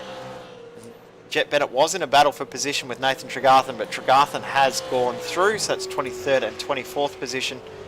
But Jack Boyd, the fastest car on track. It's a race of what might have been if they didn't have tech issues early on in the race. Of course, they had issues with their shifter and brake pedal at the start of the race. Sorry, their brake pedal at the start of the race. Damien Johnson had some issues, so didn't have a great start to the race, but since Jack Boyd's got back into the car, the pace has been very, very good. It's just unfortunate how the race has played out for that car. Yeah, absolutely. They've lost 18 positions from where they started, so they've made their way up back from pretty much the rear of the field. But yeah, really unfortunate, and that does happen sometimes in some racing where, although we don't get mechanical issues like what they do in real life, we have hardware issues, so it does kind of bring that real life element into it, and you really kind of do have to take it on the chin and sort of carry on as you do. Kyle Stokes now within a second of Marlon McMullen. Will we see a move very, very soon between these two cars? You'd think, based on the current pace, that Kyle Stokes will get through very, very quickly. You can't see the car of McMullen holding on this position for too long. Yeah, hazard a guess he probably will have to concede the position within a lap or two as Stokes is just hugely better under brakes, especially into the hairpin there. So just masses of time gained, and that damage that McMullen's got is just really, really hurting him massively here. Yeah, you can see the car just struggling to turn into the left corners. It looks okay through the right-hand corners, but it's just struggling to actually get turned into the left-handers. And two of the most crucial corners or a few of the most crucial corners on the circuit here at Phillip Island are left-hand turns. It's the slowest corners are right-hand corners, but if your car's turning right or right, it probably doesn't really matter a bit. Left-hand corners are so crucial at this circuit. Set up all of your runs, and you can see here that McMullen just lost so much ground through the left-hand kink at turn 11. You'll see how much ground he loses here through turn 12. He just struggles to get out of the corner. It just doesn't want to straighten up for him. He just oversteer and then understeer, then oversteers again. And Stokes with a fantastic run down the front straight. Not quite close enough to get it done, but I don't think it'll be too hard for Kyle Stokes to get through here. Yeah, I'd say he's probably going to get a solid run of the Southern Loop. He's trying to find a way by, but not quite able to do it. And he'll say, like I said just before, he'll get a relatively good run out of the Southern Loop and then end up getting the job done into Honda Hairpin, as it looks like he's pretty close at the moment, so shouldn't have too many issues getting it by at the hairpin. Yep, and it doesn't look like McMullen's going to put up too much of a fight either. He knows that he's fighting a bit of a losing battle there and gives up the spot, so Kyle Stokes through into position 6. You would think at the current pace as well that Sam Blacklock will be able to get up a position as well, currently in 8th position. McMillan starting to become susceptible to Andrew Fraser, not too far behind. It's around about 2.5 seconds between those two cars. Gap at the front though is now stretched out. It is now up to 4.8 seconds between first and second. Forzan El Nabi, 11 laps left in this race. He is driving away and dominating this field, showing how good he is in this car. Yeah, 100%. He's driven a really, really good race at the moment. He's just done exactly what he needs to, just putting in the effort, and despite the setbacks, have done an absolutely amazing job to do what they've done so far in this race.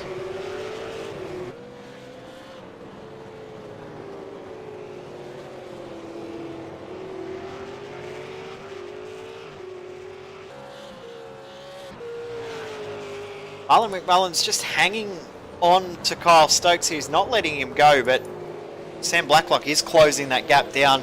So Kyle Stokes might be starting to get a little bit worried about Blacklock and how quick he is closing up with only 11 laps to go. Of course, as we said before, make sure you do vote on your driver of the day.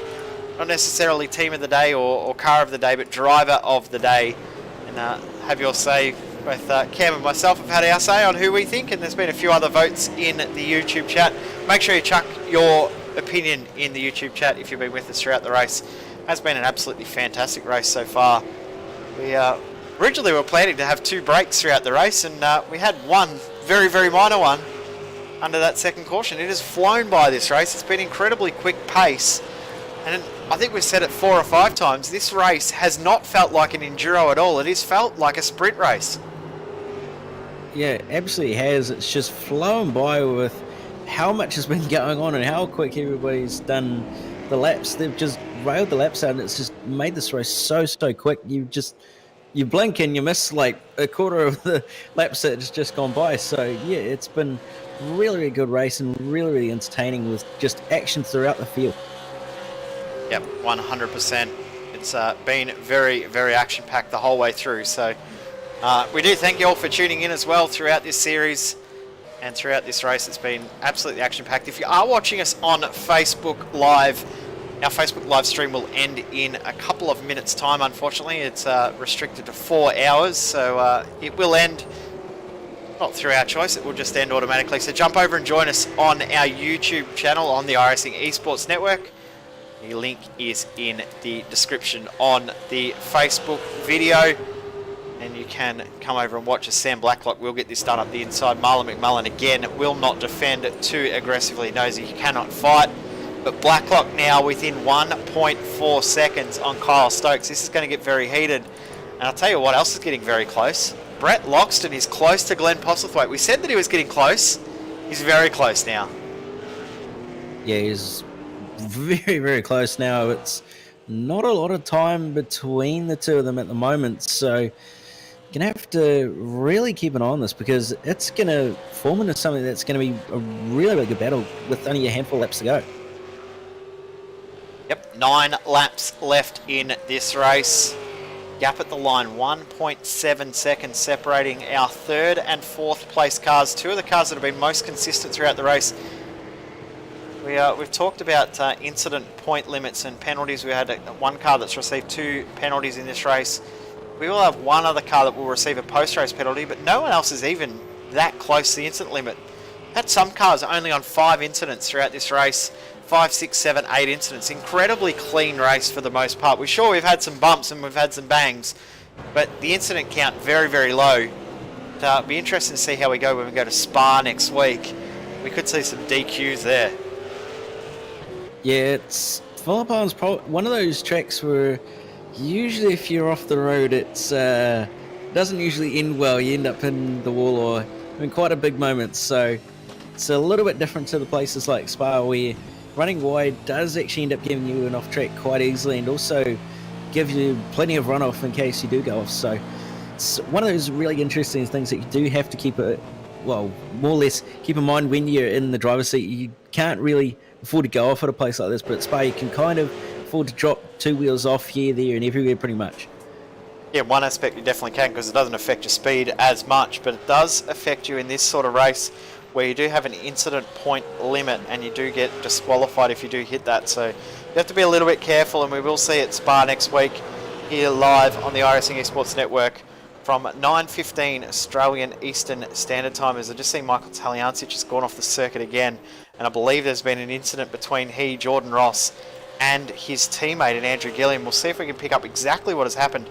Has there been contact here as they come into Siberia, or was that one Taliancic all on his lonesome? I think it was all on his own there. It was a really, really weird incident. It just looked like he got massively sideways. He actually touched the grass on the exit. Well, actually, no, he didn't. He got really loose with a lack of traction on the exit of the hairpin, and then just got really, really out of shape and ended up off the road at Siberia. So really, really weird one to have happened there, especially for someone like Taliancic. Andrew Fraser through on Thomas McMillan, so the Stealth Simforce car into 9th position. Those guys will be over the moon with that at this current rate. As we see Sam Blacklock now has got it within 0.8 of a second on Kyle Stokes. Brett Loxton has got it down to 1.4 seconds between he and Postlethwaite. Not many laps left, only 7 laps left in this race. It is starting to close down to a very, very close one. Andrew Gilliam as well is starting to close in, was closing in on his teammate Taliancic, now closing in on Jordan Ross. So we've got 3 battles still going on out on track at this stage of the race. We've seen a few passes for position late on. We could see a few more. Will we see Blacklock get through up into 6? Will we see a change for the podium positions, now down to 1.3 between Loxton and Postlethwaite? It is getting very, very tight. Yeah, 100% is. It's really, really tight, actually. It's unbelievable. This is going to be a really good battle to watch in the next coming laps with how close it is between the lot of them. Last lap by Brett Loxton, a 1 minute 33.5. Glenn Postlethwaite, a 1 minute 33.9. Brady Myers and Forzan Alnabi at the front of the field, both doing identical lap times. Once again, 33.4 for both of those drivers. Fastest car out on track is our 2 race leaders. They are so much faster than the rest of the field at the moment. As we said, half a second faster than Postlethwaite, 10th faster than Brett Loxton, but no one else is even close to their pace at this current stage. So they're just building a bigger gap between these two cars. Now at a second between Loxton and Postlethwaite, so he's going to get a huge draft advantage down the front straight. How much of an advantage? How much will that gap close up? It's going to be very, very interesting final 6 laps of this race. Postlethwaite will have to defend and defend hard. 3-lap older tyres will make a noticeable difference. Not a huge difference, but at this phase when you're almost falling off the cliff with your tyre life, it is enough. Yeah, 100%. It's going to make a massive difference, and I don't think a lot of people have realized, a lot of the drivers have realized, but the track's actually dropped 10 degrees. So it's now 38, so much, much cooler and much nicer to drive. Wow, Loxton, so 32.8. Yeah, that's amazingly quick. So obviously that track temp drop has brought some pace back into a lot of these cars, and it'll really start to make things interesting with those that are on older tyres especially. Yeah, down to 37.8 degrees now. So we were saying probably, 25 minutes ago that it was 47. Now down to 37. So those eggs that you were trying to cook before, you might have to wait a little bit longer for them to cook because they're not going to cook as quick. Loxton, though, he is quick. He is looking really strong, and he might be able to get a move done. That pace from Loxton is actually the pace that they had on fresh tyres when they come out of the pits. So Loxton is looking really good at this stage. Yeah, he's really, really close to the rear end of that Synergy Sim Racing car, Glenn Postlethwaite. Really good exit out of Siberia, so it's going to be really, really close between these two as Loxton nearly drops 2 wheels into the grass through Hayes Shed, but manages to keep it on the road. Looks like Postlethwaite's slightly better through Loogie Heights though, so going to be really interesting. But Loxton really good under brakes. So the two cars obviously having strengths and weaknesses, but with the laps counting down, it's going to really come down to who is stronger where. 5 laps to go when we come across the line. Glenn Postlethwaite for Synergy Sim Racing. This is one of their best tracks. They always perform very well here, always find great pace. Leading off Brett Loxton in the fight for the final spot on the podium. The gap at the front is staying very, very stable between El Nabi and Myers. So at the moment, Trick Sim Sports look like they have this one done. With TTL Esports not quite able to come back at them. But this battle for the final spot on the podium is well and truly on Postlethwaite. Is he able to hold on? Is he able to hold on to this podium spot? He's got to work as hard as he has in this entire race to hold on to this position now. Yeah, 3/10 that time by for Loxton over Postlethwaite, so there's quite a bit of difference in the lap time. So Postlethwaite's really going to have his hands full here in these last few laps. Try and hold on to that final podium spot. Loxton's all over the back end of him, so it's going to be really, really tough for Postlethwaite to try and hold on. He's going to have to defend for his life because Loxton's just got some mega pace. Yeah, Loxton's looking really good, and that's, as we said, they got 3-lap fresher tyres. Only one car in this lead group that has fresher tyres, that is Harley Haber, but he is not close enough to make an impact. There's a big lock up there for Postlethwaite.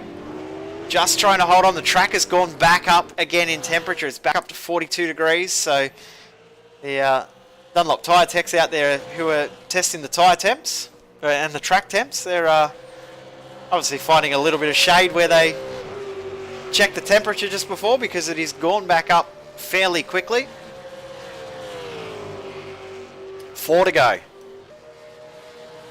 Yes, currently Loxton seems to be struggling getting onto the front straight as well, so it's just helping Postlethwaite just get a little bit of a breathing room and not too bad of a run to help him towards keeping that gap just a little bit better between himself and Loxton. So it'll be really interesting to see what he can do. If he can get a really good run on the last lap, he should find himself safe and not get passed by Loxton, but anything can happen in these last few laps, and it's, yeah, I kind of don't want to commentate curse it. Yeah, I'm the same. I don't want to curse it for either of these guys because they've both done a great job throughout the race.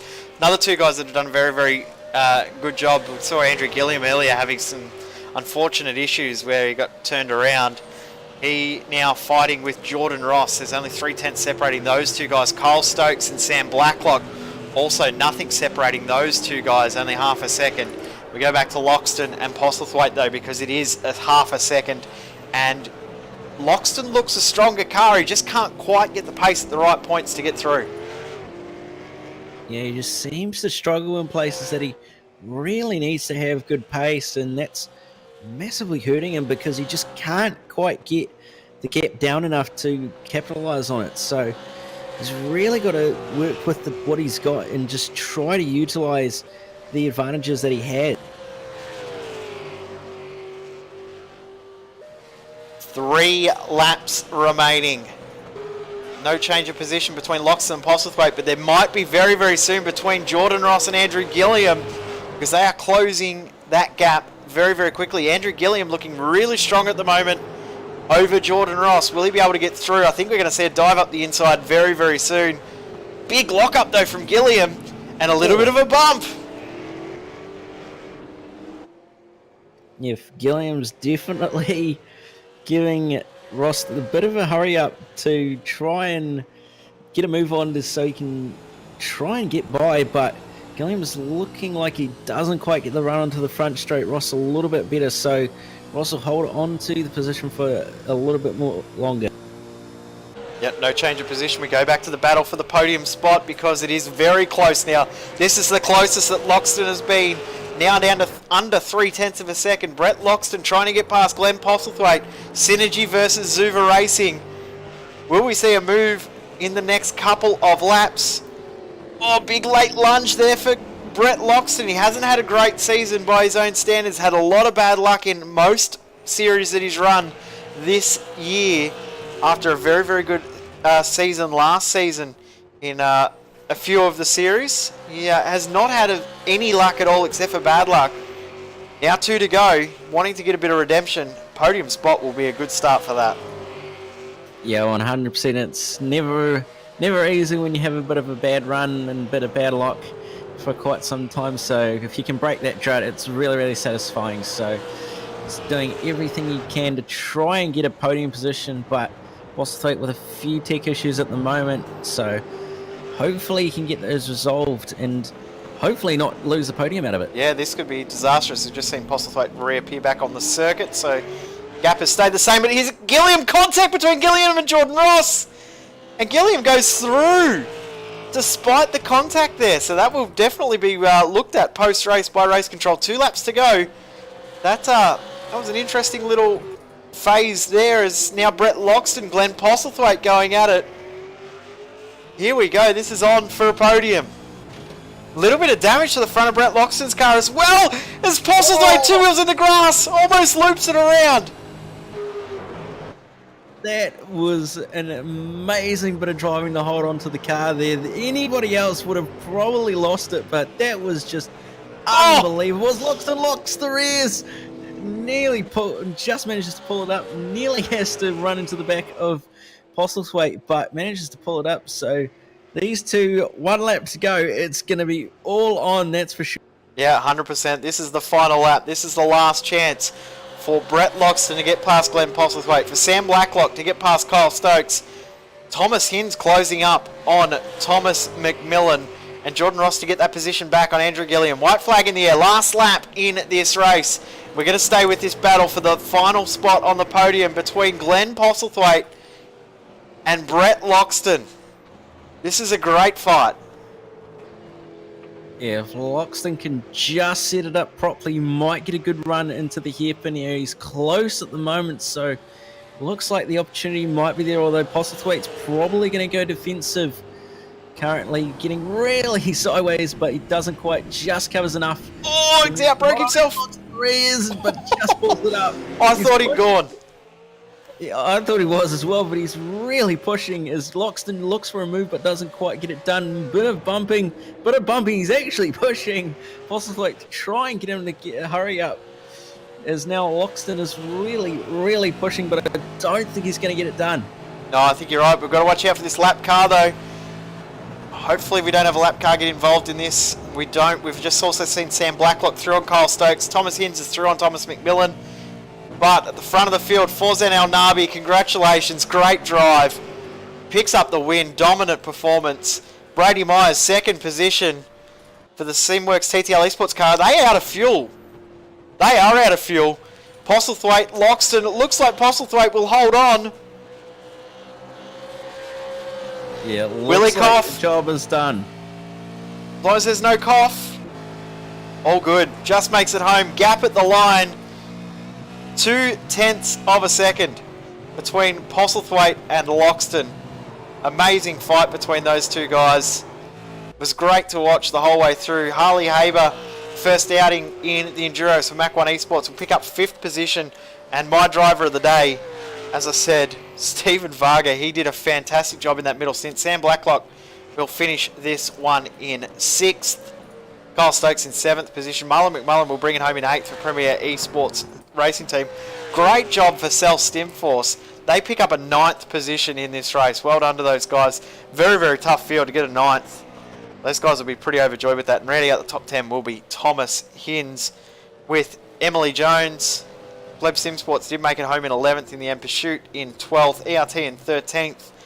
And Michael Taliancic will come home in 14th. But I'll tell you what, it's going to be a little bit of argument and chatter between Pursuit Sim Racing and Evolution Racing Team over that last stint. It was entertaining to watch, but definitely controversial.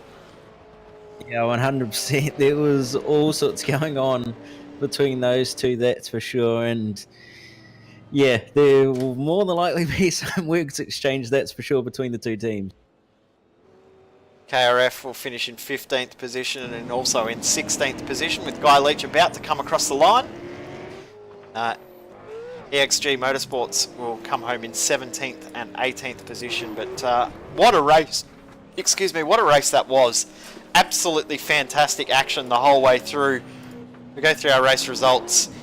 Trick Simsports Black do pick up the win in the end after leading the race, deserving the win based on their pace early on.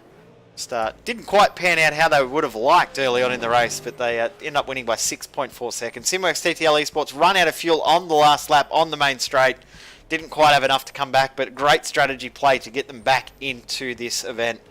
Finish in 2nd. 3rd goes to Synergy Sim Racing. Glenn Postlethwaite, a great defensive drive in those last few laps to pick up that position. Brett Loxton in 4th for Zuva Racing along with Michael Cracknell. 5th position goes to Mach 1 Esports. Ace Tennis Racing pick up 6th with Evolution Racing Team 027 in 7th. Premier Esports Racing Team finish in 8th position. And in 9th, we have the Stealth Sim Force Penrite Racing 014, followed by the Sim Racing channel with Thomas Sins at the wheel. Great drive by Emily Jones. Pleb Sim Sport just outside the top 10 in 11th. 12th, Pursuit Sim Racing, number 21, followed by the Evolution Racing Team, number 8.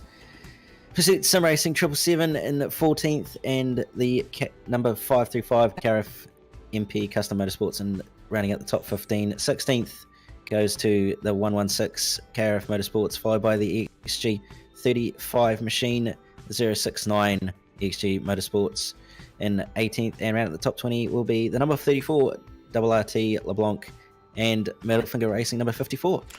But also got another Middle Finger Racing car in 21st position. Gordon Road Motorsports 331, they had a bit of a bad race. They had a terrible start, involved in an incident right at the line, at the start line, so they did lose a lap to that, but they come back to finish in 22nd. 23rd in the end for the GRM Enduro one car. Jack Boyd did do a very, very good job in regards to pace, but couldn't quite get back onto the lead lap for long enough to get back in the race. Stealth Simforce Penrite Racing 035 finished 2 laps down in 24th position along with Redback Racing Team LeBlanc. 031, 2 laps down. Middle Finger Racing 42, also 2 laps down. And then we go into the last of our finishes, Team 111 Cyan and Team 111 Pink, both finishing 10 and 14 laps down. Then our non-finishers, Pursuit Sim Racing in 29th, Mach 1 Esports Pink in 30th, Middle Finger Racing 41, Dev 1 Performance Racing. Team Gingers have souls, Middle Finger Racing, Mega Black Racing, Jenny's on the block. And that is all of our drivers. We're going to take a very, very quick break. When we come back, we will have driver interviews and our post-race coverage. Thanks for being here on SimSpeed TV. We'll be back in just a moment.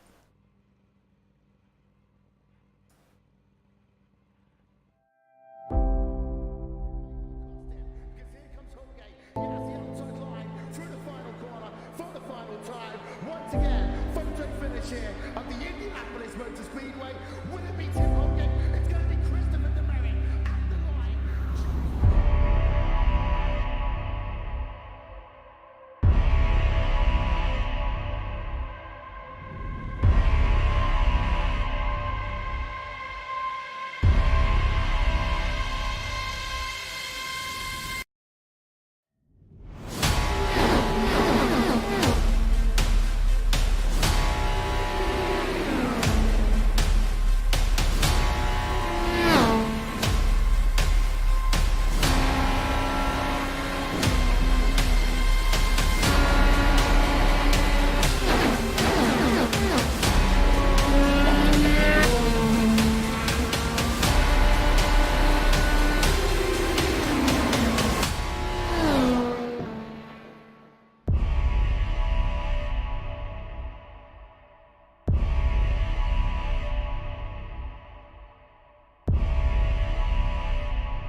This is fantastic. This is GT racing right now. He's got traction. He's going with the outside of both of them. Maloney. Oh, he's taking Anderson. Anderson's up to Oh my God! Big crash! Oh my goodness! Half the field's going to get rolled. Second very close. These guys are want to make their way through the field very quickly. Oh, there we go. That's massive! This is it! This is over! I can't believe this! Oh my god! God, what?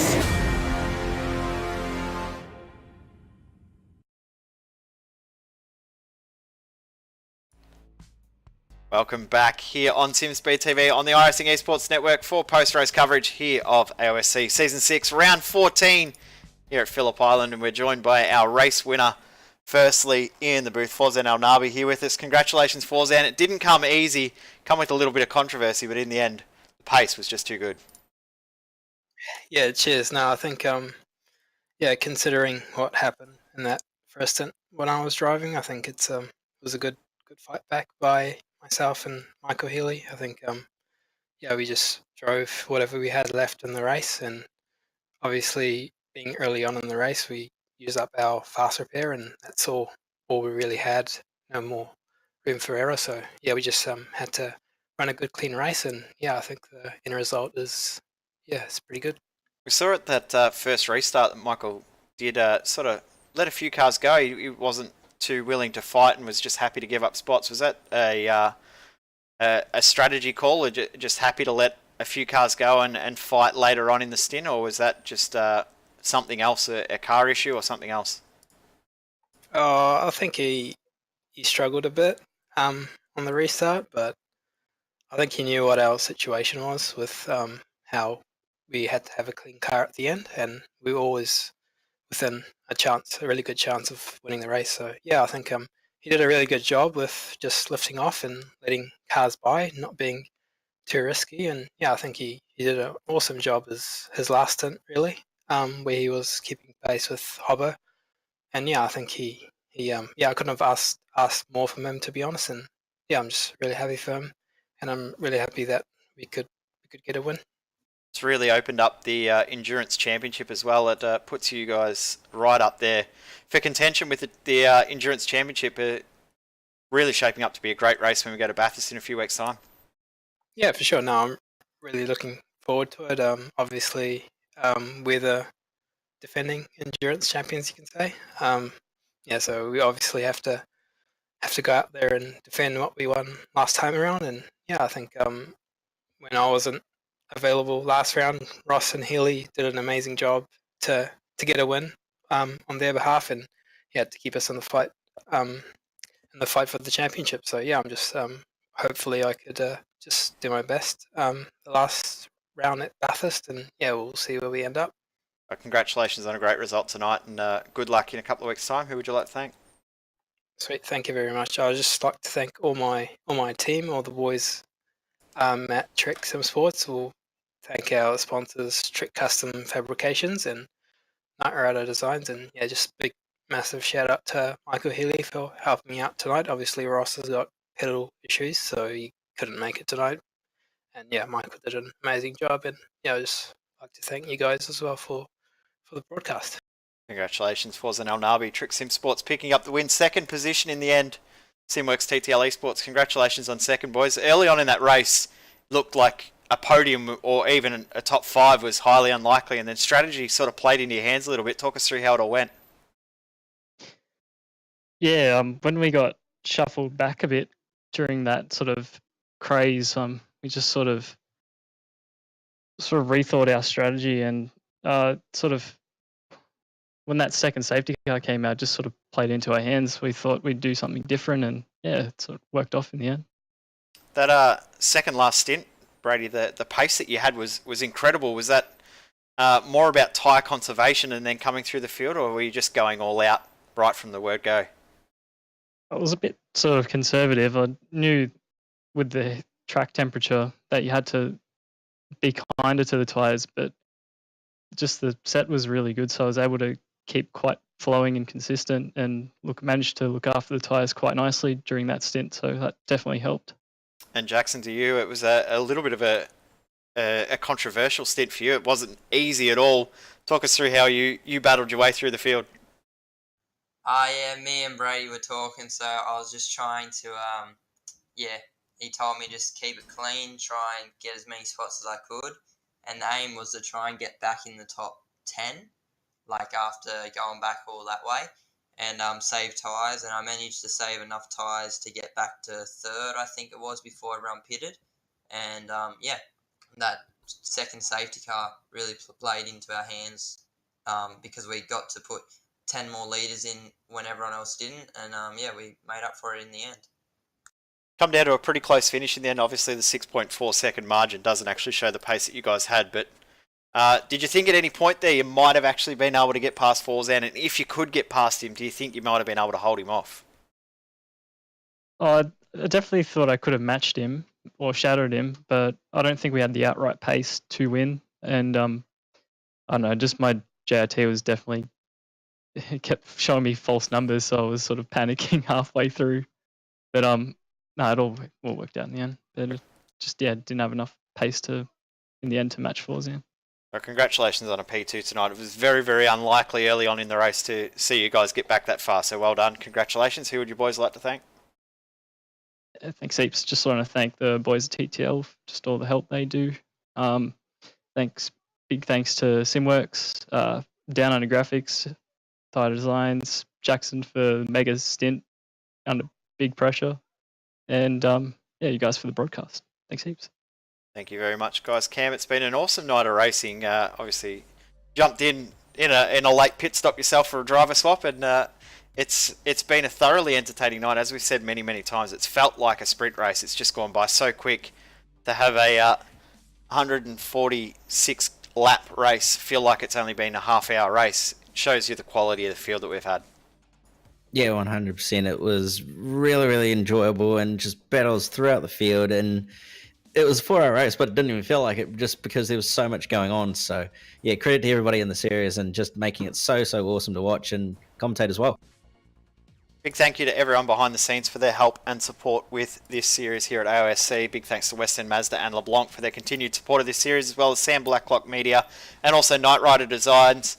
Big thank you to people behind the scenes at the iRacing Esports Network as well for allowing us to broadcast on this platform. Big thank you as well to everyone for tuning in. It's been an awesome night of racing. We thank you for tuning in. Our next broadcast will be on Sunday over on our channel for Oceanic Endurance Championships and more endurance racing, the 555 miles of Road America. Next week, Monday night, V8s continue here on the iRacing Esports Network. Tuesday, we will have Australian Sprint Car Championship. Wednesday, we don't have anything. We can have a rest. Thursday, we will have GT1. Friday, we will be back once again for AOSC. Second last round as we head to Spa. And next Saturday night as well, we will have the major series. But until then, we thank you very much for tuning in. Your winners tonight have been Trick Sim Sports. The championship is now wide open.